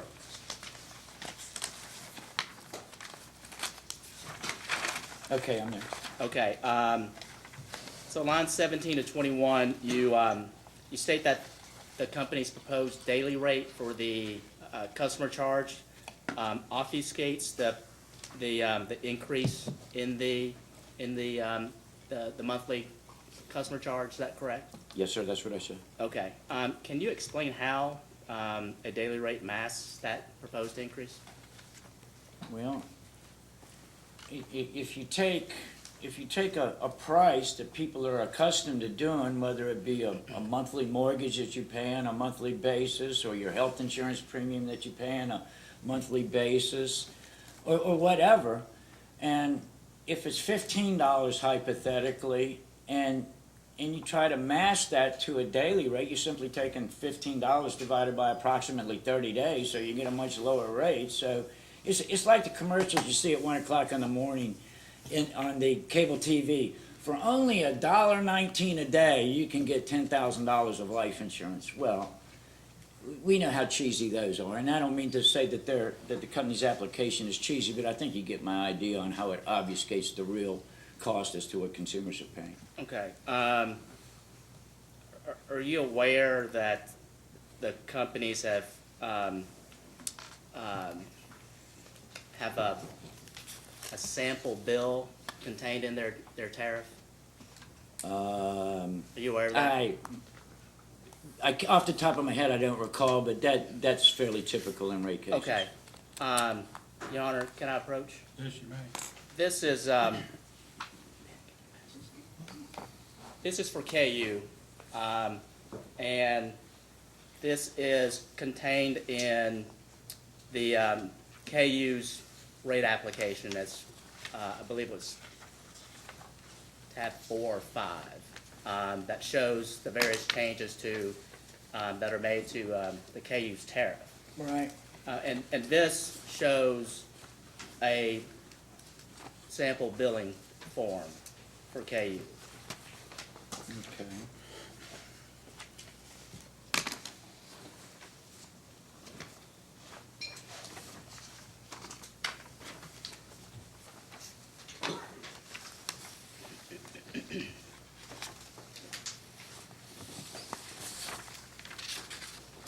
And Your Honor, I'm not going to request this to be introduced into evidence since it's already in the record of the case.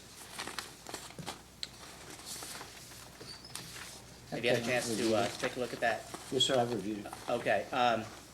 If you turn to page, so the first page shows part of the bill, I would think, for a residential KU customer. If you turn to page 2,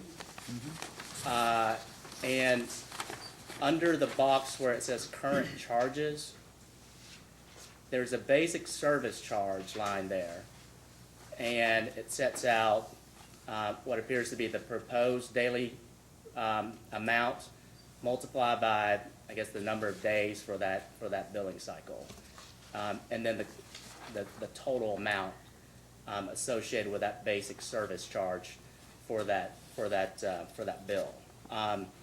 So, with having format like this showing the actual calculation of the daily rate multiplied by the number of days in the billing cycle and arriving at a total basic service charge for that bill, would you still consider that to be a kind of way to obfuscate the increase in the proposed basic service charge? I do. The reality is electricity rates have been around for well over 100 years. I mean, I hate to sound too folksy, but if it ain't broke, there's no reason to fix it. People are used to monthly charges. I pay my employees on a monthly basis. February, I pay them more than maybe I should. July, maybe I'm paying less than I should. We're used to the monthly charge. It's, and we can talk about costs and all we want and stuff like that, but people are used to paying the same amount per month. You do this, as we heard testimony earlier, and this is consistent around the industry, billing cycles typically include anywhere from 25 to 30, about 34 days, usually in there. So when customers start seeing a bill that, well, why did my customer charge go up? Well, they'll see, yes, 34 days, but then they say, well, last month was February, and that only included 26 days. I'm not getting all this stuff. Now, surely some people are going to understand it, and it's not going to be the end of the world, but it just, if it ain't broke, don't fix it. People are used to monthly charge. It's really that simple. Okay.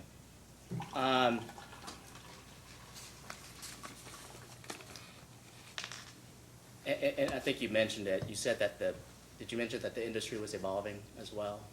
I'm sorry? I'm sorry. Take that back. Would you agree that the electric industry is evolving? In what way? Rate offerings, the way distributed generation, net metering, a whole host of, offerings and technology advances that are being introduced into the electric industry now that has not been in the past. Would you agree with that? Oh, undoubtedly, and I didn't mean to sound like I oppose innovation and change. As the last would be the last thing I would recommend. Certainly, we've got a lot of technological changes in the last 15 or 20 years. Okay, and to the extent that I guess we had discussed with Mr. Seeley certain rate optionalities that could be proposed in terms of prepaid metering. Do you think that that would be a reasonable change to a daily customer charge with respect to prepaid metering? Absolutely. I've been involved in quite a bit of prepay. I represented the Georgia Commission and all of their matters for Georgia Power, as well as in Delaware as it relates to Delmarva Power. There have been, and I would imagine KU and LG&U are painfully aware of good intentions but dismal failures with their old prepaid program. The way that we're finding it in the industry that voluntary prepaid programs only work is, first of all, you really need smart meters if you're going to do that, but with smart meters, the way that the mechanics of effective prepaid programs are is it makes more sense to do it to have your service charge on a daily basis because of the way that the mechanics work. In Georgia, for example, the typical residential customer, traditional residential customer, your customer charge is expressed on a monthly basis. If you're a voluntary prepaid customer, your customer charge is on a daily basis because it makes sense under those circumstances. Okay.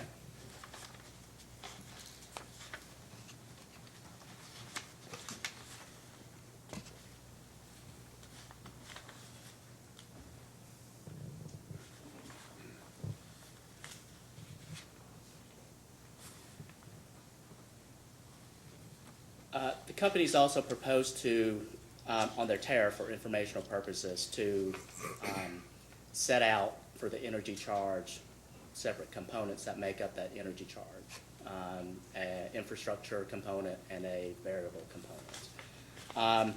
Do you believe that customers would not want to be informed about utility rates and in particular how the proposed change to the energy charge that is being proposed for informational purposes in this case? I can't necessarily say what customers want or don't want, but I know what they don't want is confusion.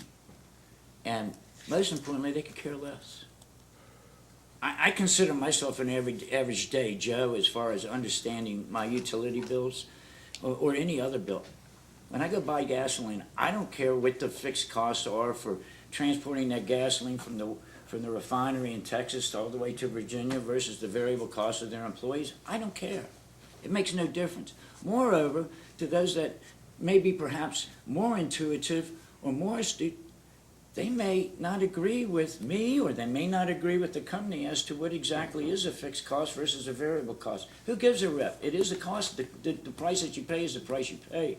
And with respect to a regulated monopoly, you have no choice but to pay that rate. You can't shop around, but whether that's important or not is the end result. So it really provides no additional information to the customer, in my view. And furthermore, you must remember, let's say that we have a rate case every 2.5 years.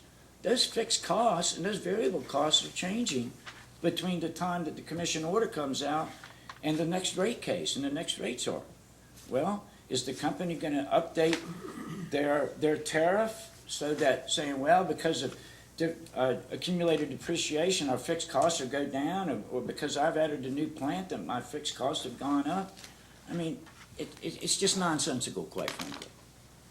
Okay, so are you opposed or indifferent to the company's proposal to set out for informational purposes on their tariff a breakout of the energy charge for residential customers? Opposed. Okay. You opposed, but then you also said that the customers really don't care. I'm trying to get a full understanding of, if they don't care, then why would it matter? Why confuse people? Why provide information that is useless, debatable, and confusing? That makes no sense to me as not only an economist, but as a policymaker. Simple answer. Okay.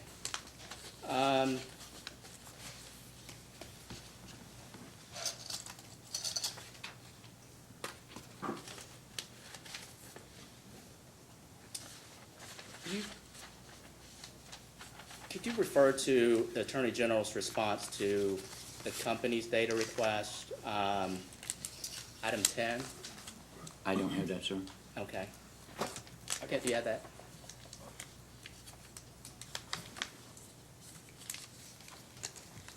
Company item 10?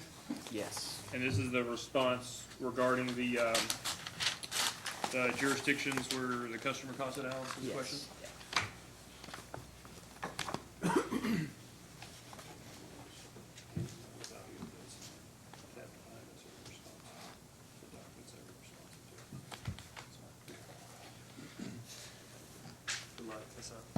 This is the responses in the back side.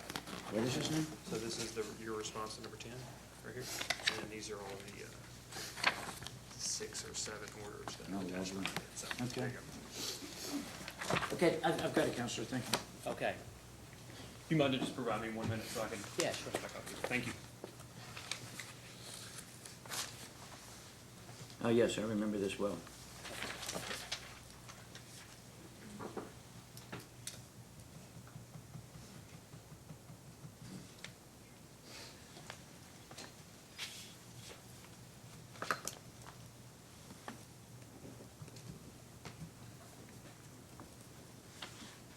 So, Go ahead. the response, or the question that was asked was to provide any commission orders in any jurisdiction where your direct customer cost analysis has been specifically accepted in setting customer charges for residential customers. And in ultimate response, you provided certain orders from, I believe it was the Virginia State Corporation Commission involving Columbia Gas, is that correct? That's correct. Okay. And that, there was an order that was provided as well. Could you turn to? That's a partial response. I provided it, just to be fair, so that nothing's taken out of context. Sure. The response was, I've been doing this 38 years. I do about 15 cases a year. You can do the math, how many rate cases I've done. I don't mean to sound smug, but as any experienced attorney that does numerous cases a year, you don't keep a list of everything.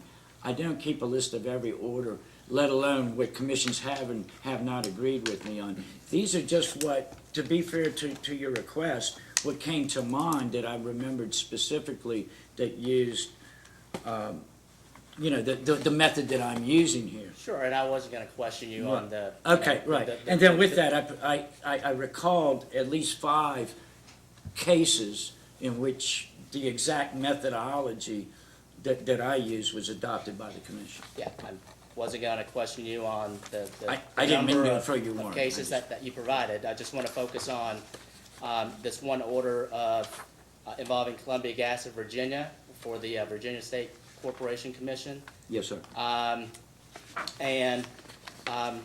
The title is, it's a report on remand of Michael D. Thomas, hearing examiner, and it was issued on June 30th, 2015. Do you see that at the very front of the, Yes, I'm very or familiar with that report? document. And if you can turn to pages 19 and 20.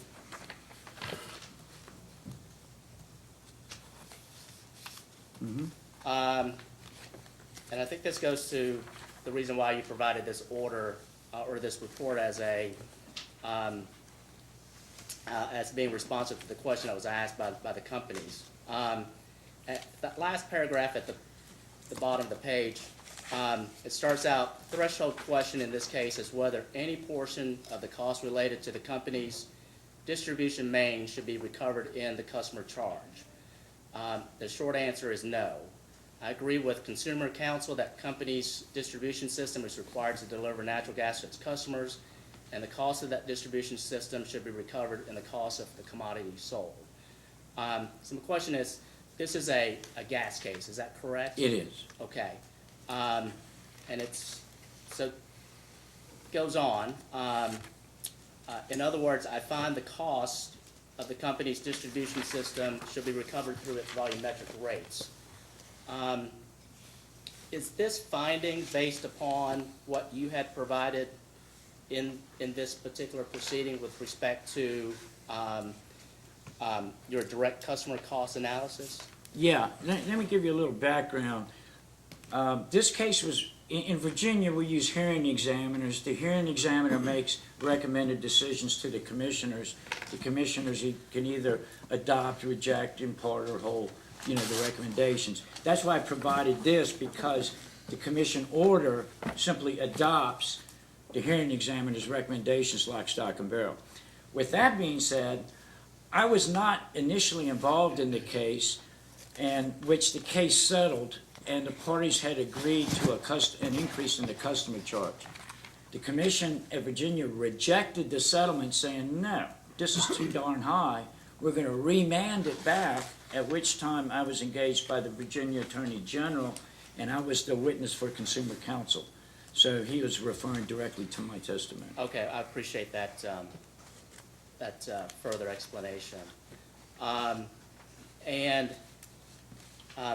So on top of page 20 of this hearing examiner's report, it goes on, this finding is consistent with the Commission's longstanding position regarding customer charges. It is a simple fact that not all residential customers are the same. Some may take gas service to operate a decorative fireplace, while others may use gas to heat their homes, hot water, swimming pool, and as a fuel for cooking.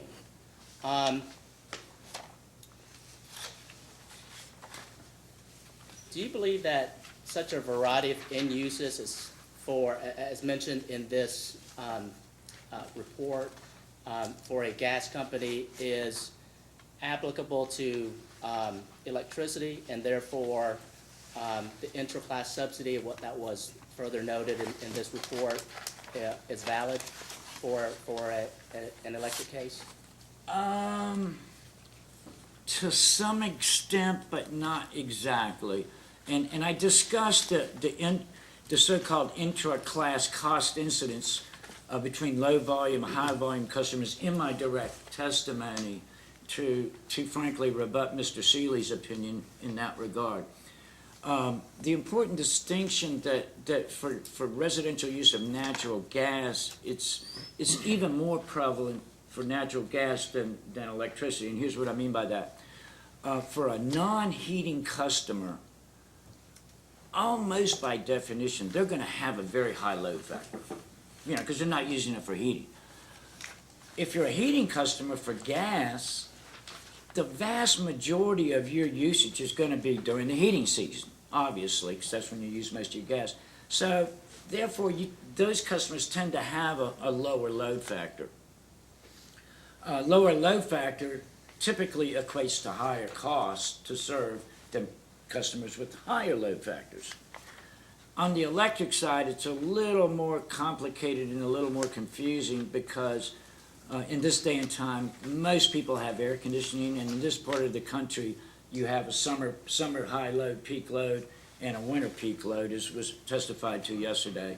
So you have peaks in load in the winter, and then it goes down in the spring, goes back up in the summer, and tends to go back down in the fall. So it's not as clear cut on the electric side generally as on the gas side.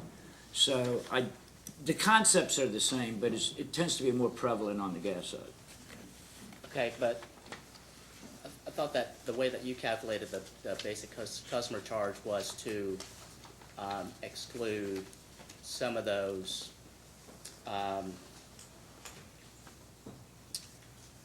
distribution facilities such as underground lines, overhead lines, and transformers in arriving at your customer cost, the residential customer costs. Yeah, I think there's some confusion. We're having a disconnect here, Counselor. You had asked me the question about the relationship between gas and electric as it relates to the wording on page 20 here, where he's talking about different customers that use different appliances in different ways.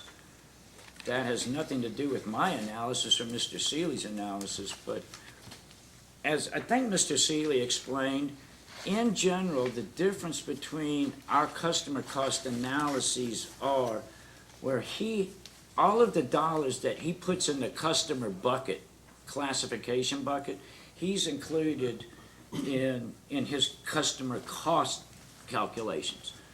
My calculations conceptually in many regards are similar. However, the major difference is whereas Mr. Seeley has included, for example, 78% of underground lines, distribution lines, within his customer cost bucket, I have not included any of those. The only costs that I have included are conceptually those costs required to connect and maintain a customer's account, which would include, it's in my exhibit, but generally speaking, it includes the service drop or service line for gas, the meter reading, maintenance of meters, customer records and collections, and billing, those types of costs that are required to connect and maintain a customer's account. So that's where philosophically Mr. Seeley and I disagree. And there's also couple of cases from the Washington Utilities and Transportation Commission that were provided. Is that correct? Yes, sir. Okay. Can you turn to the one where it says Washington Utilities and Transportation Commission versus Puget Sound Energy? So, Council, By chance have a base stamp yeah, number? that's a second. So, Council, the one I handed him has all those exhibits back to back without being tabbed. Okay. So if Council doesn't have an objection, I have the individual tabs that were uploaded. Do you all mind if I just hand them? Yes. Okay. May I approach, Chairman? May. Thank you. Can I take this one? I'll take that thing back. Thank you, sir. Put it right here. Oh This my is the goodness. Puget Sound one. And all you need to do is there's your arrow to go down. I know, I don't know. Was it the Puget Sound case, Counselor? Give me 1 second. Or the Pacific Corp? I think I provided a couple. Actually, it was the Pacific Power Lighting Company. Okay. May I approach again, Chairman? Yes, you may. Sorry about that. I think I can do it all by myself, sir. Yeah. Wow. I amaze you sometimes. All right, thank you. Sure.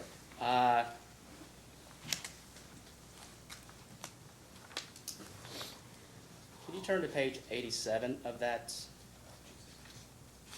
You would have to go all the way to page 87, Of wouldn't that you? order? It's just the third page. I'm sorry? It's just the third page. Oh, okay.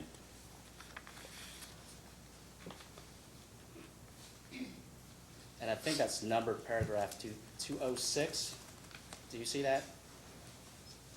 206? Yes, sir. I think I'm there. Yes, Okay. sir, I am there. Thank you. Okay. Can you read into the record that first sentence of 206? Where it starts with staff supports? Yes, sir.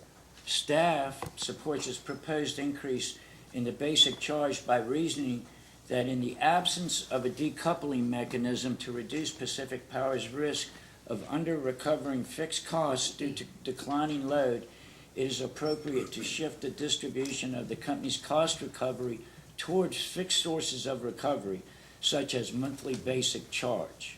Is that, do you want me to continue? No, that's it. Okay. And they rejected staff's recommendation. Right.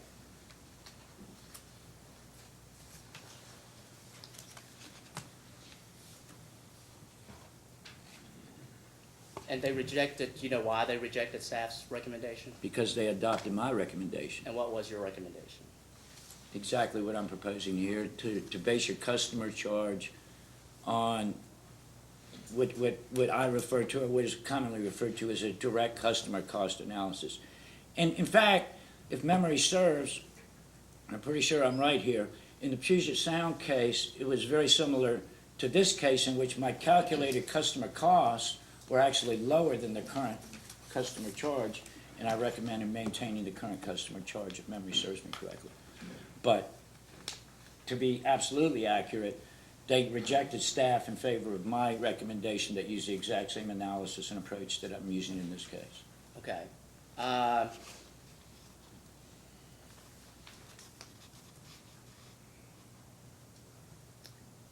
Could you turn to, well, let me ask you this. You say you're familiar with this particular order, correct? Yes. Okay. Did the Washington Commission also reject staff's position because it did not involve a decoupling mechanism? No, I don't think so, but they do have decoupling in Washington, and they were moving towards that now. There was some bickering as to the mechanics of how decoupling would be applied, and I think Commission staff wanted decoupling to apply to all industrial customers, which made no sense whatsoever, but I don't know why this was put in there. It really wasn't an issue in that case. So can you turn to paragraph 222 on page 94? I'm sorry, 22. Okay, give me just a second, please.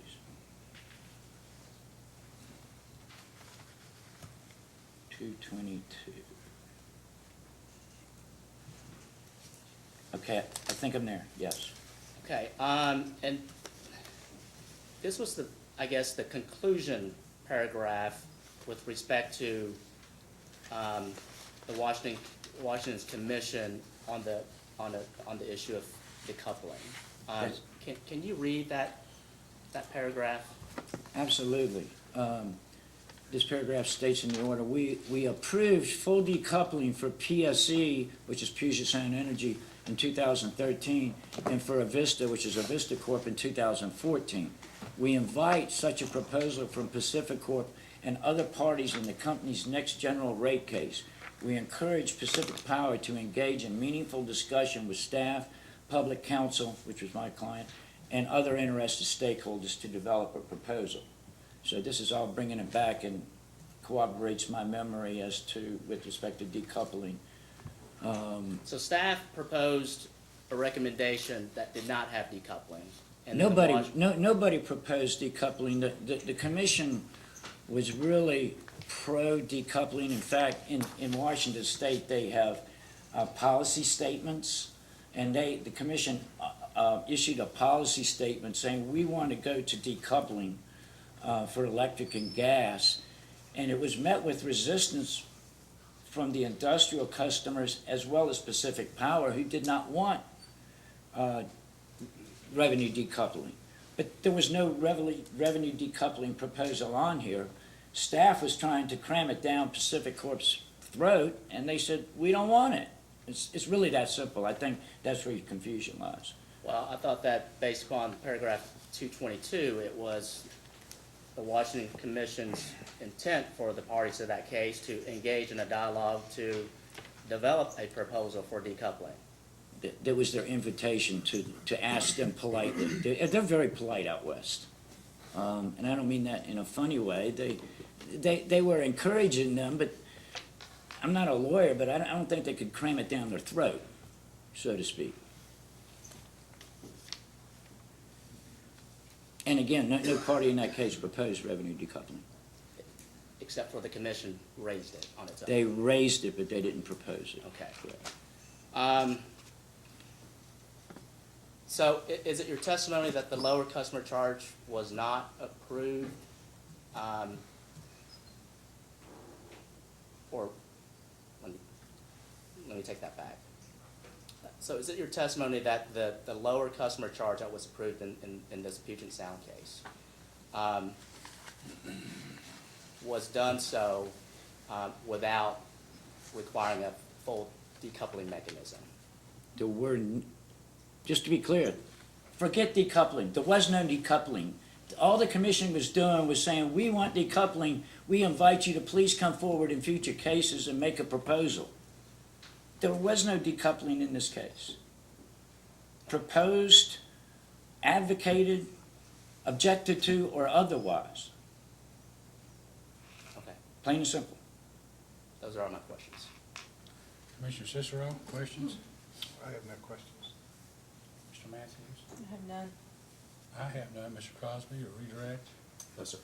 Is there any reason why this witness may not be excused? Do you mind if I ask a couple questions on the redirect? No. Okay, Go ahead. thank you. I guess I got confused. Mr. Crosby waved cross, and so go ahead. So, Mr. Watkins, one of the things that I just want to ask you, that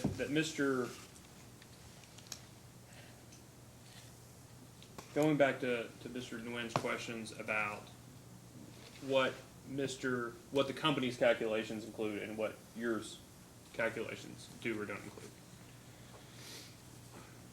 Your understanding from Mr. Seeley's testimony in direct rebuttal and today, that the basis for the calculation, and we talked about it in KU I provided, is $23 and something, that's based off the embedded cost of service study and those costs that are classified as customer related, correct? Yeah, not only do I understand it, I verified it. I understand his cost of service model fairly well, and I'm able to determine, as shown in my direct testimony, those costs that he's included in his customer costs that in my opinion, are inappropriate. Okay, and so would you agree that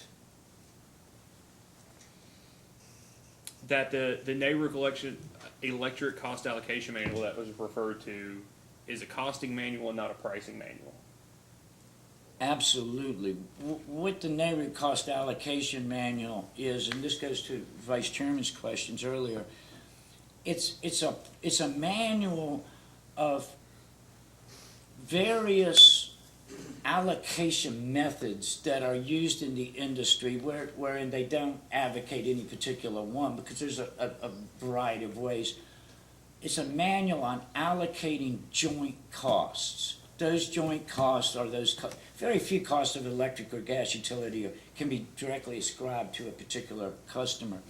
What we do, Vice Chairman, for your information, in the industry-wide we have FERC system of accounts. So it's just like a chart of account of any business. So when it's all said and done, is in the industry, what we do is we allocate each of those FERC rate base and operating income accounts based on various methods. And what the NARUC cost allocation manual does is explain various methods to allocate those costs. And then remember, and this is all brought up in Professor Bombright's book, that we in our industry are kind of wed to putting all costs in one of three classification buckets: an energy bucket, a demand bucket, or a customer bucket. And there's various reasons why we put them in there, but the manual simply provides methodologies of allocating those jointly incurred costs to serve all customers. earlier you were asked about the docket number UE 140762, and you were directed to the section on the staff's support. You know, do you remember that discussion? You mentioned, and there's a line above it. There's a mention in paragraph 205 that says, Mr. Watkins, I assume that's you, for public counsel calculates that using traditional direct customer cost analysis, the basic service charge should be between $731 and $750. Yes, sir. Is that the same direct customer cost analysis that you did in this case? Identical. Okay.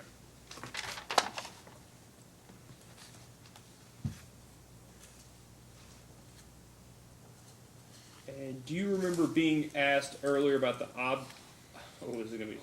Obfuscation of your purported obfuscation of the monthly or the daily versus monthly? Yes, sir, I do. And I guess my question as it relates to your response is you're more saying it obfuscates increases rather than the actual amount itself, correct? That saying something is going up from 50 cents to 55 cents as opposed to saying something goes up from $15 to $1.50 a month.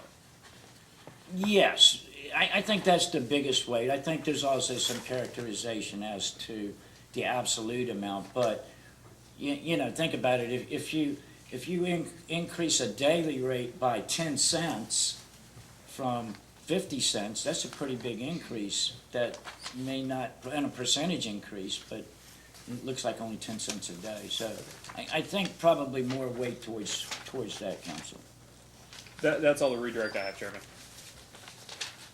May this witness be excused? Yes, Your Honor. Thank you. You may be excused. Thank you for your accommodation. Other than your next witness and low-income witnesses, does any party have any other witness? Are they all, that'll take care of it, right? That's right. You may call your next witness. Yes, it will be our last witness, Mr. Blair.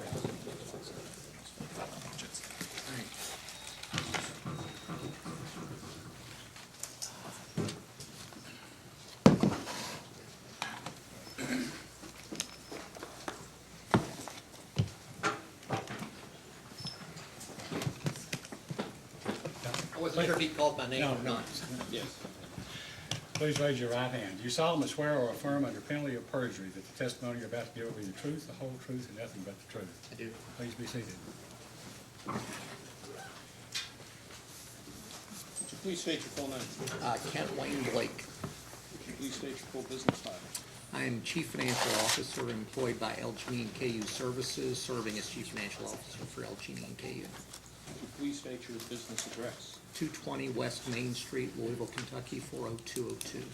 Mr. Blake, did you cause to be prepared filed in these cases direct testimony and rebuttal testimony? I did. And subject to the changes that have been reflected in the course of this case, do you adopt that testimony as your testimony today? I do. Mr. Blake, did Mr. Arvo, the treasurer for LG and KU, file both direct testimony and rebuttal testimony in these cases? He did. And again, Mr. Blake, subject to the changes that have been reflected in this record since those testimonies have been filed, will you adopt Mr. Arvo's direct and rebuttal testimony today as your testimony? I do. Finally, Mr. Blake, did you cause to be prepared and file with this commission testimony describing what's been referred to as the general stipulation? I did. Do you adopt that testimony as your testimony today? I do. Mr. Blake, do you have a comment you'd like to make about the general stipulation? I do, if that's okay. I don't intend to walk through the general stipulation section by section. I'm happy to answer any questions about any provision in there. But I did want to make a few general comments about the stipulation, how it was developed for commission and commission staff's benefit, so that they understood the level of effort and thoughtfulness that went into its development. I'll start with a point that I tried to make in testimony, and that is to express my personal appreciation to all the parties to the case. There were a wide range of issues being debated. All parties took on different positions. They defended those vigorously, but while doing so, did so in a very professional manner. That my experience would suggest that's not always the case, so that's why I wanted to compliment all the parties. More importantly, I think all of the parties had their clients' interest and the interest of our customers in mind through the entire discussion. And I think that came through, and that's why we were able to reach agreement on all issues except for the one issue that was discussed yesterday with respect to the revenue requirement. And the one issue, I'll call it one issue, on the residential basic service charge and ancillary issues dealing with that, that was discussed today. With regard to the revenue requirement, mindful of the commission's past direction and wanting to see the steps involved in how we got to the filed revenue requirement increase to the agreed number, we went through a series of adjustments to get there, and those are included in the stipulation. Someone could look at that list and argue or make the point, I wouldn't have agreed with this, or I wouldn't have agreed with that adjustment. Likewise, someone could take a position, I would have made this adjustment or that adjustment. And honestly, I think some of the very parties that signed on to the stipulation might take that position on a given issue. But all parties agreed that the resulting revenue requirement was fair, just, and reasonable. That mindset carried into the discussion of how to allocate that agreed revenue requirement increase and the rate design used to affect that increase. There were a number of different positions taken in the record and argued in the record. The resulting allocation and rate design that Mr. Seeley spoke to earlier reflect a compromise of all of those filed positions. So all in all, I think all parties should be very proud of what we put forward, and I think it's a stipulation that the commission can give great weight to, but as they decide their position on the stipulation and all other issues in the proceeding. Mr. Blake, earlier today, there were a number of questions addressed to Mr. Conroy about the disposition of funds the companies provide to low-income groups for persons of low income. Are you prepared to, if asked, answer those questions this afternoon? I am happy to do so. I can start talking, or I can wait and respond to questions. He's available for any questions, Mr. Chairman. He can, go ahead. I'd like to hear, at least if you could tell us what the circumstances are. I think that would be helpful and might save a lot of time. Certainly. I'm going to put a caveat out there. Don't read this as the way it starts, as I'm not going to answer questions about it, but I'm not, in my position, I'm not involved in day-to-day discussions in the administration of the programs. However, during the course of settlement discussions, I sat down with the low-income agencies, specifically CAC, raised issues about the process around the eligibility of participants in the program. That caused a lot of concern for me, and I will say, for everyone's benefit, the companies, the three low-income advocacy groups in that discussion, everyone's interest was on fully utilizing all funds available to help out those in need. The HEA programs, between shareholder contributions and the amounts collected in the per meter per month charge, total, using 2018, total around $2.1 million for each utility, LG&E and KU. 4.2 total. 4.2 total, 2.1 each utility, yes. And that's a round number. It may be slightly below that for one utility, slightly above that for the other. The issue that I think the focus of some of the questions earlier were, are there funds made available through that that have not been used. As of the end of 2018, there was over 500,000 of available funds to be used for the KU program, and over $800,000 of funds available to be used on the LG&E program. And you can look at that as a percentage of the current year or a cumulative year, but this is not, that those unused funds are not the product of 1 year's worth of funds available and allocated funds. And So these are funds that have accumulated over perhaps several years. Perhaps. I think it's a little different between the two utilities. But it is, yeah, the combination of shareholder funds and the funds collected on the per meter per month charge. With respect to CAC, what was very clear in the discussion that we had here during the settlement negotiations is there was a misunderstanding. And I'll start with their number first. It's a little over 500,000. North of 250,000 of that just originated in 2018. So, roughly it was around half that prior to 2018. But obviously, when you double it and you're north of 500,000, it got everyone's attention, and that started the discussion that we had during settlement.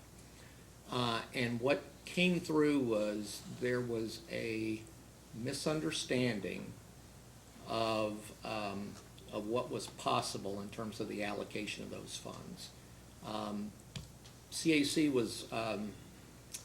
CAC's understanding was that there was a hard cap on the number of participants, such that in certain counties you couldn't add a person to the HEA program without someone else falling off. And I think that goes back, as I asked questions and looked into it, I think that goes back to maybe as far back as a decade ago when some of this was started, and when shareholder contributions started to go into the program. So can I ask a quick question? Yes, sure.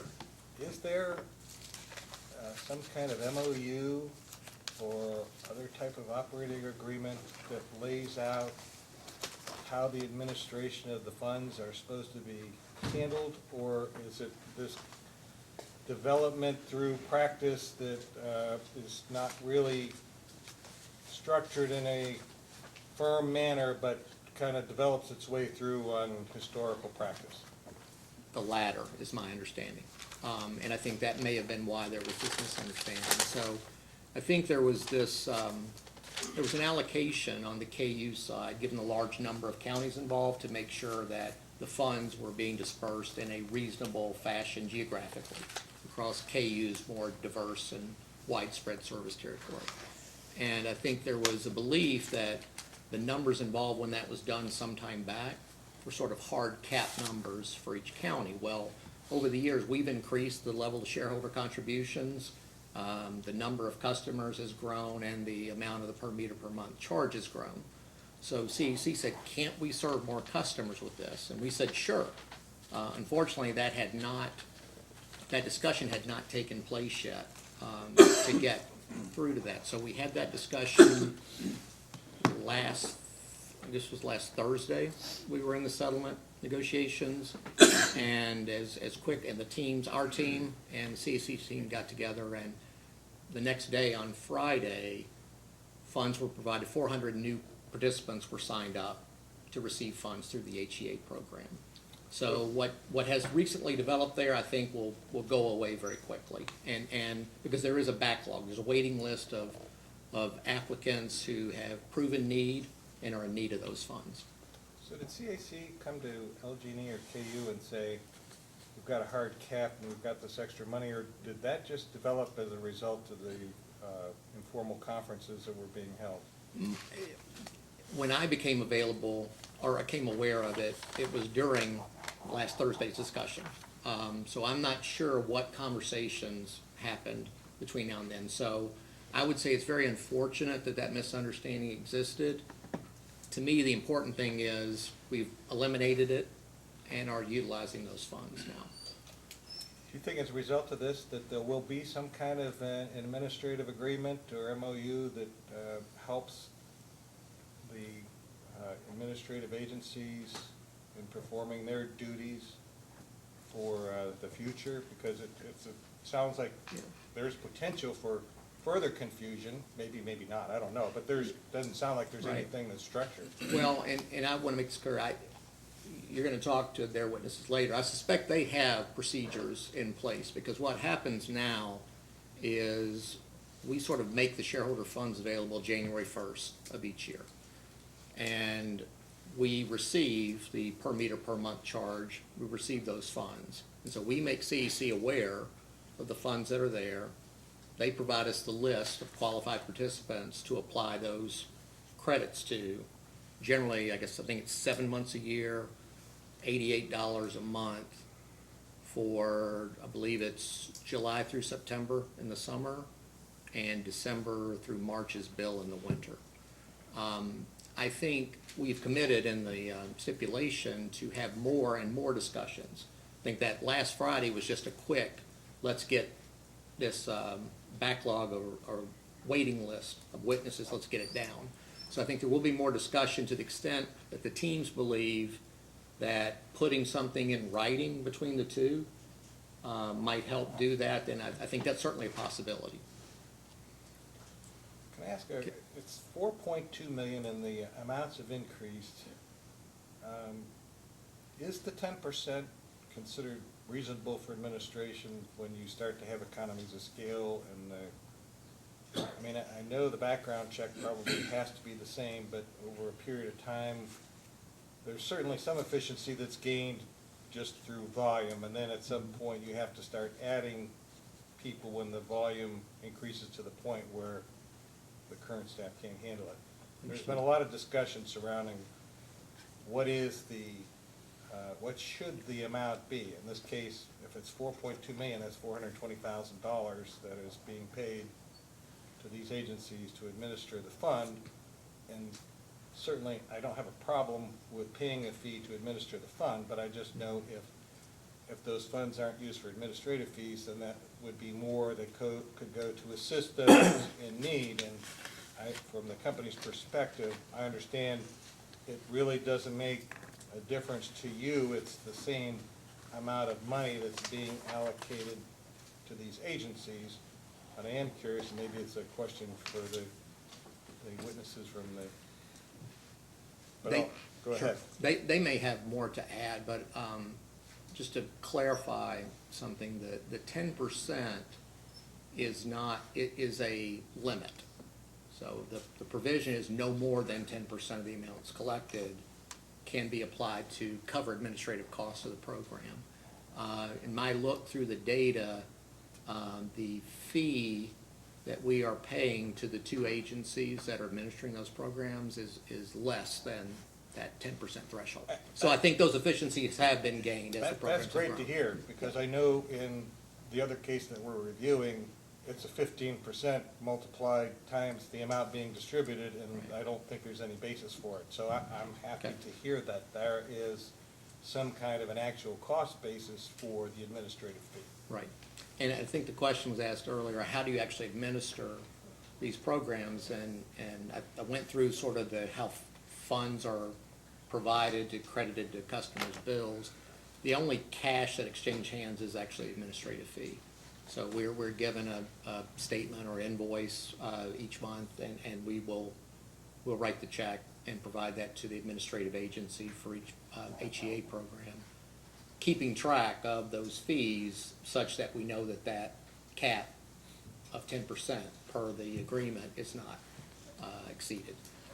And just to close the loop, because I went through KU's HEA program, with respect to LG&E, the story's a little different.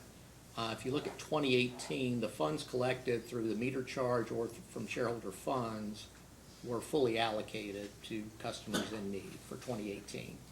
However, so the $800,000 or so balance that's still available is from previous years. And in the reason there's still funds available in LG&E is different than KU.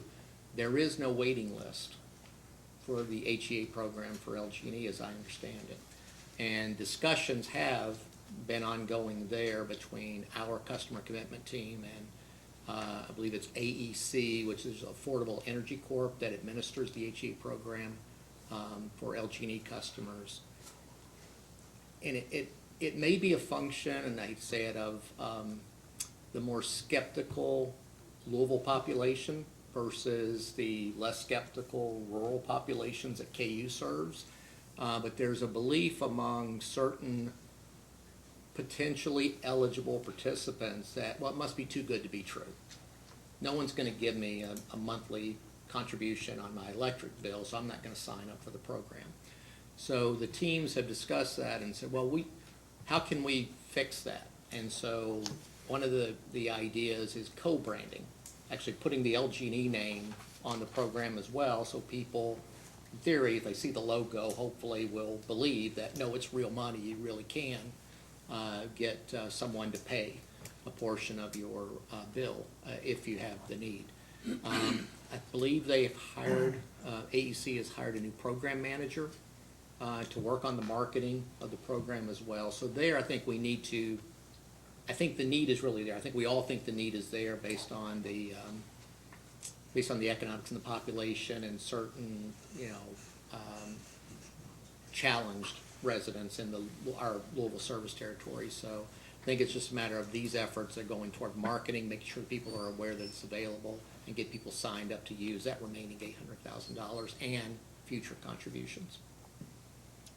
Well, I do think that if there's not sufficient promotion of the program, then you won't have the participation that's desired. So it doesn't matter what the commission does in terms of allocating or at least advocating the increase in allocation of funds for those type of programs. If people don't know about it, or they're afraid of it, or are not aware of it, they're not going to use it. And I know we have the same concern in the other case that I referenced before, and we didn't realize that there were funds that weren't being utilized in the LG&E KU program until just recently. So it's, Okay.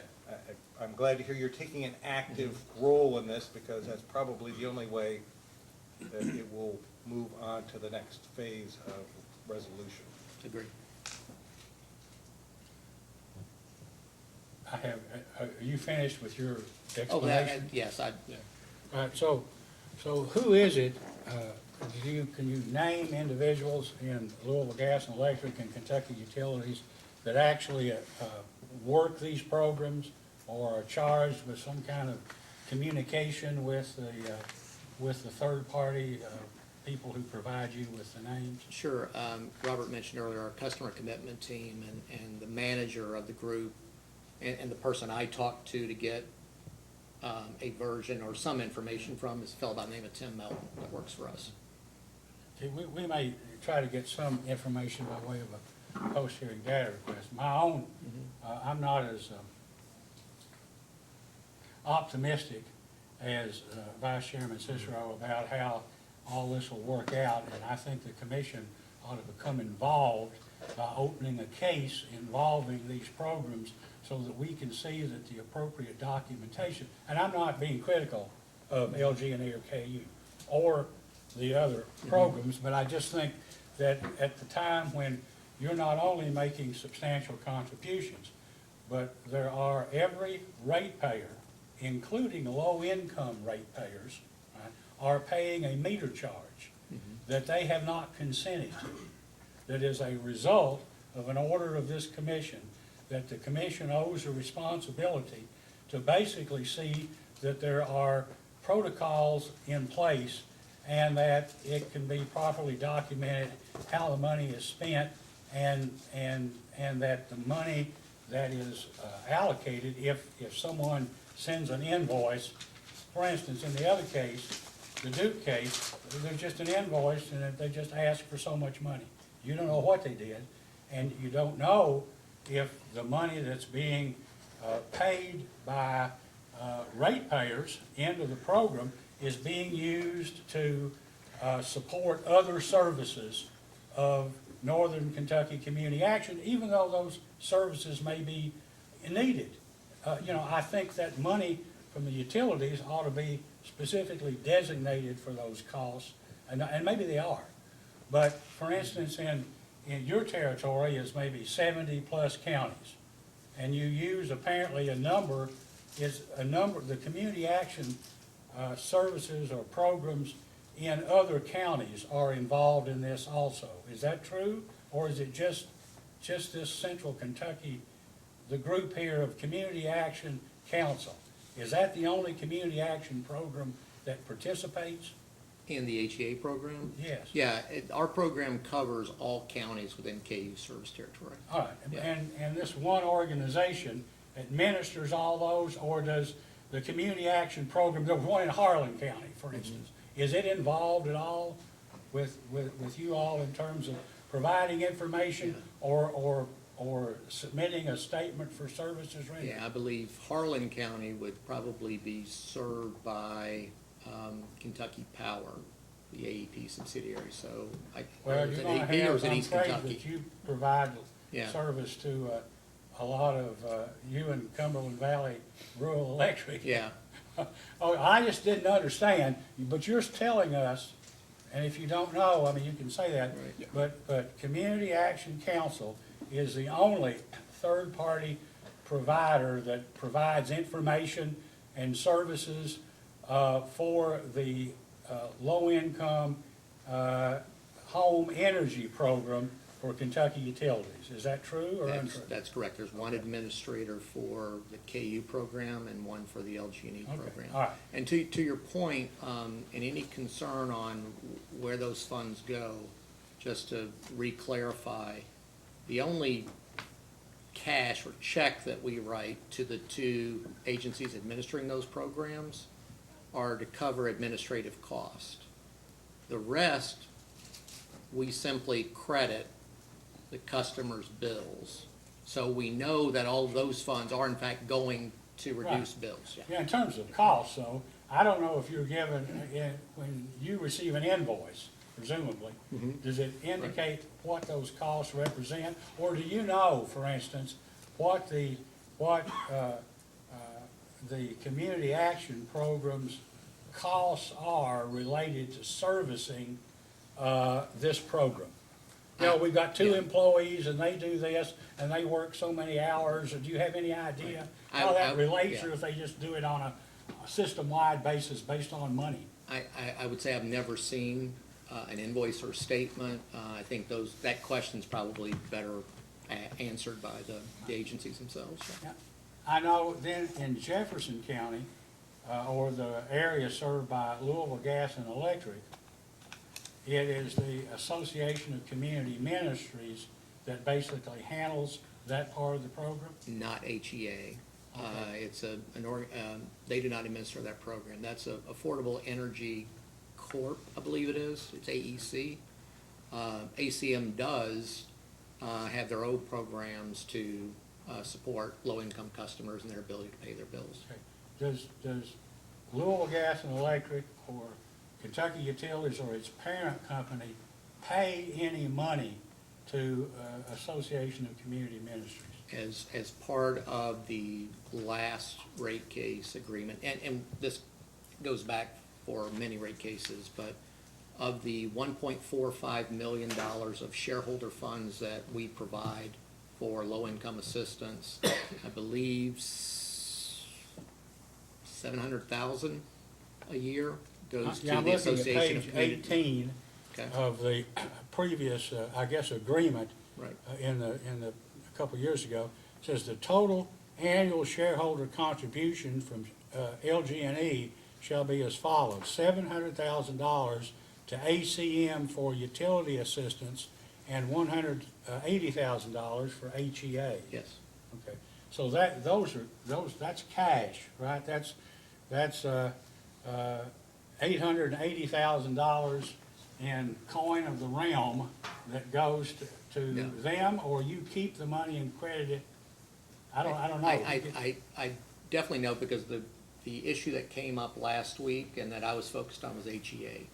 And so in that regard, the $180,000, to the extent it is not use to cover administrative cost, we keep that and keep track of that along with monies collected through the per meter charge, and we apply it to customers' bills based on a list provided from the agency Then administrative what is the program. $700,000 for that you pay to ACM?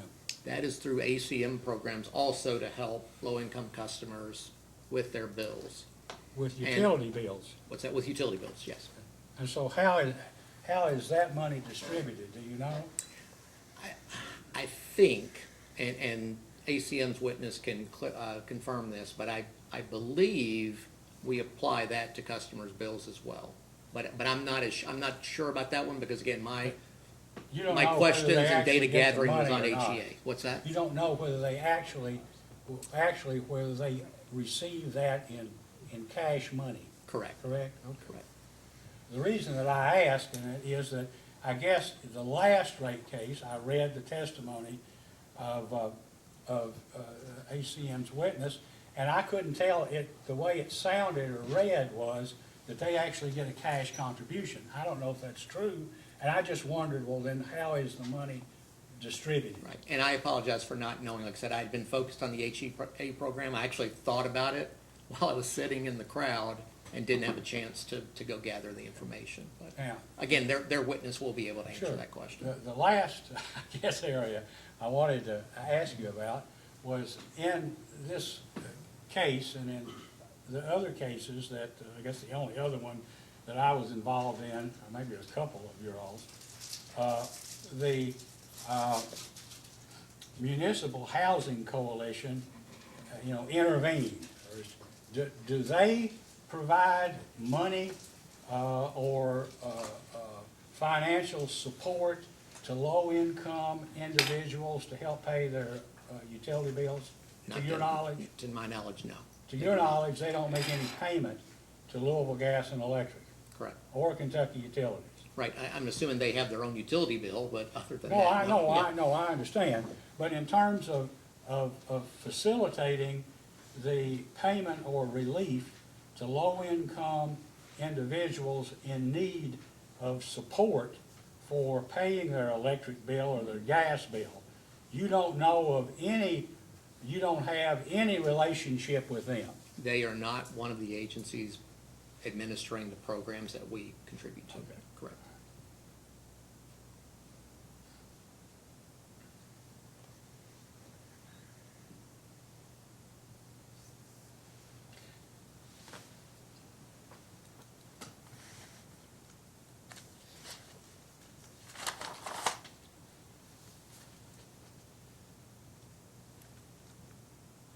Thank you very much, I appreciate it. I don't have any other Right, questions. just one other point of clarification for the record. To the extent you do have post-hearing data requests on this topic, you were asking questions about who within our company does this.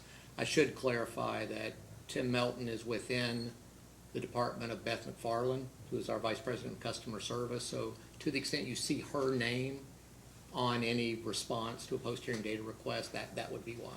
Well, we may not, because we may need to open another proceeding just to see if we can get the parties together and Okay. see if we can at least get some protocols, because at one of the, I don't know if any of the providers here, CAC or Association of Christian Ministries or Community Ministries, goes to any of these public meetings, but I know your people doing it. One, a lady comes in and says, well, I'm against the rate increase. I don't make enough money. I live in public housing, low-income housing. I don't have enough money to buy this and this will be a hard thing for me if I have to pay the rate increase. And by the way, how come you're charging me? I see on my bill that I'm paying this charge, and I haven't consented to any of it. And so I don't know. I guess you could look at that from different perspectives, but it caused me to think, well, it is true that we are a public agency and an arm of state government, and we're collecting money from people to help other people. And all those people who are getting help or need help are also paying the charge too, aren't they? Doesn't they this would go be, on right. everybody's bill? We do have the 25 cent per meter per month is on, 25 or 30 cent, depending on the utility, is on every customer's bill. So, Thank you. No, I don't have anything. I will say There may one be a other thing redirect for the- question already. One other thing for the record, that in the, when I went back and looked at in the Duke, the last Duke Gas rate case, I guess Jack Conway was Attorney General, and the Attorney General's office asked that something be done about, objected to the 15% administrative fees that were being charged by North, and, you know, apparently we didn't do anything. And Attorney General, nobody did, but I mean, all we started getting copies of the payments, but there was no follow-up to see if those costs, administrative fees actually represented the actual costs of the program in the 6 counties that. I think you're right. I think Mr., well, I forget who was represented, but in that 2009 rate case, I do believe that issue was raised by the Attorney General. It was, and so it just caused us to be thinking about, and we've actually sent data requests in that case that's still open, and then when this issue came up, we thought maybe it was something that ought to be addressed. So, I mean, there's no, nobody's saying anything derogatory about KU, LG&E, or the other groups. It's just that it, you know, since we're administering money that comes from the public in part, that maybe we ought to take a look and just make sure that we have procedures in place. No, and I appreciate that, and I appreciate you saying that too, because based on my conversations, I certainly know from the company and now have an even greater appreciation for the agencies involved in those discussions, that everyone has their heart in the right place on this and trying to make sure that we're helping out as many people as we can. And we all overlook things. Yes. Yeah. Even the PSC. You see these Nook Pro Twinkles. A lot of them. Okay, thank you. Does anybody have anything more of you have probably other questioning, or you'd have other cross, correct? Anybody got cross of the witness? We did have some questions. How you doing? I was wondering if you could pull up the LG or KU supplemental response to the commission staff's fourth request for information. It was question number 2. It was a supplement that was filed on February 25th of 2019, if that's helpful. Okay. They didn't want me to drive, so I'm waiting for the team to pull it up. I apologize, counsel, what's your reference? Oh, I'm sorry. It's KU's response to commission staff's fourth request for information, question 2. It was filed on February 25th of 2019. It's the supplemental response. Who's the witness? Mr. Garrett and Mr. Arborough. Arbo.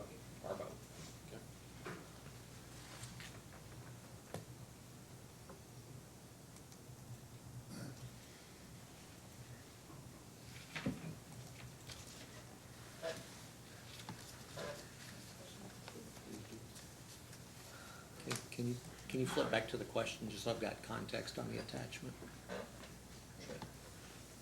And I was looking at the Okay. attachment actually at page 1, so. Okay, yeah, that's fine. And I'm gonna direct Yeah, you to I it. just, with just the attachment, I wasn't sure I had context on the attachment, so I just wanted to read the question quickly. Okay, sure. Okay? Let me know when you're ready. I'm ready. So I was looking, if you actually go to page 3, there at the bottom it says, and this is at the bottom of every page actually, page 3 of the attachment, the data above represents all line locating costs, including Kentucky 811. Internal line locating costs related to capital work are charged directly to capital projects, cannot be specifically tracked. In addition, line locating costs for capital work are not budgeted specifically in the test period. And if you look at the first 2 pages, there's a distinction between the line locating cost of operating expenses and then capital expenses. are the capital expense projects identified, are those all LG&E line locations for LG&E projects that are capitalized? They would be, yes. Okay. So the operating expense portion is line locations for third parties, is that correct? Could be on operations, but I would guess that the lion's share of it is on line locating for third parties. Okay. So looking at the LG&E, or the KU, I'm sorry, operating expense line location expenses for starting in 2015, which is on page 1, it's 880,000, 1,032,000 for 2016. 2017 is 1.14 million. And then the base period is, for just the operating expenses, is 1.186 million. And then if you look at the test period, it's 1.133 million. That test period number, how was that projected? Was that just projected based on the historical operating expense for line location? I believe it is based on projections for the number of line locates based on trends and recent experience, and then the contract labor cost to actually do the line locates. So We recently had a couple of new contracts issued in this to make sure we had adequate resources for that work. And do you pay the contractors on a per location basis, or you just take the average and then multiply it by the number of line location requests? Yeah, my response was on how we forecast it, in terms of how we pay them. I'm not sure, and I could guess, but I'm hesitant to guess. So if that's something that the commission would like to know, we can certainly get the answer for you. But you forecast it based on the projected number of line location requests times some number that represents what it would cost. The cost to get it done, right, yes. Okay. I'd like you to refer to question number 3 of the 4th request for information. LG&E's response to Commission Staff's 4th request for information is essentially the equivalent document, but in LG&E, and it was on February 25th of 2019. Just let me know when you're ready. Okay. This one's question number 3, though. The numbering was slightly different.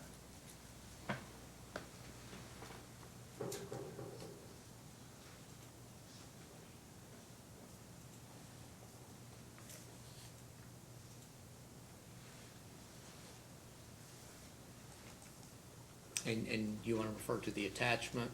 I am referring to the attachment, and I'm kind of just going back through the numbers again. If you look at the LG&E, and I only wanted to refer to the electric. So the top half there, it has operating expenses gas, and then total gas, and then operating expenses electric, and then total electric. Mm-hmm. Is that line the total electric operating expense for line location for LG&E in the years identified? I'm sorry, which line? Where you say, there's the one labeled total electric? Yes, sir. Yeah, that would be the LG&E electric. You've got the LG&E gas on the 3rd row above, and then the total of the two shown as the row labeled total operating expense. So would the total electric correspond, I guess, roughly to the KU total line location, given that KU is electric only? Would that be effectively the equivalent of the operating expense number for the total operating expense number in the KU response with respect to line location costs? In that KU is electric only, and this is the LG&E electric. Sure. Yes, those would be comparable. They include the same things. I'm not trying to Yes, numbers no, are the same. no, yes. I'm trying to say they would include the same expenses. Correct. Would be reflected in those numbers. Is that Yes, correct? correct. Okay. So if you look at the LG&E total electric, in 2015, it's 1.1 million, 2016, 1.4 million, 2017, 1.3 million. Is that, am I accurately? I'm trying to get to, okay, we're at 2017 now. 2017, 1.3 million, correct. Okay, and then and then the base period, which is basically the calendar year 2018, is that correct? Yes. That is 3.7 million, which for the electric operating expense was approximately a 300% increase. And that increase was only, KU didn't have a corresponding increase. And I guess my question is, why did the total operating expense number for LG&E Electric increase 300%, but the KU total operating expense number didn't basically increase just as it always had, about $100,000 or $50,000? Sure. Couple of things going on there. First, the difference in the two service territories. LG&E has significantly more underground conductor, where KU is almost predominantly all overhead, so very limited underground. So there's a lot more activity on the LG&E side. There's also a lot more construction going on within the more metropolitan areas of LG&E and development activity that would hit that as well.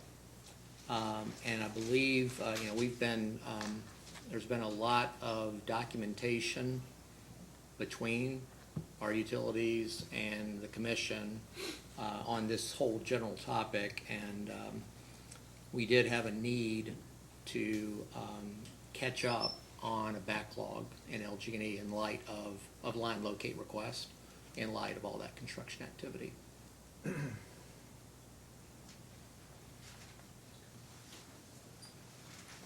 So you mentioned significantly more underground in LG&E, and then more construction in the metropolitan area. Right. The nature of LG&E's system, above ground versus underground, didn't necessarily change between 2017 and 2018. Is that correct? I think virtually, I would say a lot more of the newer construction, as I would say, there has been probably a push more underground over time, over the years, yeah.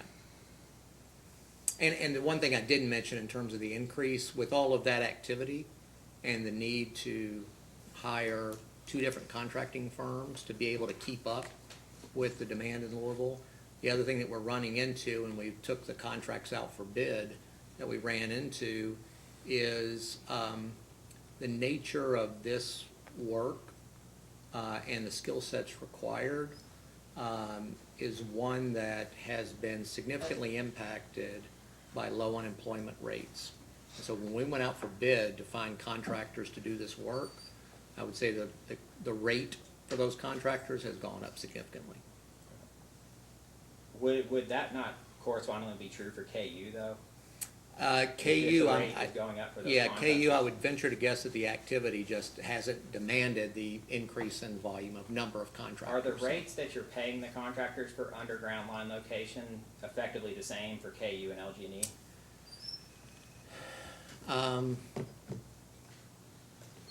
I'd have to look back at the contracts. I'm not sure if there's a location differential in the rate, kind of a cost of living adjustment on the rate. Is it the same contractor who's doing both? Yeah, we've got 2 contractors engaged, but I think we may have allocated out service territories based on location of contractors. Those closer to KU's, the KU demand are doing the KU work, and vice versa on the LG&E side. But it is the same contractors doing the line location for KU and the same contractors doing the line location for LG&E, correct? I think it's the same 2 firms that are doing the work are covering the 2 utilities, yes. And I might follow up with a post-hearing data request on some of this. That'll be fine, because obviously I'm not running our and again, it's mainly been in the gas area, but I'm not obviously administering this on a regular basis, so absent looking back at the contract, some of the specific questions, I think that would be easier to address in a post-hearing data request because I can gather the information Okay. easier than I can sitting here, so. With respect to the construction, in LG&E service territory, do you know how much of the line location request starting in 2018 was the result of Google Fiber? I do not. Do you know? I know, Would you I know all- going would you forward all it's gonna be track- zero, but, so. What's that? I'm sorry. I know going forward it's gonna be zero. So. Yeah, that was kind of what I was getting Right. at. Do you all track the extent to which the increase in the line location requests are affiliated with any particular entity requesting? Yeah, I think I'm sure we have the data, right, because we get the queue of requests, we send people out, we do the work. I couldn't tell you if any of this in 2018 was Google Fiber or not. Do you know when Google Fiber started the build out of their system in the Louisville area? And I'm not even sure how much they really got done, so no, I'm not familiar with that.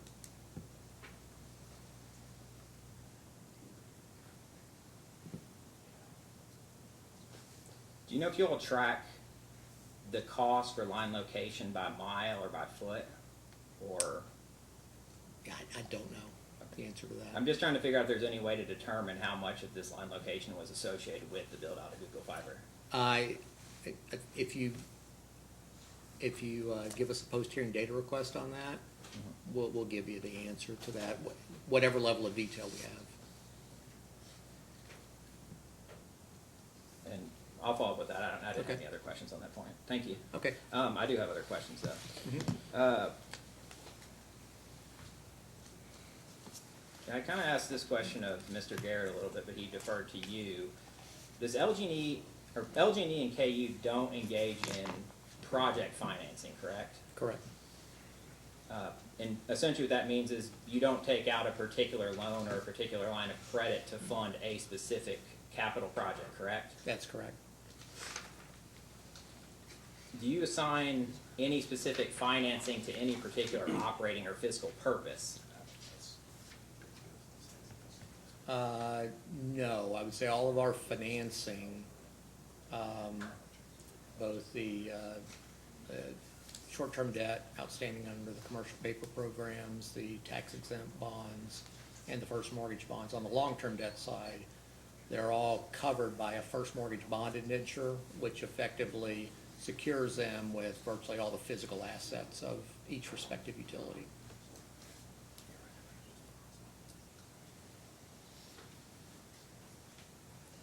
So essentially, LG&E can't really go back, or LG&E and KU, the companies can't go back and say that the proceeds for this particular loan were used for X. Is that correct?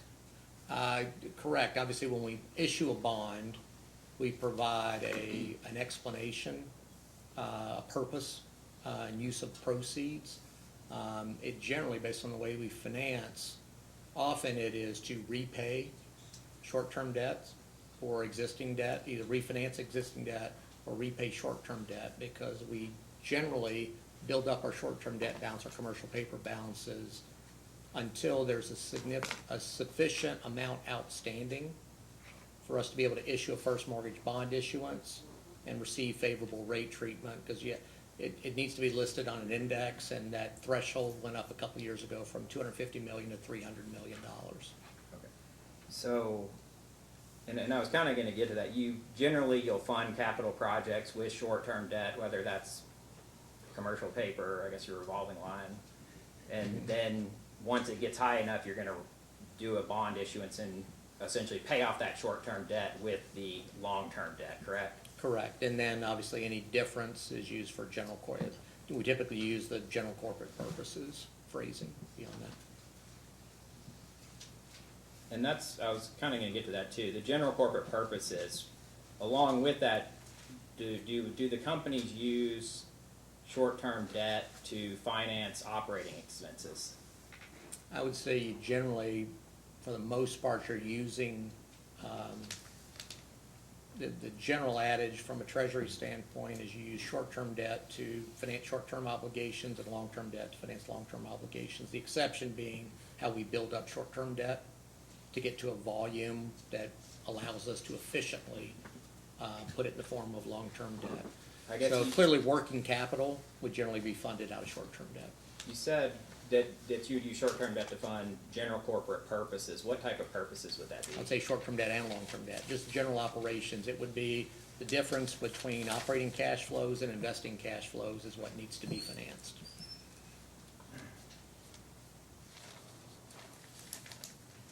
So the difference between operating cash flows and investing cash flows, so if the operating expenses are exceeding the cash flow coming in, then the operating expenses would be funded with short-term debt? Depending on availability and liquidity, at some point, we've got a limit for each utility of $350 million on our commercial paper programs. To the extent we ran out of liquidity because we got to the point of $300 million plus outstanding balance, we'd be issuing the first mortgage bond. And I understand that you eventually roll it over, but if you have short-term debt available and your operating expenses are exceeding the cash coming in, then you will use short-term debt to fund operating To fund expenses, operating correct? expenses, correct, yes. And then that debt is rolled over into long-term debt, correct? Correct. Given that, would you agree that capitalization could be higher than rate base because operating expenses are financed through short-term debt and rolled into long-term debt? Repeat that question, I want to make sure I answer it. It's basically getting to the point of capitalization versus rate base and the difference between the two. And, there's been some testimony on those points from other witnesses, but if operating expenses are included in short-term debt and that short-term debt is then rolled into long-term debt, would an explanation of why capitalization is exceeding rate base be that some of that operating expense was rolled into capitalization? In isolation, I don't think there's necessarily a variance on operating expenses that would create a difference between capitalization and rate base with respect to operating expenses. I think the difference between capitalization and rate base is that if you look at capitalization, it is the actual amount of funds needed to fund capital investment and operations of the company. When it comes to rate base, as you know, you're taking the assets, the utility plant, and other assets, and there is a formulaic method for the working capital needed to cover operating expenses. Some people will use this 1/8 methodology. Others will suggest that a lead lag study is the way to go about doing that. But it is more of a formulaic way to determine how much capital is needed, which is, I think, in testimony, why I believe Mr. Garrett took that issue on, why we believe that capitalization is a lot cleaner representation of the funds needed to run the utility business. But you would agree that with operating expenses being funded through short-term debt, that capitalization number could include operating expenses that have been funded through debt? Yes, they could, but they would also represent, if you calculated rate base at the time with those higher operating expenses, your rate base would go up as well. Your rate base would go up if you fund operating expenses through short-term I think debt. you're trying to make the distinction between one impacting capitalization and creating a difference between capitalization and rate base. I'm saying there's an allowance created for the funding of operating expenses through a working capital allowance within a rate base calculation, just like there's a actual capitalization increase to cover basically net of operating cash flows versus investing activity. Is there any way to track, and I think, correct me if I'm wrong, but do the companies consider that money is fungible and that therefore you're not tracking where any particular piece of capital is going at any particular time? I would say that's true, yeah, it's within each utility, yes. Is there any way to determine the extent to which operating expenses have been funded through capitalization?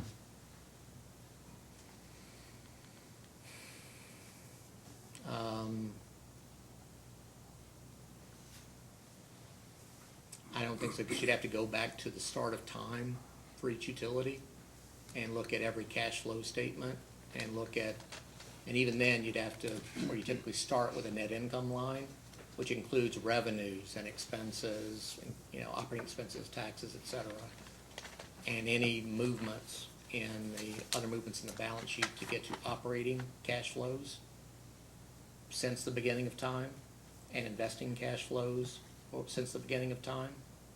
And then you'll see the difference being funded through the financing section of the cash flow statement, so. But that would be nearly impossible to go back and Yes, track that. true. This is a related topic that might be irrelevant here, but why, let me rephrase this. Under what circumstances would the cost basis of plant and service, or just the cost basis of the company's plant, be higher than the total amount of capital they have in the company? The cost basis of the plant. I'm just curious, if you have a certain amount of capital invested in the company, how is the amount of plant that has been purchased ever going to exceed the amount of capital that you've used to purchase the plant?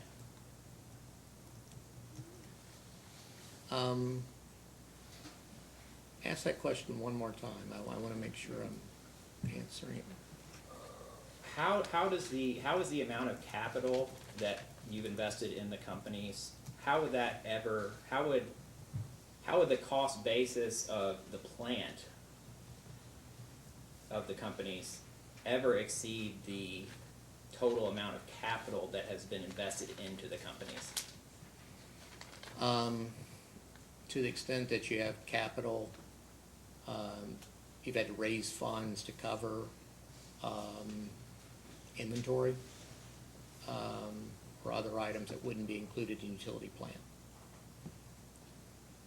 If you're referring to net utility plant. Now the other. And I'm actually talking about the reverse of that, not the value of the cost basis of plant being lower than capitalization. I'm actually talking about the reverse. And under what circumstance could the total value of the plant exceed the total amount of capital that you've invested into the company? Clear, yeah, certainly. If you're using a cost basis to determine the value of the plant. Right. No, I mean the cost.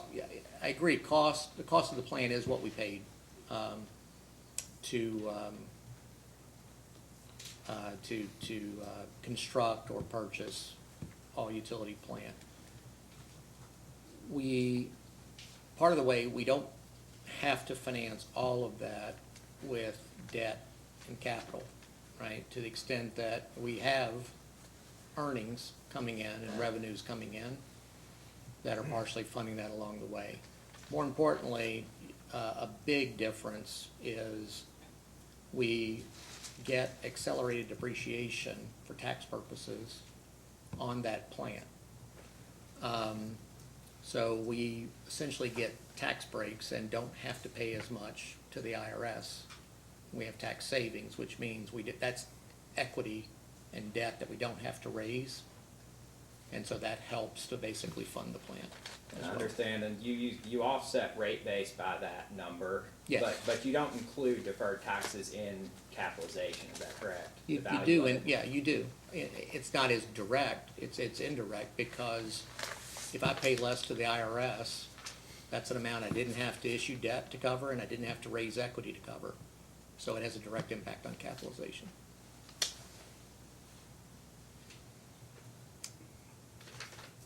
But there are You don't see it in the way you see rate base, right, where you see utility plant and you see deferred taxes, and you see the difference between the two.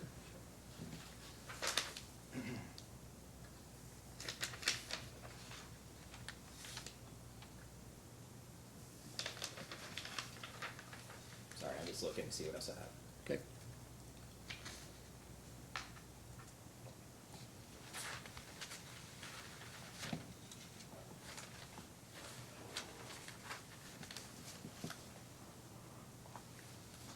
I'm I'm just looking at the company's response to, and I can just tell you you can look at it, the company's response to Attorney General's first request for information, item number 84, and actually it's LG&E's, I apologize. Okay.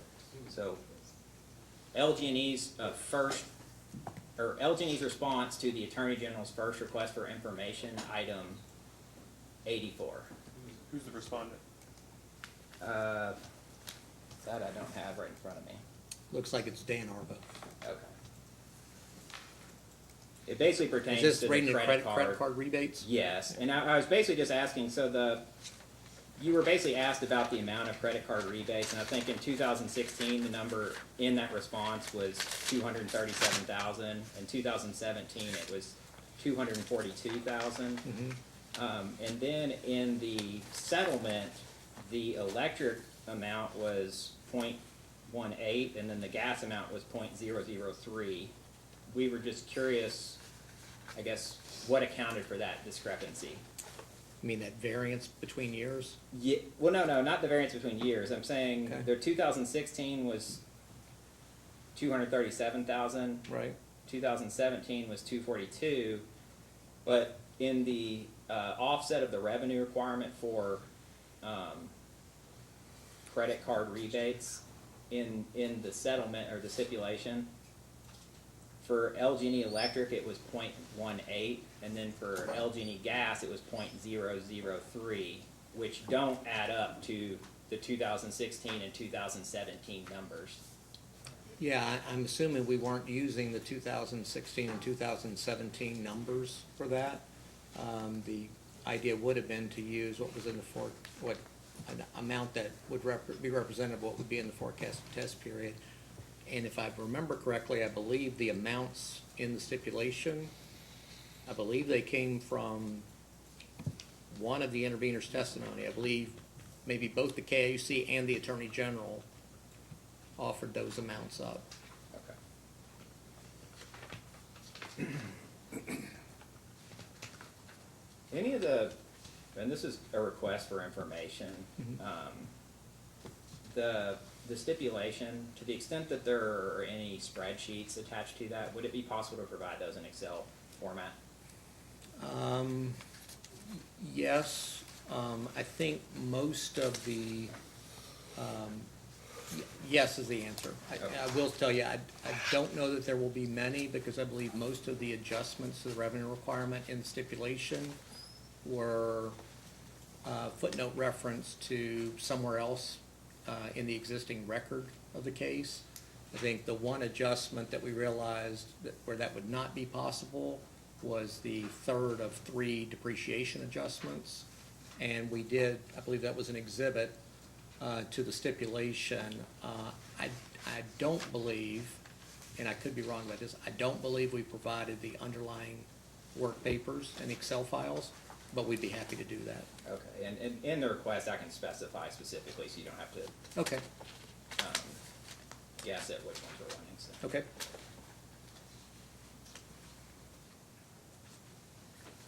I was just going through your testimony with respect to the stipulation.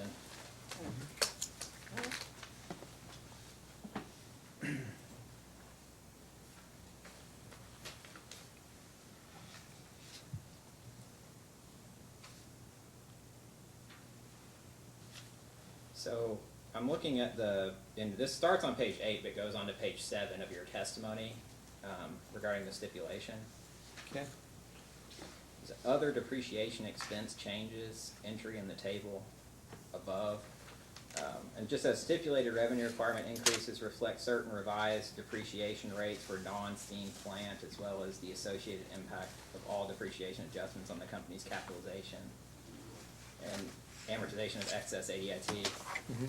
What are the certain plant items, I guess, that number reflects? Sure. Generally, for both utilities, they're in the distribution area. They are, and there's an exhibit to the stipulation, and you don't have to pull it up, that lists all depreciation rates, the old ones and the ones in this proceeding. And Those that were changed are highlighted. Okay. But specifically, it was generally poles, underground conductor for both utilities, and for KU, I believe it included an adjustment on substations as well. And that would be a depreciation expense adjustment, and you'll see within that exhibit, for all three depreciation expense adjustments, we then calculated the impact on cost of capital via capitalization and the amortization of the excess accumulated deferred income taxes. And it is, an attachment to the exhibit, and the ones with the change rate are highlighted? Yes. Because of a change in the useful life, or how did you make a change in the depreciation? During the course of settlement negotiations, the companies were asked to see if we couldn't do more on depreciation to get to a revenue requirement that would be, the parties could agree to, and in recognition of the large overall increase to customers in this case. And so we went back, there was a lot of debate. We were not willing to move on the depreciable lives of steam plant. We didn't think it was appropriate to increase those relative to what they currently were in rates. We looked to see where we could make another depreciation expense adjustment. We did it quickly. It will require some more study going forward to make sure that that was appropriate, but that's why we went to distribution. We believe some of the testimony in the case suggested a positive depreciation reserve there, or surplus reserve, meaning that there may be some room there. So that's why we made the adjustments in distribution. So I probably have some more questions, but I'm gonna let you finish before Okay. I get to it. So I'm looking at page 11 of your testimony, and this is just the change from the interest rate. You updated from 4.9% to 4.25%. And the 4.25% rate, what was that based on? It was based on the testimony of KIUC witness Lane Collin. What, and I guess I should have been more clear. What was the credit spread that this was based on, and the I guess the underlying treasury rate? I believe it's in the record, and Okay. specifically Lane Collin's testimony. I believe the credit spread would have been 1.25%, because I don't believe Mr. Collin changed that relative to our support for the interest expense assumed for that future first mortgage bond issuance. But, so the treasury would be the difference, 4.25 versus 1, I guess it would be 3%. I'm sorry, I didn't mean to interrupt you. No, it's fine. And this is for debt that was set to be issued in May of 2019. Yes. Do you know what the current treasury rate is? Sitting here today, no. And I will reiterate a point made in Mr. Arbo's rebuttal testimony that it is not appropriate to look simply at the treasury rate without looking at the credit spread, because they both are very volatile and move.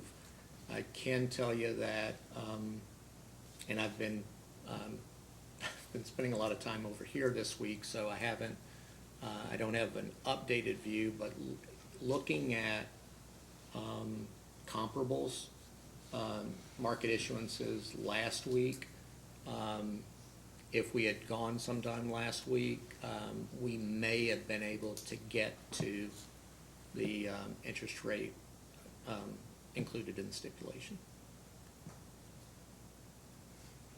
But we'll see. Obviously, both treasuries and credit spreads, they move daily, so we'll see what they are when we actually issue. I'm kind of skipping around here, so bear with me.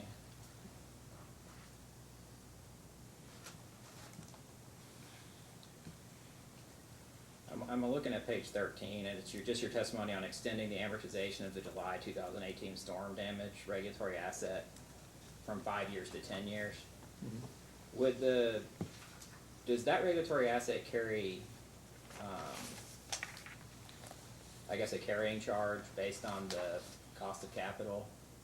As, again, as we were talking about earlier on capitalization, anything that required cash going out the door is included in capitalization. And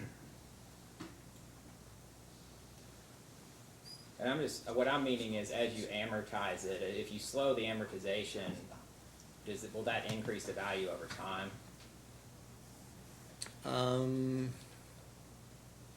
Similar to the discussion I believe you had with Mr. Garrett yesterday. If you use the same weighted average cost of capital to provide a cost of capital over the life of an asset that you use to discount it back to a present value number, you get the same present value equivalent regardless of the depreciable life or amortization period. And I wasn't looking for a number. That's all I was Yeah. trying to get at is there is a carrying charge on that. There would be, yes. Okay. I mean, obviously with numbers that size, it would be relatively small.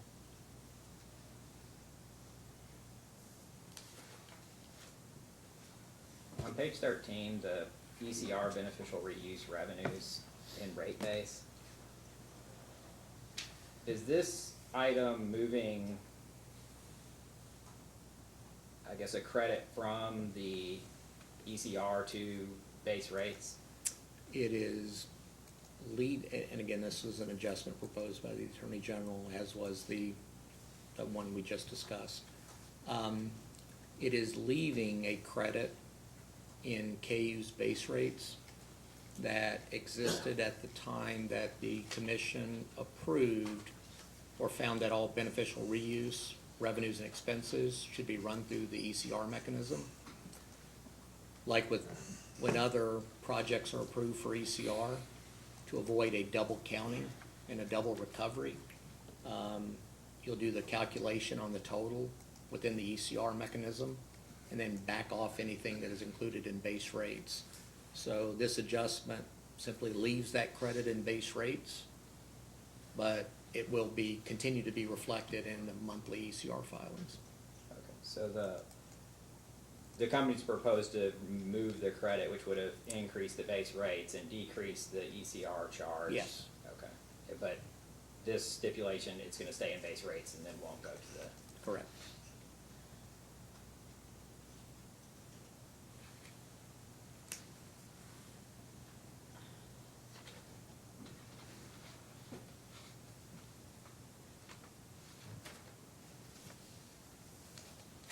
I just have a couple more questions, I'm almost finished.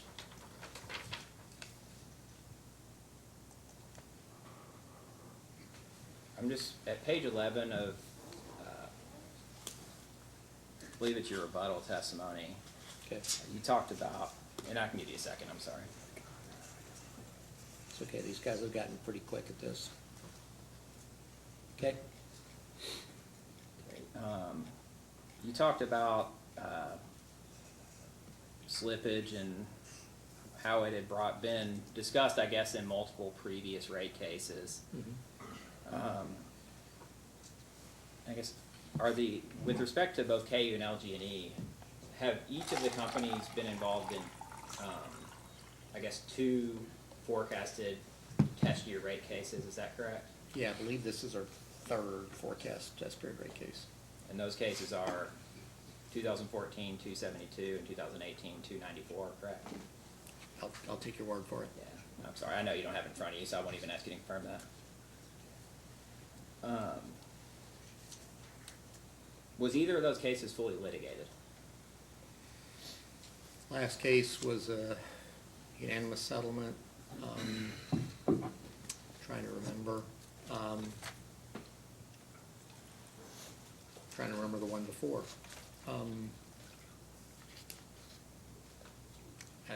You tell me. I think you probably got it in front of you, so I can't recall. If you don't know, that's fine. I'll just leave it at that. I'm looking at page 13 of your rebuttal testimony, and I think you advocated, you disagreed with the Attorney General's witness and said if you're going to do slippage, you should use a mathematical average and use a 10-year period ending in 2018. And then I think you provided those amounts, at least how that calculation would be reflected in the revenue requirements for both companies. I did. I was curious if you would be able to provide the actual slippage factor that you used to do both those calculations. If you know it here, and if not, if you'd be able to. I think it's an exhibit to my rebuttal testimony. Okay. If you can pull that up, that is, go to page 2. It's, exhibit KWB-5 of my rebuttal. So that actually shows the slippage factor calculation. So I'm looking at KU, which would be the 97.969%. Okay.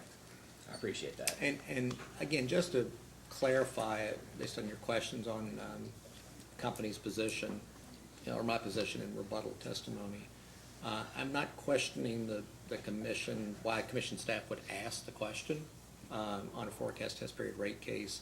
If you're looking at history, you're looking to see if there's a pattern of significant, underspending or overestimating a budget, right? If we were, spending 50% of our budget in capital every year, you'd ask more questions about our forecast. I took the position, and again, I'm not speaking for intervening parties. This was not an item in the calculation of the revenue requirement for the stipulation. And so I'm not expressing a position for the parties to the stipulation agreement, just from the company's perspective. If you look at our history at KU and LG&E, we've, over the 10-year period, there have been years where we've been over, years where we've been under versus our capital budget. And we've had reasons for both throughout that.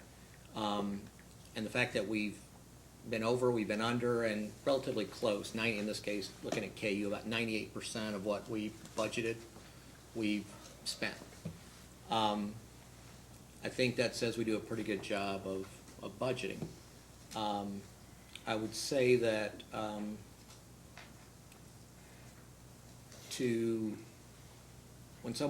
when there is no pattern or no clear mismanagement, again, we've had reasons why when we've been under more than over, which I think is a good thing to keep costs down for customers. Customers will receive that benefit if we're able to save money. They'll receive that benefit for the long term anytime we can bring a project in under budget. So I think that's a good thing versus us not being incented to come in under and find other ways to spend that money just so that we have a 100% slippage factor. So that's the pushback that we would have. It's not going to change the fact that the companies will continue to have regulatory lag when it comes to capital investment between rate cases. By the end, it's a 13-month average capitalization. By the end of a test period, we've got capital invested that we're not recovering our cost of capital on. And certainly beyond that, between rate cases, that's true while we're growing rate base, which we have been doing for the last 10 to 15 years. So.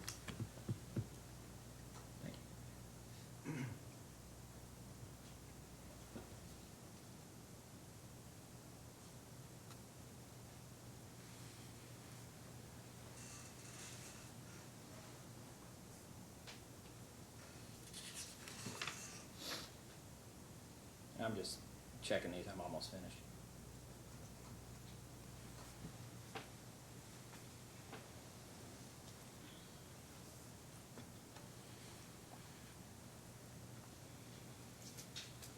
Do you have any kind of numbers on, I know you have the slippage factors that you calculated, but as far as just projects generally, the number of projects you typically have and the extent to which they typically, go beyond schedule or finished early. You all track that type of stuff? We do. Within our power plan system, we have budgets and actual data on every capital project. And I know in the record, we have the details on capital projects. And I think there are variance explanations provided for some period of history in the record. I just can't recall exactly where in the record that is. Okay. I think that's all the questions I have. Okay. Mr. Cicero, questions? Just on the stipulation, I think the total request for the companies was 172 odd million. And the stipulation decreased that amount by about 91 million, leaving the total increase at somewhere around 81 or 82 million. The deferrals in the reduction is equivalent to about 23 million or 25% of the change in the amount requested. But in reality, that 22 point some million will be recouped by the company eventually. So you have 68 point, the actual reduction in the revenue requirement is 68 million. That's not, that's an actual reduction, not a deferral, is my comment. Okay.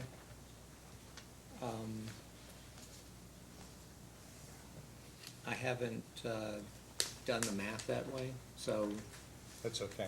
I can, Let me go to the questions I have. okay, that's fine. So the two, staff already asked about the two small ones, but the two big ones, we touched on briefly, and you said that you couldn't reach an agreement, so the asset lives right now are being evaluated for appropriateness. You don't want to touch a steam plant, so you adjusted some other assets. We adjusted certain distribution assets. Right. Right, the depreciation rate.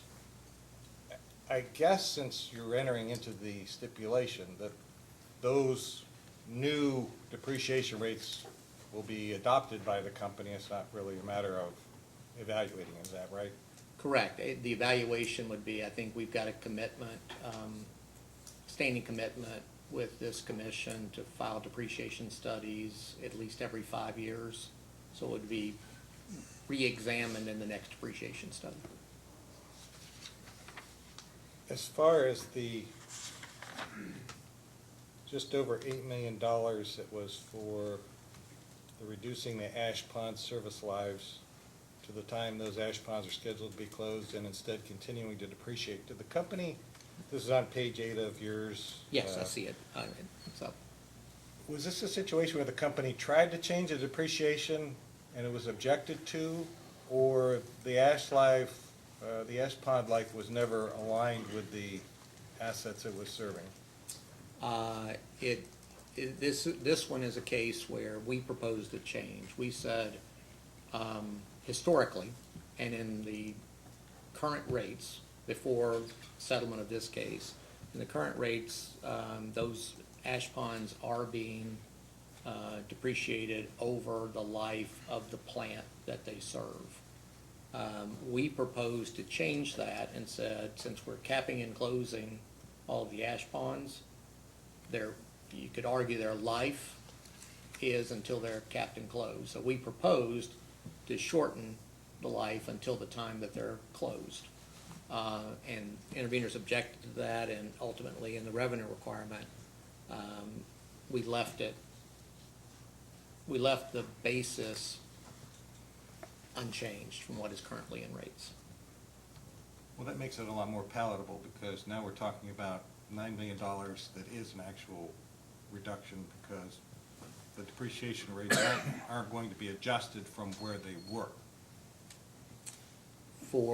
That's The what ash this ponds. means is, yeah, we're using the Yes, same okay. depreciation. So rates, yeah. that's good. I'm happy to hear that. Okay. So I don't really have any other questions. I think that the earlier conversation that we had regarding the distribution of low-income funds, I'm pretty sure that the chairman's comment that I was overly optimistic is the first time I've ever called optimistic. I don't have anything else. Okay. I don't have anything. I have nothing to say after that. No questions. Anything? I have two redirect. Recall the questions staff council asked you about the slip adjustment, Mr. Blake? Yes. And in connection with that, you were pointing out, with the slippage adjustment, the company also sustains regulatory lag. Do you recall that discussion. Without the slippage adjustment, we would still incur capital regulatory lag, yes. So the regulatory lag is not reflected in the slippage adjustment. It's a separate phenomenon the company experiences. Yes, I guess what the point I was trying to make is our rates are set, even with the forecast test period, are set on 13-month average capitalization. And if you assume that that capitalization increase occurs ratably over a year, that would say by the back half of the forecast test period, we're not recovering the cost of capital. And beyond that, if we continue to grow capitalization, we wouldn't be recovering the cost of capital on that either. And a 2% or 3% adjustment to our projections of capital additions isn't going to change that fact. In another answer to staff counsel in connection with the questions about the slippage adjustment, you mentioned a perverse incentive phenomenon. Can you comment further on that? I mean, I think I saw staff counsel's head nod. I was assuming that he got that, but again, if I am going to have, when we make a filing in a forecast test period rate cases, everyone here knows, we have to sign an attestation that says the forecast that we're using is the same forecast we're using to run the business. And our CEO has to sign an attestation of that fact. So having said that, and that's our best estimate of the future, the fact that we've been able, on average, not every year, but on average, we've been able to, over time, over a 10-year period, save the customers a little bit of money by spending a little bit less than what we budgeted through contracting and other means of reducing costs, doesn't seem like the incentive that our customers, the commission would want to have us operating under.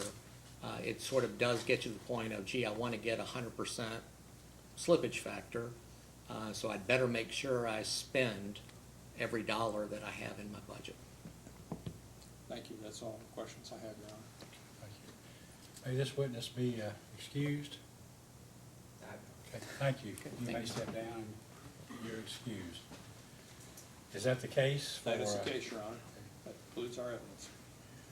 Okay, Mr. Chandler, do you intend to call? Yeah, or thank make you, available the other witnesses who you agreed to sponsor? And if I may, I just want to, earlier I sort of made the motion off the cuff. I just want to clarify, and we do appreciate the commission sustaining that. I do want to clarify, we're willing to sponsor the testimony of the individuals. Obviously, we aren't going to purport to represent the organizations in which they're related to, as they are no longer parties. And we just want to make clear that although we disagree with the denials of intervention, and I think we've made that clear, we disagree with the Court of Appeals, we don't want to present it as some sort of a waiver. We want to be able to ensure that those three individuals are able to provide testimony for the commission's consideration of this. So, Okay, thank you. if I may. You may. The Attorney General will call Mr. Cummings.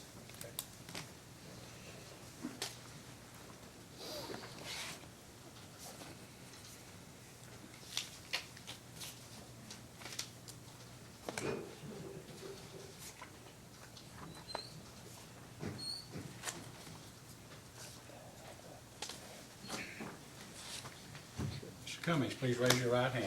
Do you solemnly swear or affirm under penalty of perjury that the testimony you're about to give will be the truth, whole truth, and nothing but the truth? Absolutely. Please be seated.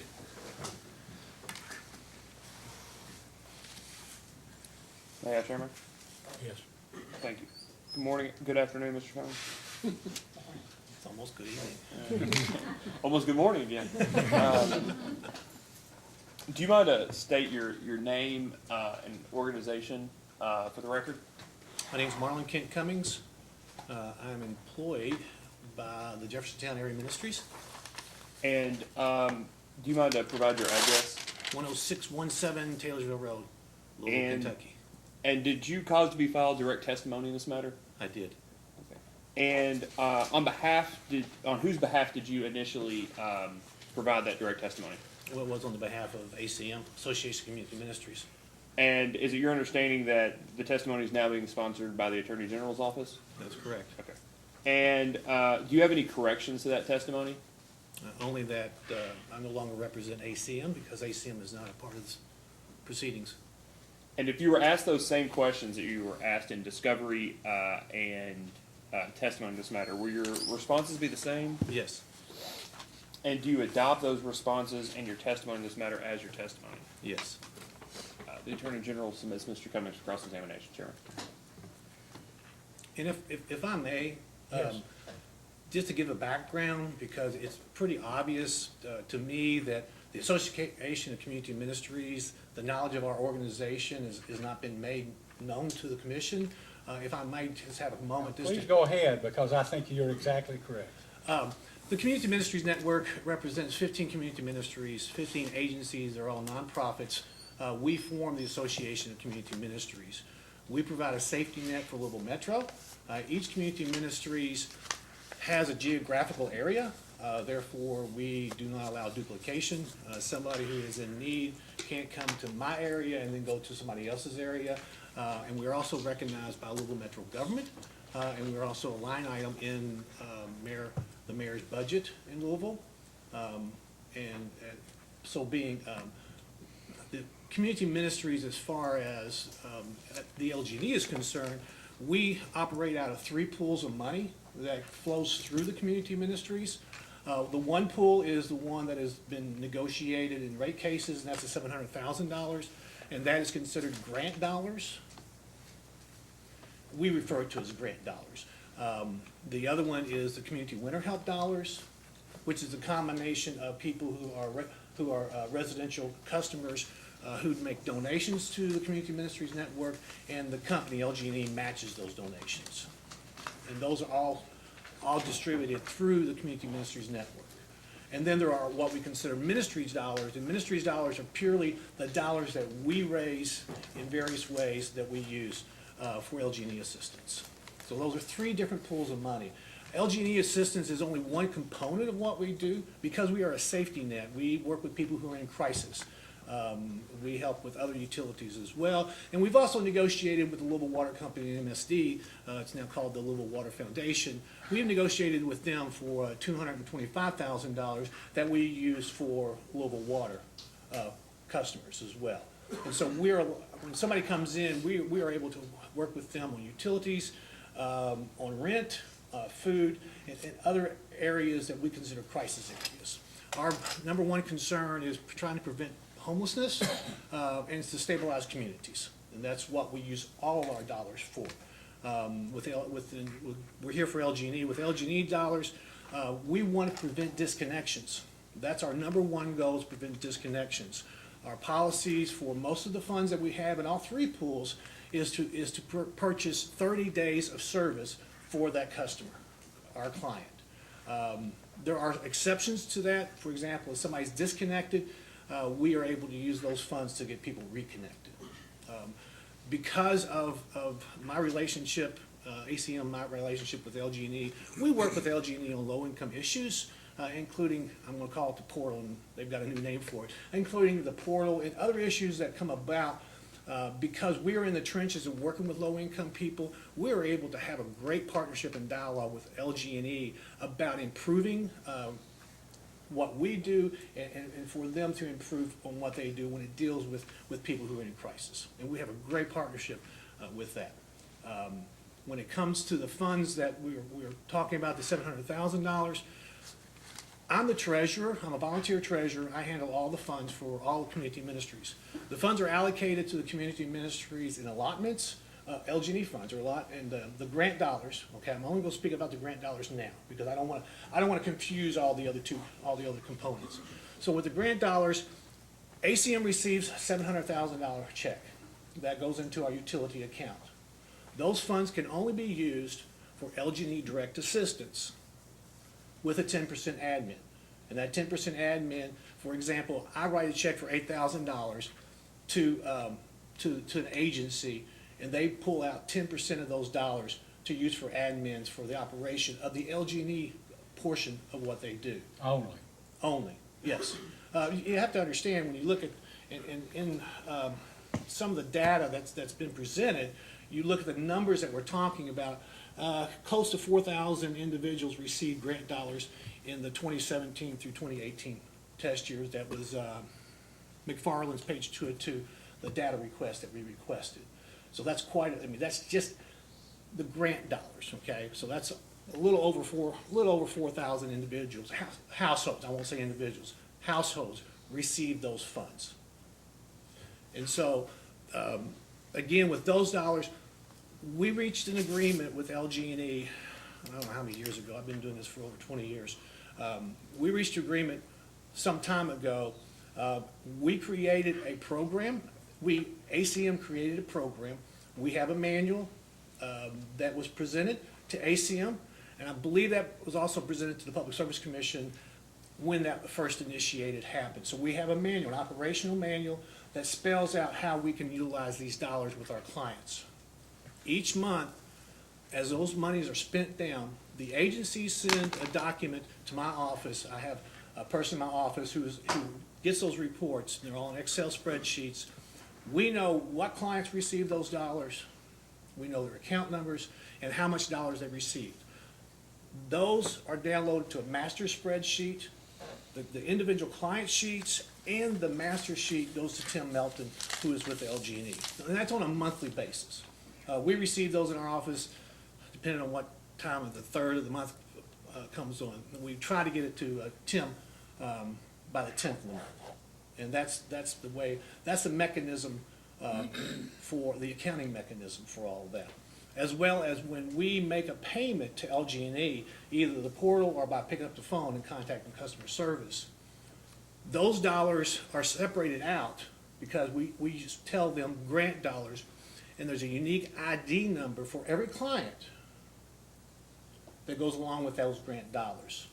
So LG&E has internal mechanisms for tracking that, and we have our mechanisms, which is a spreadsheet for tracking those dollars as well. So that's in a nutshell, and I'll be happy to ask any Well, let questions. me ask this. So if there was like $800,000 that your group has total that hasn't been distributed, is that where is that money, or is that money that That's LG&E has? No, that's the HEA program. See, you have to differentiate between HEA. HEA is through the Affordable Energy Corporation. I happen to be on the board of directors of that and have been on forever. The funds that I'm talking about, the $700,000 are shareholder dollars. And that's money that's used to prevent disconnections. That's correct. And what else? That's it. It's just LG&E funds. We only use LG&E funds. LG&E funds are like in their own silo. LG&E funds can only be used for LG&E. Louisville water funds that we get from the foundation can only be used for Louisville water. They cannot be used for anything else. It's not allowed. We've reached that agreement, and we've held that agreement for many, many years. Now, the ministry dollars I speak of, our ministry dollars, we can do whatever we want to. But if you look at the overall output that we do to LG&E, you're looking at almost $2 million from the 2017-2018 that flow through the community ministries through those three entities. Yeah, because when I read your testimony in this case and in the previous case, I mean, you had said that dollars went to LG&E, which I couldn't understand how. I thought, well, they're giving you, donating money, actual dollars to the organization you represent, and then, but somehow you're paying more, as much or more back, but that's from other sources of revenue that you have. Absolutely. That is used on behalf of low-income ratepayers that goes to help pay their bills to Louisville Gas and Electric. Yeah, and some of that, I mean, they're all ratepayers, but, it's like we're a line item in the mayor's budget, about $1.23 million overall. It comes to the Community Ministries Network. That is divided up based upon the poverty numbers in our geographical areas that we serve. Some of that dollars can be used for LG&E, some of it can't. Like in my agency, I don't. I have a lot of I have church funding, corporate funding, fundraising. My job is to go out and shake my hat and try to come up with the dollars that we use. we utilize the LG&E funds and love them, they're great, but we also put our own dollars in there as well. The maximum of the grant dollars that we have, the maximum of that right now is $300. If a bill, and we see a lot of bill over the $300, we have to come up with additional funding to help that client, which we do on a regular basis. The particular program, the grant dollars, the $700,000, which is the shareholder dollars, we earmark that for that program to begin mid-April. The reason for that is because during the winter months, which everybody for some reason thinks that's the only need time is during the winter months. During the winter months, you have light heat in place, and then you have the community winter help in place. And so we intentionally don't start this particular program until mid-April. Historically, the highest disconnect months in LG&E territory are in May, June, and July. And that has shifted since we have started receiving those funds. We recognize the fact that once people receive light heat dollars and community winter help dollars, they still have big bills. You know, historically, the higher bills have been in the winter months, historically. And so when they come out of the winter months, they are still accumulating bills because of the nature of the assistance dollars. And so we're able to come in April, May, and June, whatever, and also during the cooling months, which are becoming as important, in my opinion, as important as during the winter months because of the high bills that we're anticipating. I mean, look how hot it's been. And so these dollars that we get from the $700,000, we intentionally use those dollars when other assistance dollars were not available. But somehow there's a lack of maybe the utilization that there should be because people don't understand that this program exists or that. We have no problem spending dollars. You will not, if you look, I don't know if you have had an opportunity to look at McFarland's testimony, our data request that we requested, page 2 of 2, and you'll see these columns, for the most part, represent what the community ministers network, what flows through us. And you're looking at almost $2 million that flows through the community ministry network. Now, on this chart, unfortunately, we asked for LG&E territory. Some of LG&E's territory is outside of Louisville Metro. We only serve Louisville Metro. But these are considerable amount of dollars. We have no problem spending money, and we can spend more money if we had it.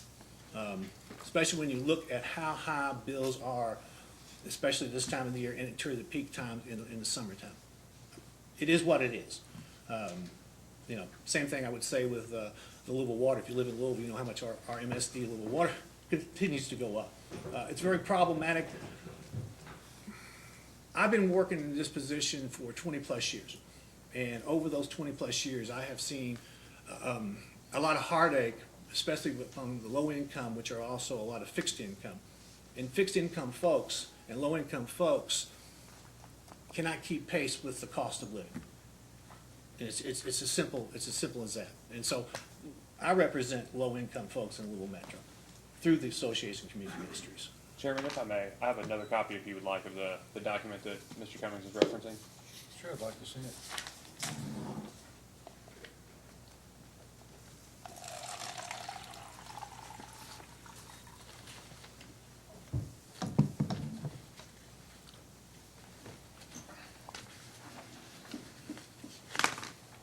I guess I thought our previous witness indicated that maybe there was a lack of utilization of some of, I guess maybe the funds they had contributed because that people thought maybe the program was too good to be true or that you couldn't get enough people or something. And I can speak towards that HEA program if you would like for me to, because I've been on that board.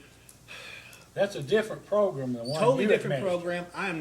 I'm not schooled in the total details of it. I sit on the board and have been on the board since the very beginning. As a matter of fact, that agency, the Affordable Energy Corporation, used to be housed in my office. And I was able to give them a little bitty room. And now they because the program scope has expanded and what they do is expanded, they need more space. Well, that's somebody else. That's another agency's issue. In other words, if there's money that hasn't been distributed because people are maybe unaware of the program or don't believe what it is, would be up to them to fix or to work on, not you, or your group. I will say, I represent ACM. I am considered the old man on the board. And I am considered the utility expert for ACM. Anything that deals with utilities, they look to me to represent that. That's the reason I'm on the AEC board and kind of look at what's going on with that. I'm also the one who has been a part of the negotiations to get the meter charge increased. I'm also, I can tell you that at our last AEC meeting, board meeting, one of my concerns has been the same concerns that you all share. And we are moving in a direction to correct that very problem of awareness by expanding those who can participate. That's a very unique program, very successful program that has been put together, and it's got all kinds of calculations in it based upon weather, family size, family income. It's very, very complicated, and they're getting ready to get a new software package to help doing these calculations. The numbers, the new Lisa, I know people by first names. Lisa, who's the new director, has been very instrumental in getting the publicity out there, working with Light Heat, because everybody who comes through the HEA program has to come through the Light Heat program, because part of the stipulations is that those who receive HEA funds in Louisville have to be at 130% of poverty or less. Light Heat also has a 130% threshold. They have to be at 130% or less. So when they sign up for Light Heat, we can get, Affordable Energy Corporation can get data from Light Heat in order to do the selection of participants for that. Because under the HEA program, people who are eligible for that are above the level of eligibility for Light Heat, correct? No. And I'm glad I love dialogue. This is how we work together. It's wonderful. And I will tell you, I had a big fear when the court order came out that I would not have an opportunity to speak, because I think this dialogue is important. The ACM funds, the $700 funds, we have more flexibility. We go up to 200% of poverty. At least 200%, and some are even higher. But for LG&E funds, it's 200% threshold. So if somebody comes in and is 200% below, we can serve them with these LG&E funds. Light Heat funds are at 130%. The HEA funds are also at 130% in Louisville. It's below that 130%.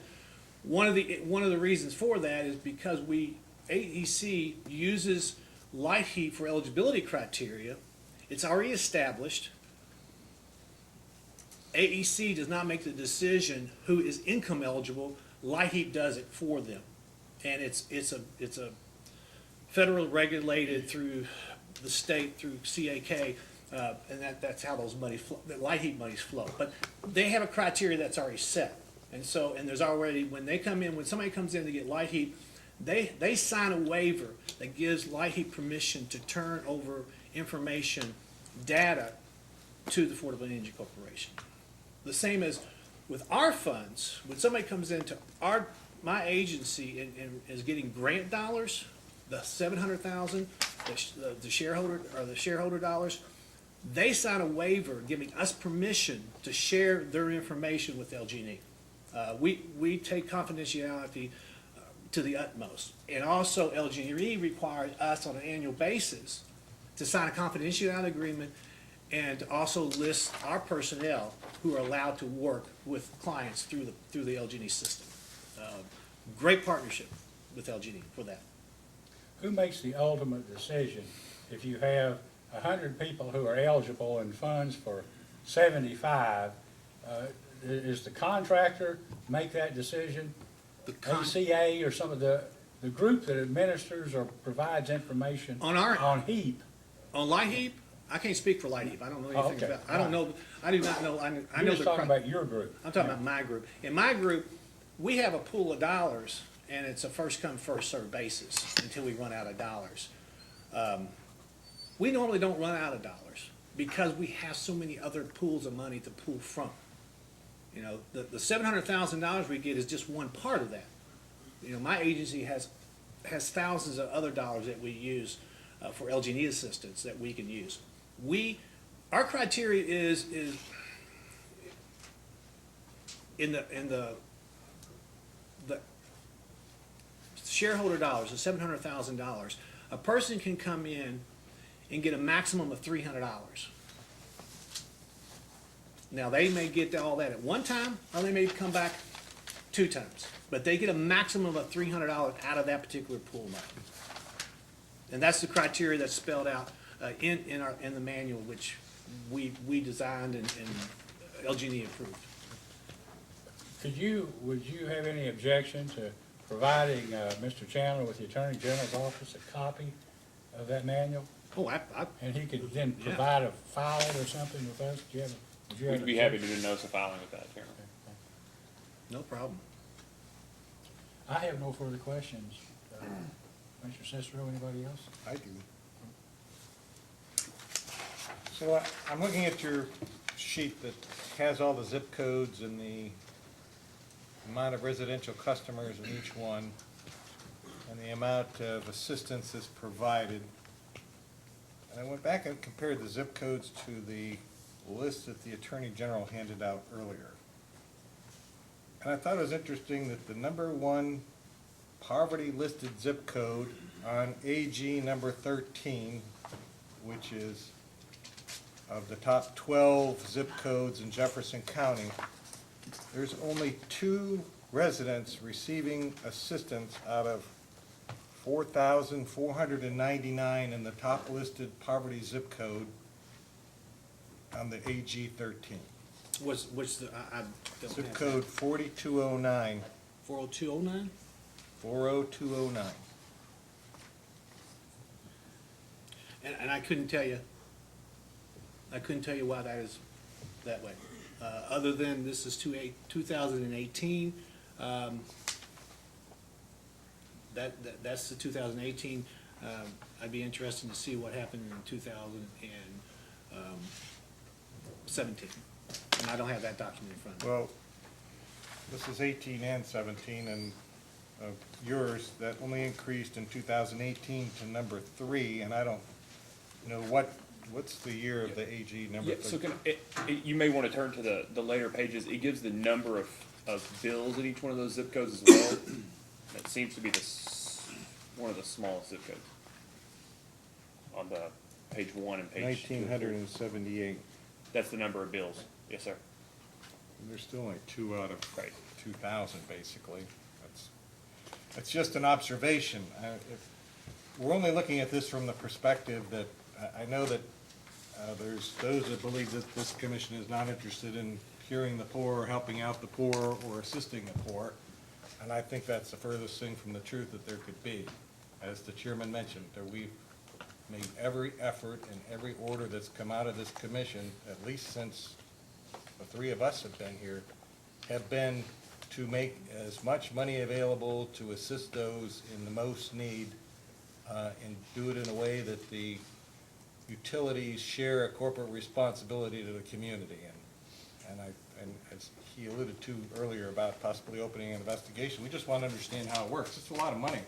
4.2 million by these 2 utilities alone is substantial. And then you add in Kentucky Power and Duke and some of the others that are involved in it. It just makes sense to make sure that those most in need are receiving the dollars that are available and that they're all spent. And I agree with you, and my job has been and continue to be and will continue to look after the needs of low income. And you look at the record that we presented and the data that's there, and I think it shows that Community Ministries is dedicated to serving those that are the least of us. We take that very, very seriously, and we'll continue to take that seriously. We have and this is more than you want to hear, but I think it's important. We all have the term ministry in our name, and it's not necessarily because we are religious in nature, but because we care. And everybody who walks through our door is a unique individual. They're not a number. And so we we take that individual and we try to take care of their needs because we don't want them to become homeless. We understand homeless prevention, which the LG&E funds are a part of homeless prevention, because if, especially in rental situations, if LG&E is disconnected, not reconnected, that's grounds for eviction in privately owned as well as publicly owned housing. And so we take prevention very seriously because we understand that we help to stabilize communities. You stabilize communities, and that helps with all kinds of other issues as well. And we're also recognized by the Louisville Metro government as the safety net for all of Louisville. And our history proves itself and speaks for itself. And this commission has been great, LG&E has been great about allowing us to present information, education, and knowledge about low income.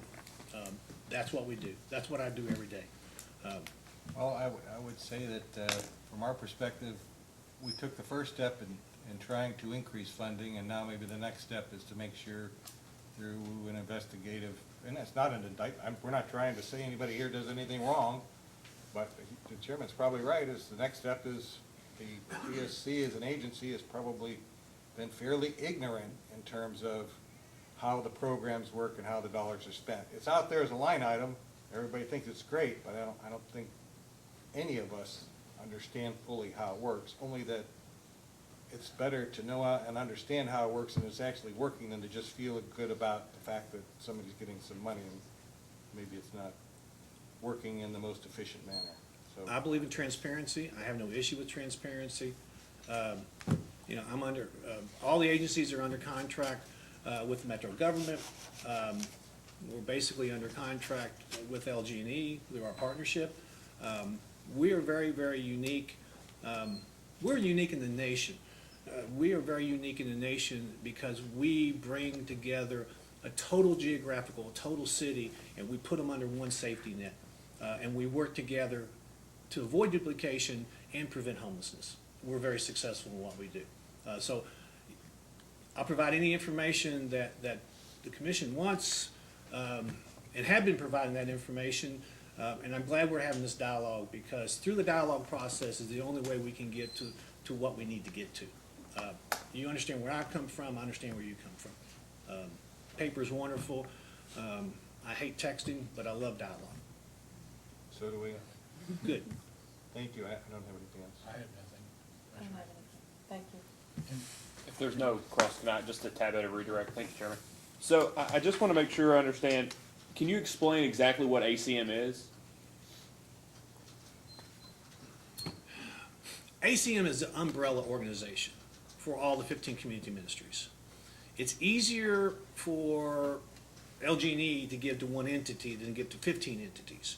It's easier for Little Water Foundation to give to one entity versus 15 entity. It's easier for one entity who represents 15 entities to negotiate with Louisville Metro.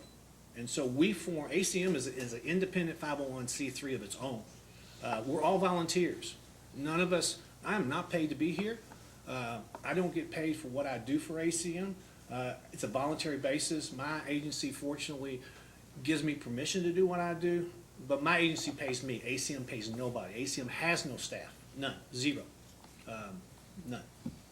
But we're powerful because we have numbers and because we do the right things.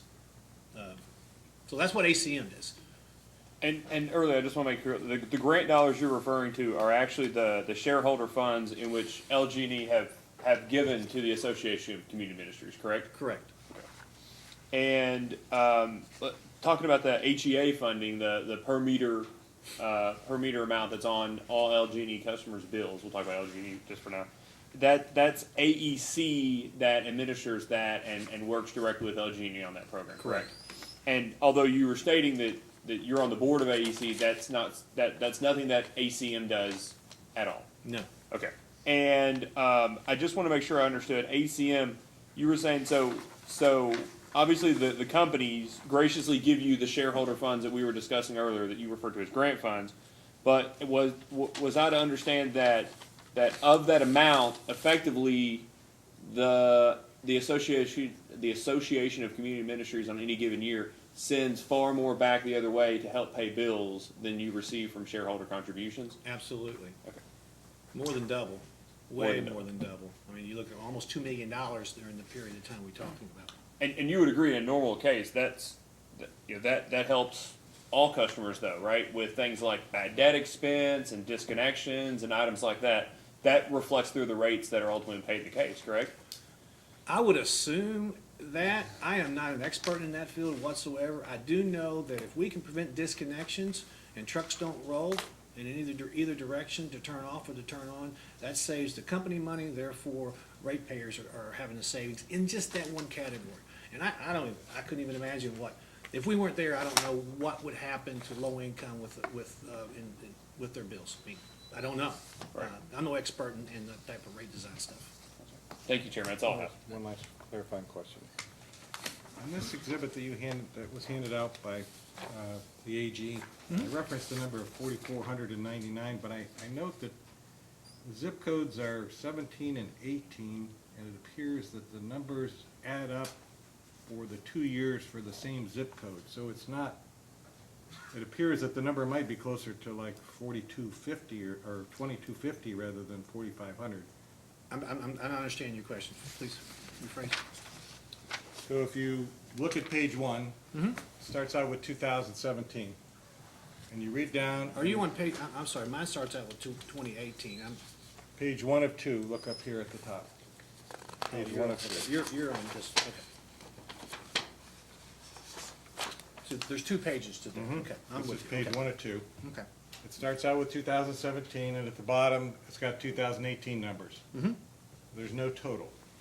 Then you go to page 2 of 2. It goes from 18 and ends with 18 with a line total at the bottom. Correct. 44.99 for 2 years worth. The zip codes are duplicated twice. One for 17, one for 18. Correct, and that's why we stated, this is during the same, I'm gonna assume it's the test period that LG&E used, it was 10 months? 12, no. 2017 and part of 2018, because that was the same, October of 2018. So you also see that in 2018, the 2018 numbers do not reflect past October. I believe it was October of 2018. Here's my question. Okay. Since I looked at 209, one has 2 residents assisted, and 2018 has 3 residents assisted. Would that be a duplication of numbers if the total assisted is not actually 44.99? That's correct. Okay. This is the total, this is, again, it's for the period of time in which we asked for the data. Okay, it's just, the number was misleading at the bottom. I thought it was 4,500, and it's not really 4,500. And also, you have, because we asked for total LG&E territory, and some of LG&E territory is outside of the Louisville Metro. So some of these zip codes do not lie within our service area. I just wanted to make sure I understood what the chart represented. Sure. I don't have anything else, thank you. All right. This witness may be excused unless you have something else. I don't, Chairman, thank you. Thank you. Thank you.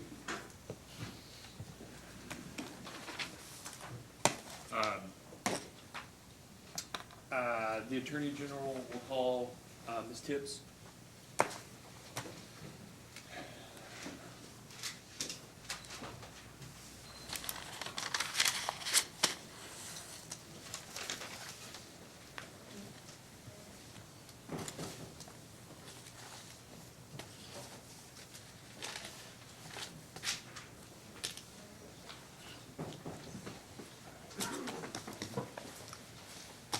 Will you please raise your right hand?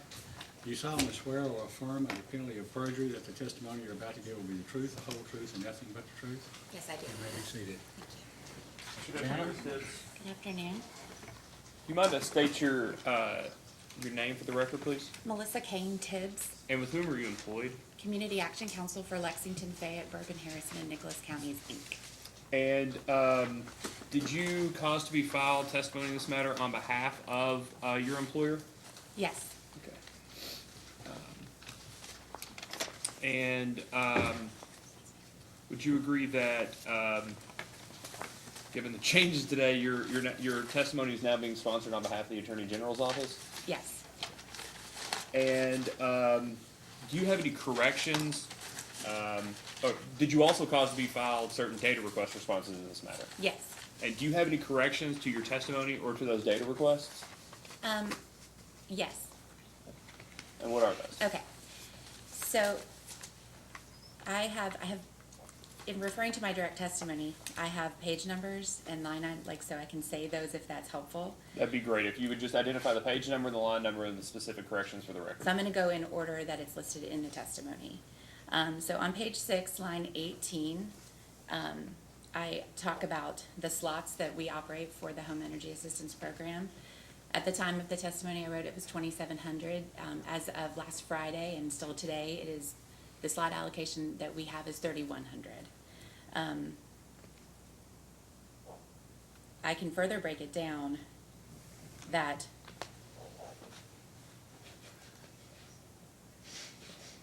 so the enrolled slots for the so HEA is a program that's operated across all of KU's territories.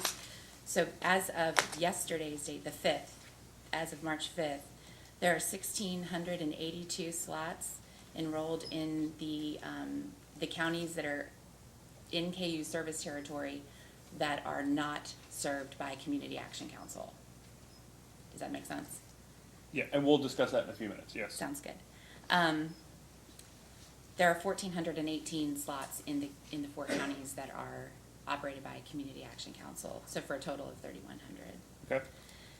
The waiting list, which I referenced originally on page 17, line 16, now stands, as of the date I mentioned, 3/5, March 5th, is 871.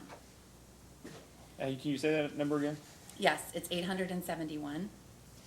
And I have one additional correction, or Okay. beginning on page 11.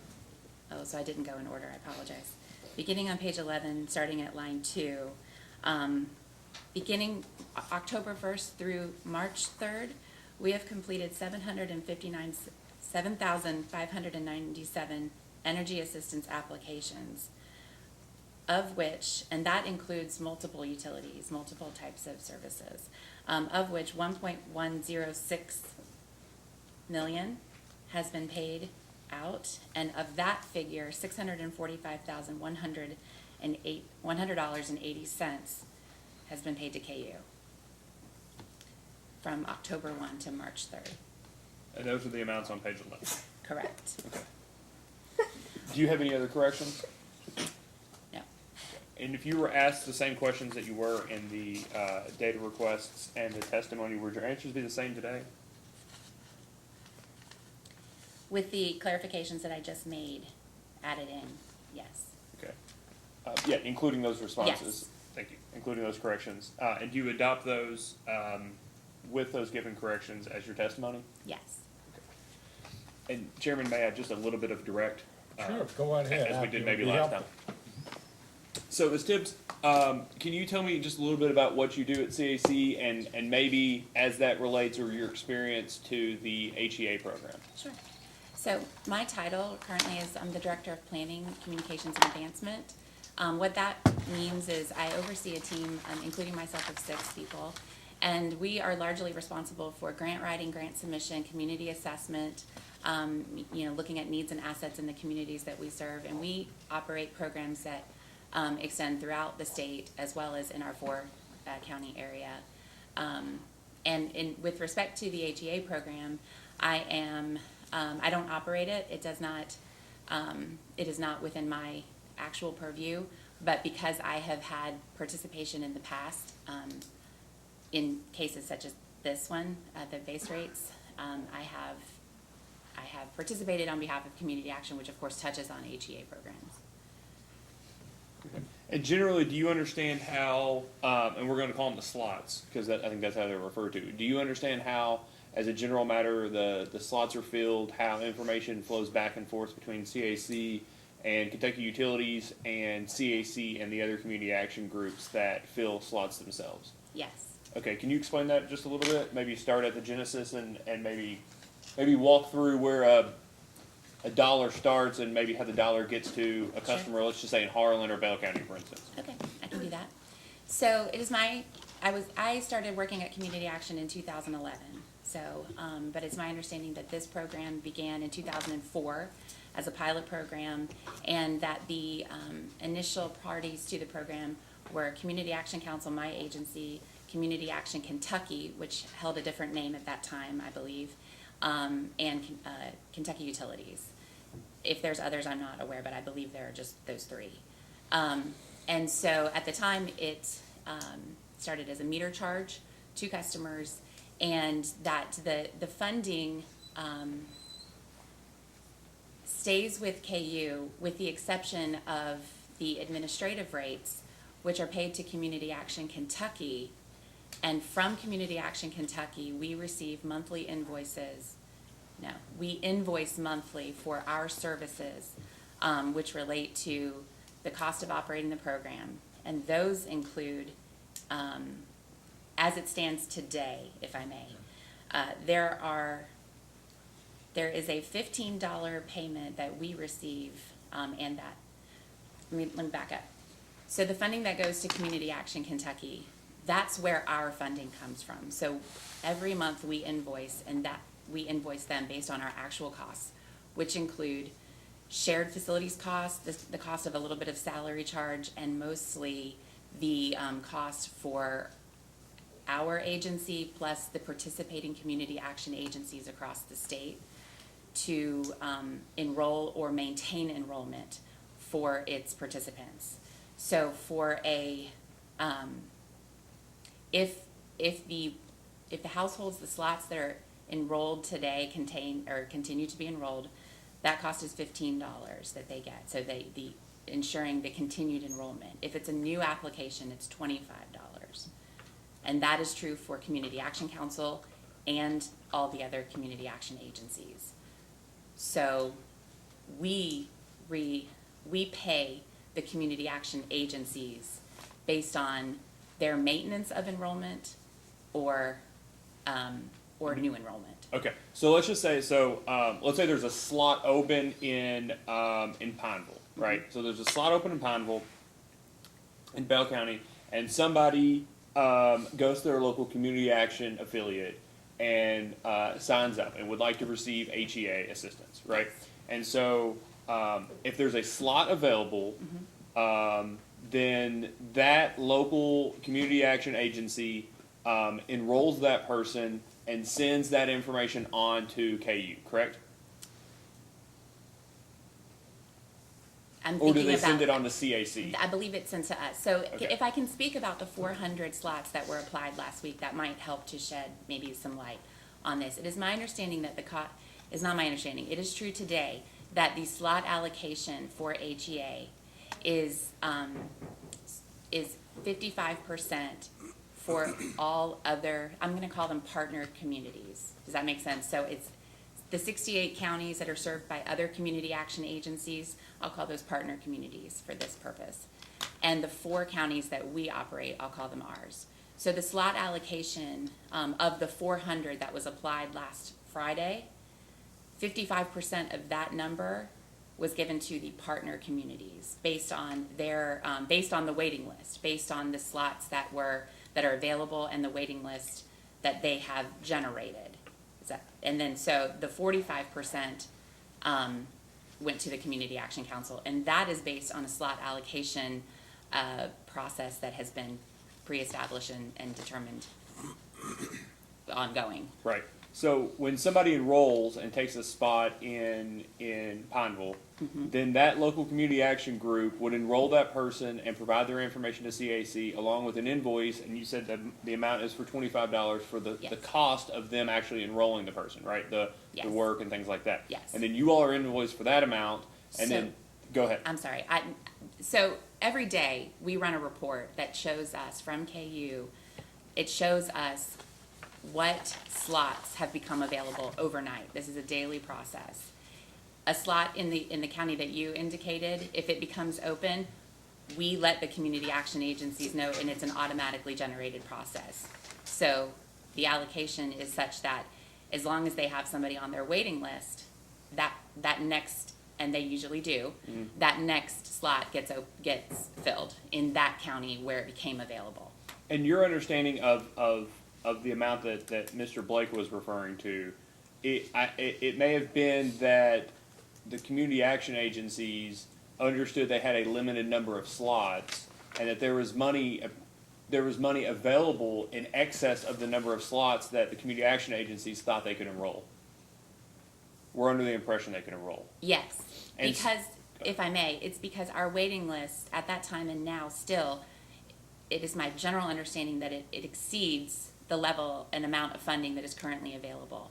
So it is our history and practice that we are told how many slots the funding converts to, so that we neither exhaust the funding before a complete cycle for a family household has occurred, and so that we are judicious. We're not sending KU, an over amount of households or slots that can be enrolled. Right. And the distinction was that there were not enough slots. There was more money than slots, effectively. And so let me just so I'm clear, and then I'll let the commission ask the question. I just want to make sure that the $25 that the Community Action Group in Pineville billed to CAC then is reflected in the invoices, along with the actual costs incurred by CAC and that is the amount that's under that 10% cap, correct? Correct. And that's billed into KU to be offset from the HEA funding, to be paid out of the HEA funding. That's part of the administrative fee. We invoice Community Action Kentucky, And who receives money from KU to operate this program. I forgot about the extra That's line. okay. So, all right, Chairman, she's available for process. Mr. Cicero, you got some questions? I do not. Ms. Tibbs,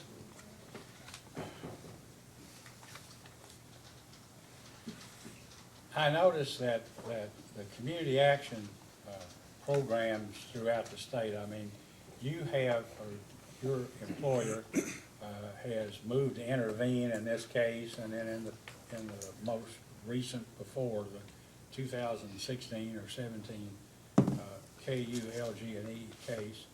But in other areas of the state, there doesn't seem to be any activity. I don't know if you know that, or if there's some organizational planning that goes through Community Action Kentucky or not. Do you have any idea why that would be the case? I do not know. Community Action, who makes the decision about an intervention or about moving to upgrade a program or not? Is that something that Community Action Kentucky does here in Frankfort, or is it something that your local four-county program would do? I mean, somebody makes decisions. Where's the decision made? Within my agency, the decision to intervene in a case has been made by the executive director historically. Okay, well, I didn't know if I know from what little I've been able to understand, the, I guess, executive director of each of the 22 or however many community action programs there are, serves on the board of the state organization here in Frankfort. Is that correct? Yes. So, I mean, I don't know. I know in a Kentucky Power case, no one intervened on time, and then Community Action Kentucky filed a motion or application to intervene in the Kentucky Power case. And I was unaware until you just mentioned it, that when you intervene, then basically the community action programs throughout Kentucky Utility Service area become involved in some way. I mean, obviously somebody's working on LIHEAP. LIHEAP is everywhere, correct? When we, say that one more time, when we intervene, Well, so other community action agencies are impacted? If we just forget intervention, you, a charge, a customer, a charge of 30 cents is made a month on every meter. And those meters go outside the 4 counties in Kentucky that your agency serves. Correct. Okay? At some point, it appears that that for each of those counties outside of the 4-county area, there are slots, as you have called them, where at least some low-income families get assistance from the 30-cent per month meter charge that all the customers pay. Yes. Is that correct? Yes. So the total number of slots, the allocation of those slots is that the other communities that Community Action Council does not operate, so the 68 counties get 55% of the slots allocated to them. And that is based on a formula. And so then Community Action Council, because of our dense population and things like that, we get 45%. And that allocation has been part of the HEA program for a number of years. Well, I know the last rate case where there was an agreement as to contributions that were to be made by Louisville Gas and Electric, and in your case, Kentucky Utilities, there weren't any other community action agencies involved. That is correct. Right? And Community Action Kentucky wasn't involved. That is So correct. your agencies ended up advocating not only for the people in your 4 counties, but for the people in the entire service area of Kentucky Utilities, correct? Yes, but if I may, Yes. it is my impression or feeling that that is largely, the HEA program has been running wonderfully since it started.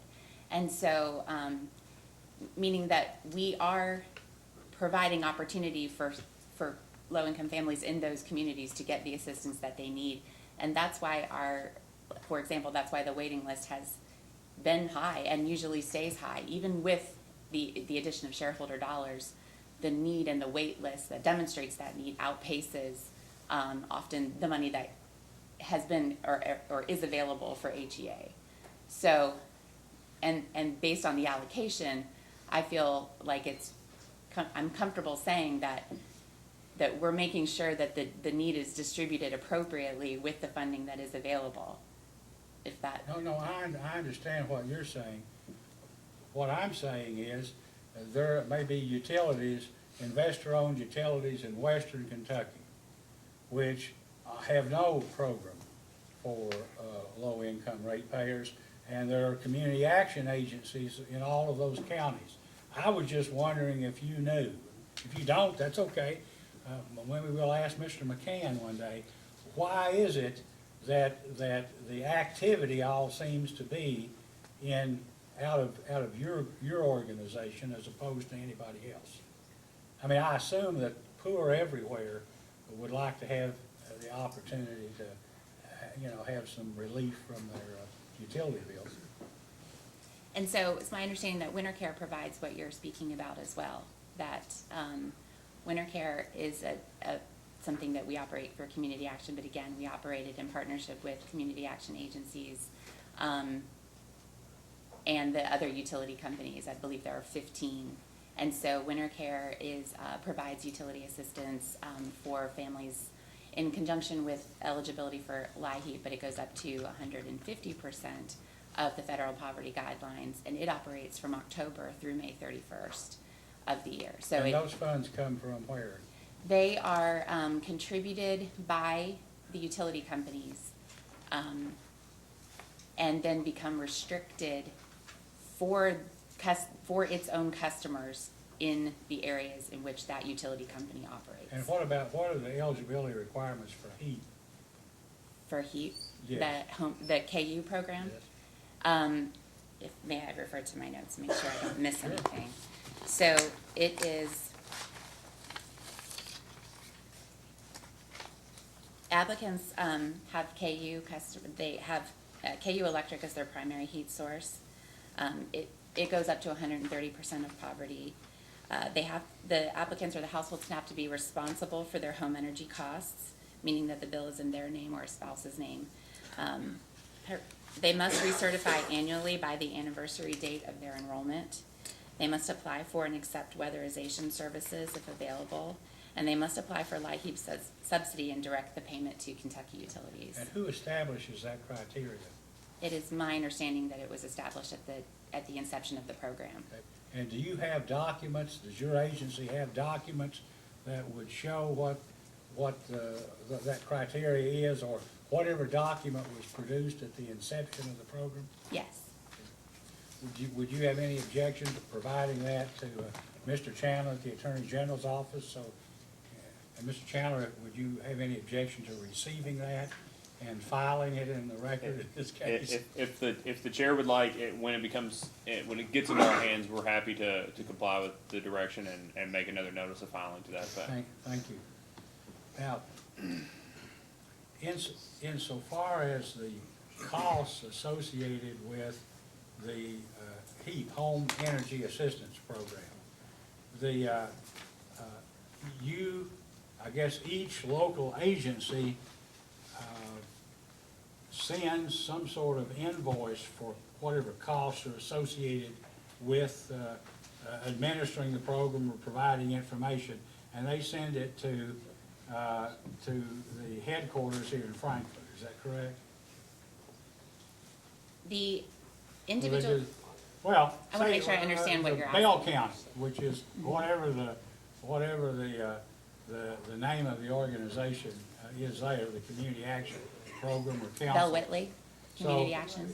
If they have administrative expenses that they think are related to the HEAP, who do they send their bill to? To Frankfurt? They sent it to us, Community Action Council. And then what do you do with it? It is inclusive of that invoice that we submit to Community Action Kentucky. Okay. So they don't send it direct, they send it to you, and you send And it, we pay you them. send it to Community Action Kentucky, correct? I believe it's monthly that we do remit invoices to Community Action Kentucky, and it is based on all of those interactions, those exchanges that you're talking about that might become available during that particular month, as well as what it costs us to operate the program. And so that goes into an invoice that gets sent to Community Action No, Kentucky. I understand, Okay. but so what would, then Community Action Kentucky would send, copy that invoice, or just send do you know? I don't We don't know know. what they do, but they send something to Kentucky Utilities, which ultimately pays who? They pay you directly? No. Do they pay them and then they distribute it? So Kentucky, okay, this is an important aspect.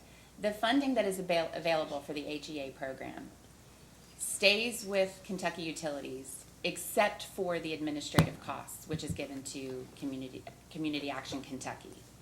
So in the instances in which, at the end of the month, when the slots that are enrolled, the households that are enrolled, are still in good standing, meaning they haven't been disconnected or they haven't moved, at the end of the month, or the 29th, it's the end of the month, Kentucky Utilities applies the credit, the $88 subsidy from their funds. So Community Action Council never sees money other than what we invoice Community Action Kentucky for. Well, I understand Okay. what the follow-up question would be, however, is when the invoice is sent, does the invoice, if you know, have you seen the invoices? Have you ever seen an invoice from your own community action agency that goes to Community Action Kentucky here in Frankfurt? I haven't seen an invoice, but I'm aware, I have knowledge of, like, costs of the program that are Well, yeah. broken down Why don't you monthly. tell me how are costs of administering or providing services for the HEA program, how are those costs determined? I know about the $25 and the $15, but how do you allocate, or how do you attribute office overhead to those costs? So we have,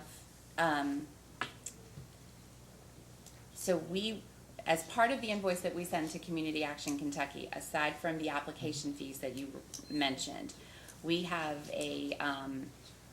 we invoice for the cost for facilities and IT and communication and the direct charging of the staff time. And it is my understanding that, that along with the funding that goes with Community Action Kentucky does not exceed the 10% administrative costs that are outlined. Here's we're getting close to, I think, what I'm trying to ask. And that is somebody allocates staff time and puts a dollar figure on that. Who does that? Our CFO, Okay, and who is that? her name is Erin Hensley. And so one assumes, do you know if that varies from month to month or not? I do not know. So do you know what the percentage or approximate percentage of the total amount of money available actually goes to costs? Somebody said, I know you can go up to 10%, and then someone said they thought it was less than 10. You may not know, but you have an idea about what the costs represent in terms of percentage of the total funds? It does not exceed the 10%, and I believe it varies based on actual applications. That's the determining factor, I think, in terms of if our costs for facilities and IT and the staff charging is static, is the same, then I believe that the reason why it would vary would be because we did different numbers of applications or enrollments in that month. I know, I've read online, I can't remember what they're called now, was it TAG? The federal government has some guidelines for community action programs. Have you ever seen those? TAG, I'm not familiar with that In any event, acronym. those programs, they have a number of things they represent, or that they present about accountants, lawyers, and so forth. Can you tell me whether or not you know if legal services form a part of the expenses that go into the administration of the HEA program? It is my understanding that it does not, that we charge actual costs to operate the program, which have been determined to be the facilities, the IT, the communications needs, and the direct charging of staff. Of auditing and accounting costs? I have not been, that has not been shared with me. You asked somebody though if legal costs would be included? If legal costs? Yes. I did not ask that question. Okay, but I just asked you that question, you said it was not. It's because what I asked was, can you tell me what are the charges associated with what we submit as part of the invoice? And I was told facilities, IT, communication, direct charging of staff time, as well as the enrollment and new enrollment fees. So you're assuming that, and I think all lawyers, everybody ought to have a lawyer, and the lawyers always ought to get paid. But I was just trying to understand whether it's your understanding that professional services of attorneys and intervening in cases and so forth is not a cost that in one way or another is allocated to this program. I am saying that it is not. With your understanding of what the definition of what's included in the costs that you mentioned, it could be allocated somewhere into those costs and then allocated as a part of overhead for IT and whomever.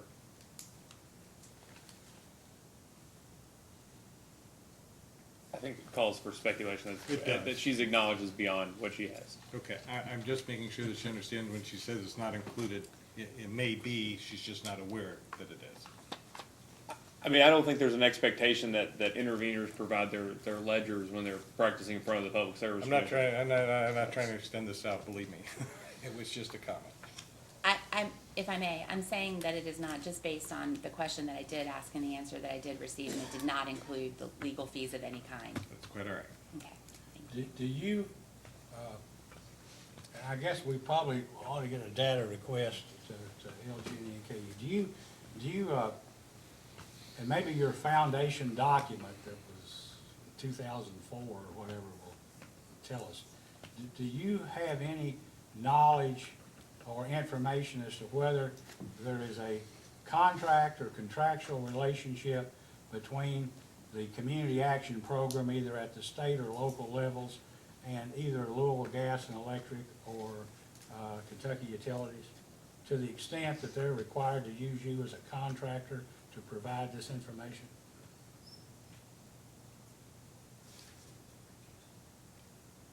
After the 3-year pilot program, there was another document that continued the HEA program.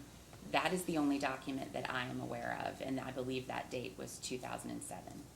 And will you provide that document to Mr. Chandler? Yes.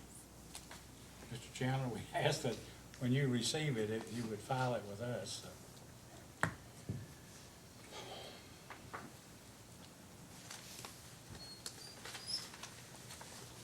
Mr. Chairman, just so you know, I believe it's an order from the PSC. It was a case established for KU. It was 2007-00338. That was for the 5-year program, and then the 3-year pilot before that was 2004-00303. And those have all the details of those programs at those times. Okay, now, let me ask you, Allison, so the outlines of the parameters of the program or whatever the protocols are contained in either commission orders or in documents attached or referred to which the commission has approved. Is that correct? That is correct. Now, there have been some amendments through rate cases since then. Like, for example, we know the HEA charge has gone up since then, and that would have been reflected in subsequent rate cases.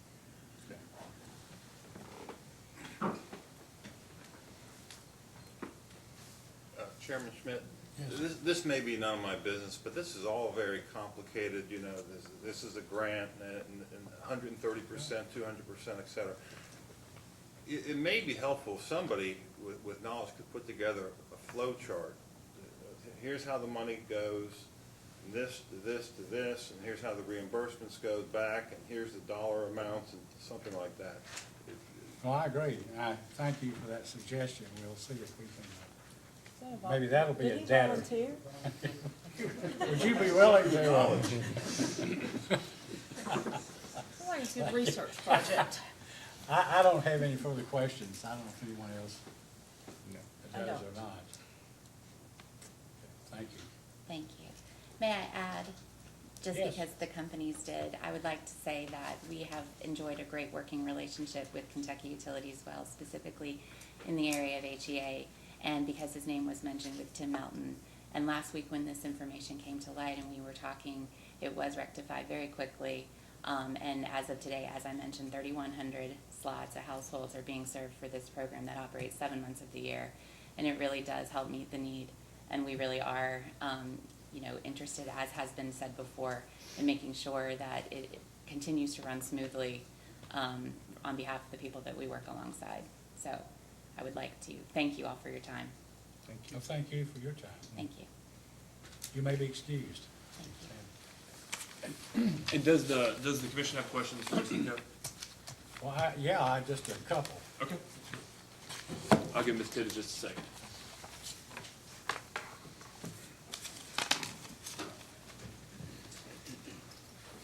The Attorney General will call Ms. Hinko.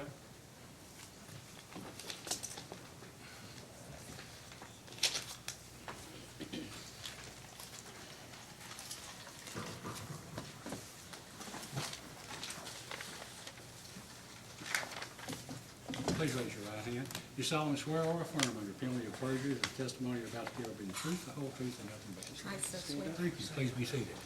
Mr. Chandler, you may ask. Thank you, Chairman. Good afternoon, Ms. Hinko. Thank you. Do you mind to state your name for the record, please? Kathy Kinko, And with whom are you employed? Metropolitan Housing Coalition, a And- nonprofit. And what's your employer's address? Well, What's your address? P.O. Box 4533, Louisville, Kentucky 40204. And did you cause to be filed direct testimony and data request responses in these matters? Yes, I did. And specifically the LG&E case, correct? Yes. Okay. Other than the attorney, other than no longer providing the testimony and being sponsored by the Metro Housing Coalition, but specifically by the Attorney General's office, Do you have any corrections to those testimonies? No corrections. I did look up 40209. Commissioner was interested. It has precipitously lost population in the last couple of years. The second part of it is across the watersend and attached to the airport, so I suspect that has something to do with it. So. Not many people want to live there. If I asked you the same questions if you were asked the same questions as in your data requests, the responses you gave to data requests in your testimony, would your answers be the same today?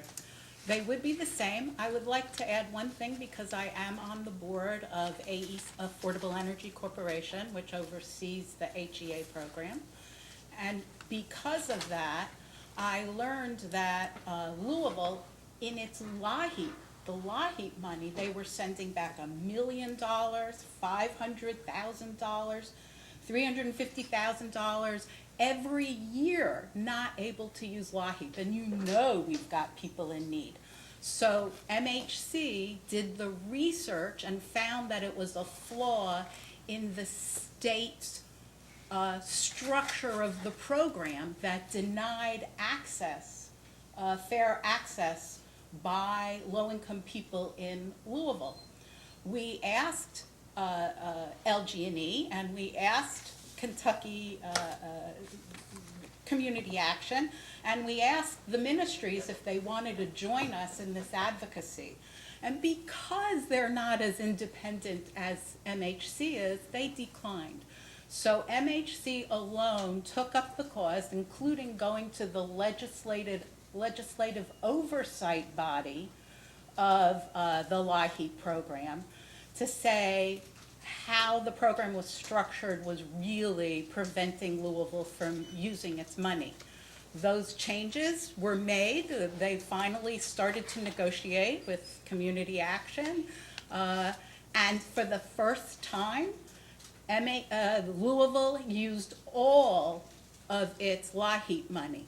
That is exactly what MHC does because it is independent, because we do research, and because we do policy analysis. And today, do you adopt your responses and your testimony as your testimony today? Yes. And just very briefly, can you explain what Metro Housing Coalition is? Yes, we are a nonprofit. Our mission is to facilitate research-based advocacy for fair housing and affordable housing. And I assume it's your position, I think it was in your motion to intervene, that obviously, I'm trying not to do a leading question that's going to be here, that MHC sees affordable utility service as part of that affordable housing equation. Yes. Everything we do, we start with research. And in 2008, we did our big report. The focus topic was on utilities because it isn't shelter if you don't have lights and you don't have heat. And because of that, we then did policy analysis and recommendations, and we have been working not just to support people paying their utilities, but to lower utility costs through energy efficient rehab and long-term goals. So yes, we've been obviously working on that. And the Metro Housing Coalition also has a unique interest understanding and a unique interest in solar, correct? We do because we have a loan pool, sort of a cash flow loan pool for nonprofit developers of affordable housing. Because you don't always get the money that the Federal Home Loan Bank promises you until after you've spent it. So we only work with the nonprofits, it's a cash flow, and our nonprofits want to do more solar energy, and are, they need the payoff because they are nonprofits. I'll provide Ms. Hinko for cross-examination if the Commissioner would like. Any questions, Commissioner Cicero? I don't have any. Ms. Hinko, so when was it exactly, or as close as you can think of, when you discovered a flaw in the was this the state's definition or state criteria Oh, that yeah. led to these changes? When was that? It was, I'm gonna say, 5 years ago, Frankfurt. It takes a long time. I first, talked it over with my compadres. Then I realized that MHC needed to act alone, and I well understood why. Wrote the cabinet, they blew me off. Wrote the cabinet, they blew me off. And then I saw that the legislative oversight body was going to review the LAHEAP program. And I just showed up there and testified. And then there was a lot of interest because what the state had done is punished areas with metered utilities. So if what they were doing was saying, okay, if you need oil, you can come in on the last day of LAHEAP. There's the crisis component. You can come in on the last day, swear that you need the money, you need the utility, the oil, and you could get a full tank of oil, right, or propane. But in metered areas, they required what we call a brown bill, the late notice. So I went, wait a minute, my utilities, if I used heat between mid-January and mid-February, I would have to wait till mid-March to get that brown bill to then go, which means from mid-February till the end of March, I could never go back for more crisis. So 6 weeks of the heating season was unavailable for people to receive crisis. Am I making sense? Because you had to wait. Secondly, we were all promoting independence and they were requiring a late bill, right? That was crazy. So we finally got them to, it took a long time. And it took a long time of being kind of a wild-eyed advocate and then allowing the more reasonable people to go in and negotiate as CAK did the change. But you need that voice out here. That was the only way we got change. And now all you need to do is be late and you can get part of your bill paid and then you could get it paid again. There is always a cap on LAHEAP of how much altogether you can have paid.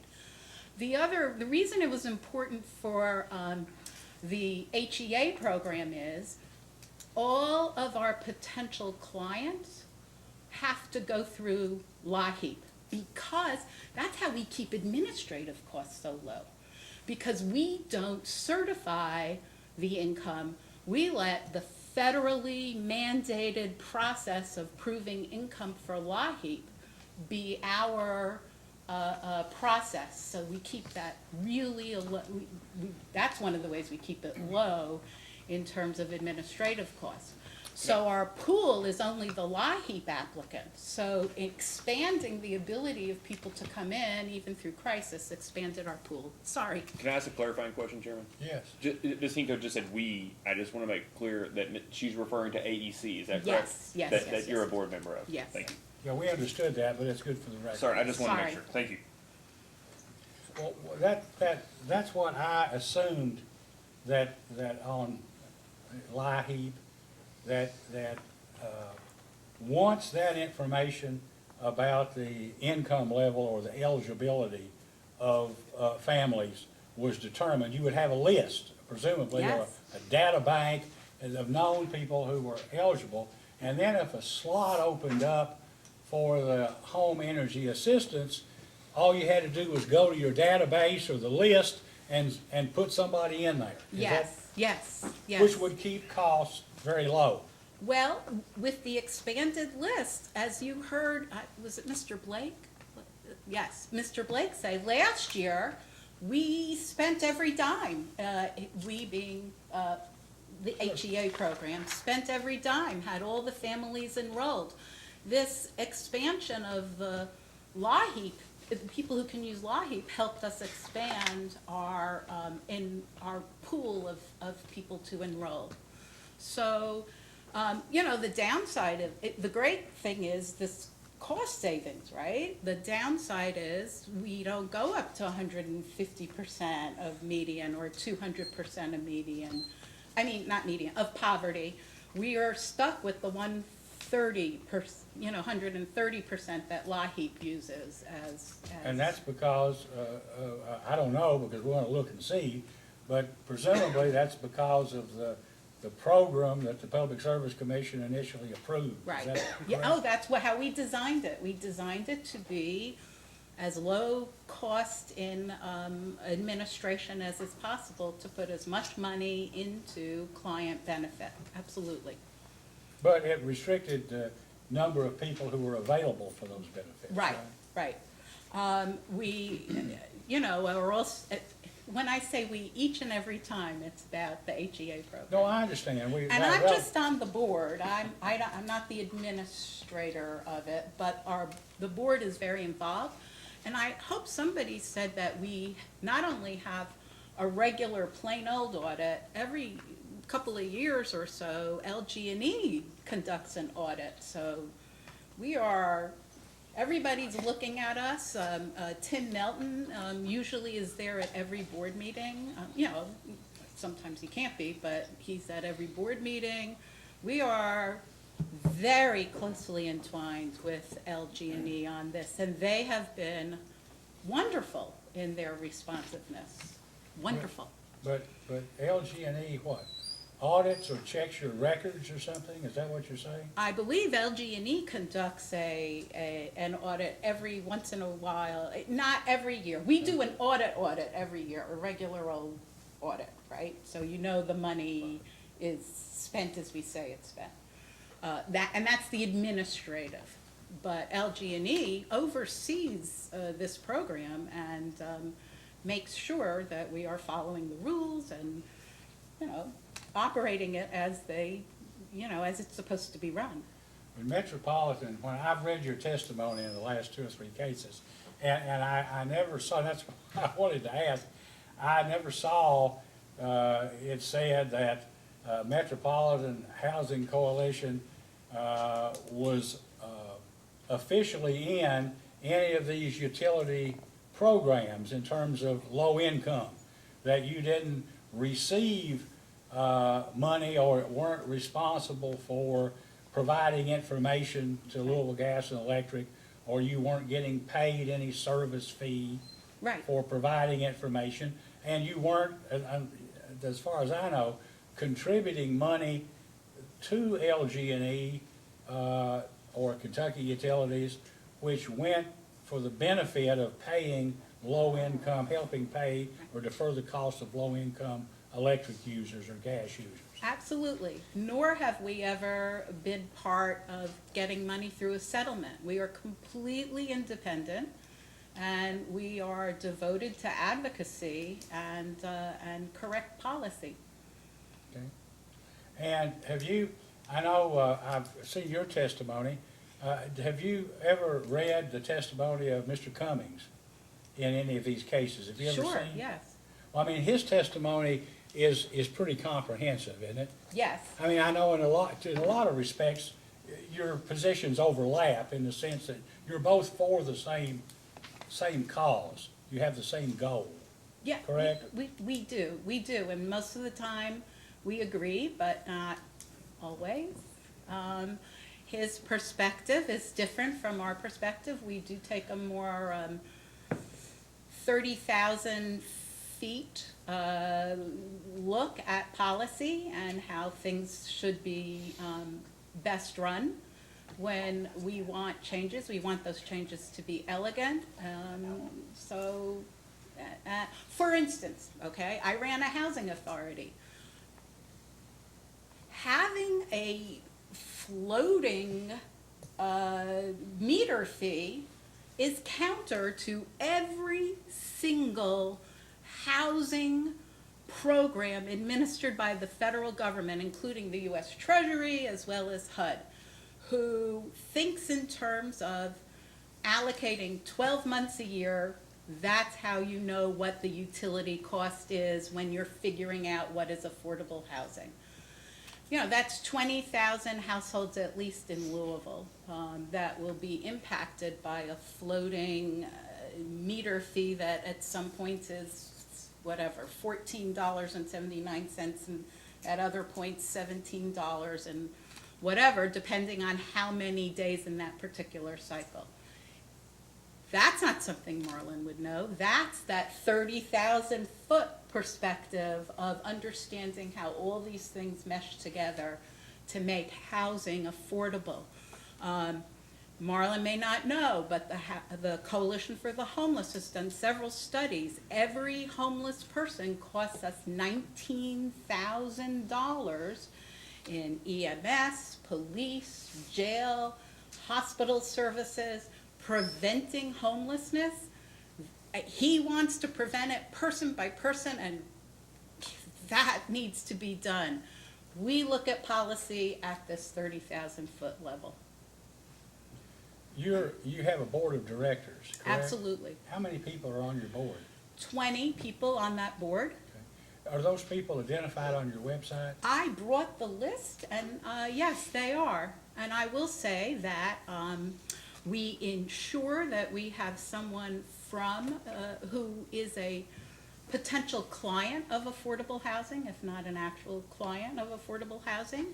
My board is 40% African American because in Louisville, the poverty rate for African Americans is 30% compared with 11% for whites, and 45% of the state's African Americans live in Louisville, so affordable housing is a racial issue for us. They're very diverse, and I'm happy to, I did bring, yes, it's on our website, and I did bring a copy just in case you would be interested, I think. Yeah, would be interested. Yeah. Well, but the remainder of your board, are there political figures who are on your board? Is the mayor of Louisville on your board? No, we don't have right now an elected official on our board. We have from time to time. We have a realtor, banker, just people who are advocates. You may have heard of KFTC, someone from KFTC. We have had city employees. We have a city employee right now.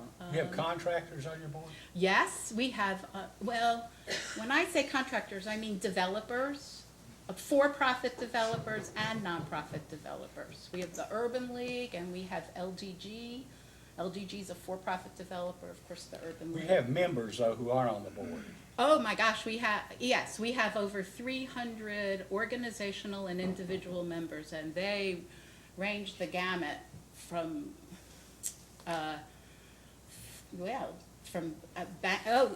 you know, in our report, we talk about who is a member. I can run to the car and get everybody a report, but because how could I be a good? Why don't you just file that if you don't have There any you objection to Commission Exhibit 1, how would that be? And I can give you my board if you want to call it. If you would, and then that could be Exhibit 2, but you can file that after you. Oh, it's right up there, or if you prefer it. Oh, you got it. I'm happy to make these AGs 14 and 15 if that, Okay. if that would be better. All right, well, that would be better, make it AG. I can hand it And in. we'll provide 15. It's just in my blue bag up there, yeah. I thought you might be interested in that. Well, yeah, I mean, but all of the people I saw on your website, you had maybe 400 people, a lot of different organizations. And I just, you know, I assumed, I mean, you indicate, for instance, we don't take any position one way or the other on solar, right? It's not in our, we just do bills, right, rates. But I assume that you had people like solar contractors and people who were probably members of your organization. We don't at this time, and let me tell you, as wild a child as you may think I am, anything that isn't obvious, I make my board decide what our policy is. We are a board and we are a coalition. You don't get to be a coalition by rolling over people. So there have been times where you would have thought we'd have been out there leading and we couldn't get consensus. So we do not have solar right now. We do have someone from the city, and city has EPAD, which, you know, that's right, that's the name for it, right? That supports solar energy, and we have contractors who want to use solar energy. But not developers, but no, I don't have a particular contractor for solar at all. Well, I wanted to speak to you because I couldn't understand, based just on the sworn testimony, why you were even in this case, or why the Right. Metropolitan Housing Coalition had any interest in it at all. We helped start a now Treasury certified community development financial institution to do housing, because we needed it here. You know how persistent I am. We've gotten changes to the zoning laws to encourage affordable housing. No easy feat. In Louisville, we reach out, we always start with our research and our policy analysis, and we always make recommendations. If you ever read our report, you'll see if there's something that you want to do something about. We'll have what you could do that afternoon if you wanted to start working on the issue. But that's how we start, and that's how we push forward. We are opportunistic. It's me and my cohort Tony, and whoever is part of a coalition and working for it, that's who's doing the work. So we respond when there are opportunities to help keep housing, and we call it shelter affordable, and certainly utilities are part of that. Okay, thank you. I have no further questions. Just one request regarding the audit. Do you receive a copy of the audit that LG&E performs? You know what? I'm sure I have seen it, and I always leave the paper because I know I'm just gonna. So the only request I have is, could you provide to the Attorney General the last, whatever audit was performed by LG&E or KU, so that we'd just like to have an idea of Sure, what I kind of- will ask the director to find that last study by LG&E and send it. Okay. Can I send it to the Attorney General's office, or do I? Just send it Send it to Mr. Chandler. Mr. Chandler, yeah. And do you Gladly want the receive it. last audit, you know, audit? Do you want the last, like, regular audit? Sure. Okay, Okay. sure. Can I expect that in a post-hearing data request thing? Yeah. Thank you. Okay. All right. Can I ask one question to redirect? Well, If the we're Vice not Chairman, finished. go ahead. I'm done. Okay. Thank you, Chairman. So, would you agree that at the outset, that Metro Housing Coalition was interested in the new green tariff offerings by LG&E and KU? Was that of interest or curiosity from you all, reason you intervened? It was part of it. I'm not gonna pretend I'm sometimes I have to build the plane while I fly it and learn about things as we're moving forward, but yes. That's all I have, Chairman. Thank you, Ms. Inco. Appreciate your being here and testifying. Okay, is there any more witnesses, Mr. Chandler? No? That's it, Chairman. Are there any more witnesses to testify? I will say this, I do appreciate, Mr. Kurtz and the other attorneys, your indulgence in this, but we ended up in the Duke case with this post-hearing information without any way of understanding how any of this worked, and it was a good opportunity to take testimony in one case to use in another. Well, this was all new to me. It was. You just need a lot of people. Yeah. It's actually a very complex process, and a lot of moving parts and a lot of goodwill among a lot of people. Okay, if all the testimony is completed, you have something, we want to talk about data requests and briefs in a Yes, sir. second. Do you have anything else No, sir. to bring up other than that? No, sir. Well, That's what I would like to yeah, discuss. we, as I understand it now, correct me if I'm wrong, Quan, that maybe we have until April 30th Correct. to finish. Yes, All right, sir. So, let me just make a suggestion on dates, and then if they're not reasonable or you need more time, let us know. Maybe post-hearing data requests could be filed by the end of the day on Monday, March 11th. That would give some of these people over the weekend to prepare and file it. And then, perhaps LG&E and KU could file the responses by the end of the day on Wednesday, March 20th. Now, if you need a little more time, we could probably do that. That's fine. Or if that's fine and you need more time, if you'll just file a one-line motion, we'll see that you're accommodated, okay? And then, I'm sure you'd want to file a brief. Yes, sir. If the briefs were filed, say if all data requests were in by March 10th, could simultaneous briefs be filed before the end of the day on Monday, April 1st? Yes, sir. If you could, that would give us 4 weeks. Yes, sir. And we're down to a skeleton crew, sort of, and we have another couple of cases in progress.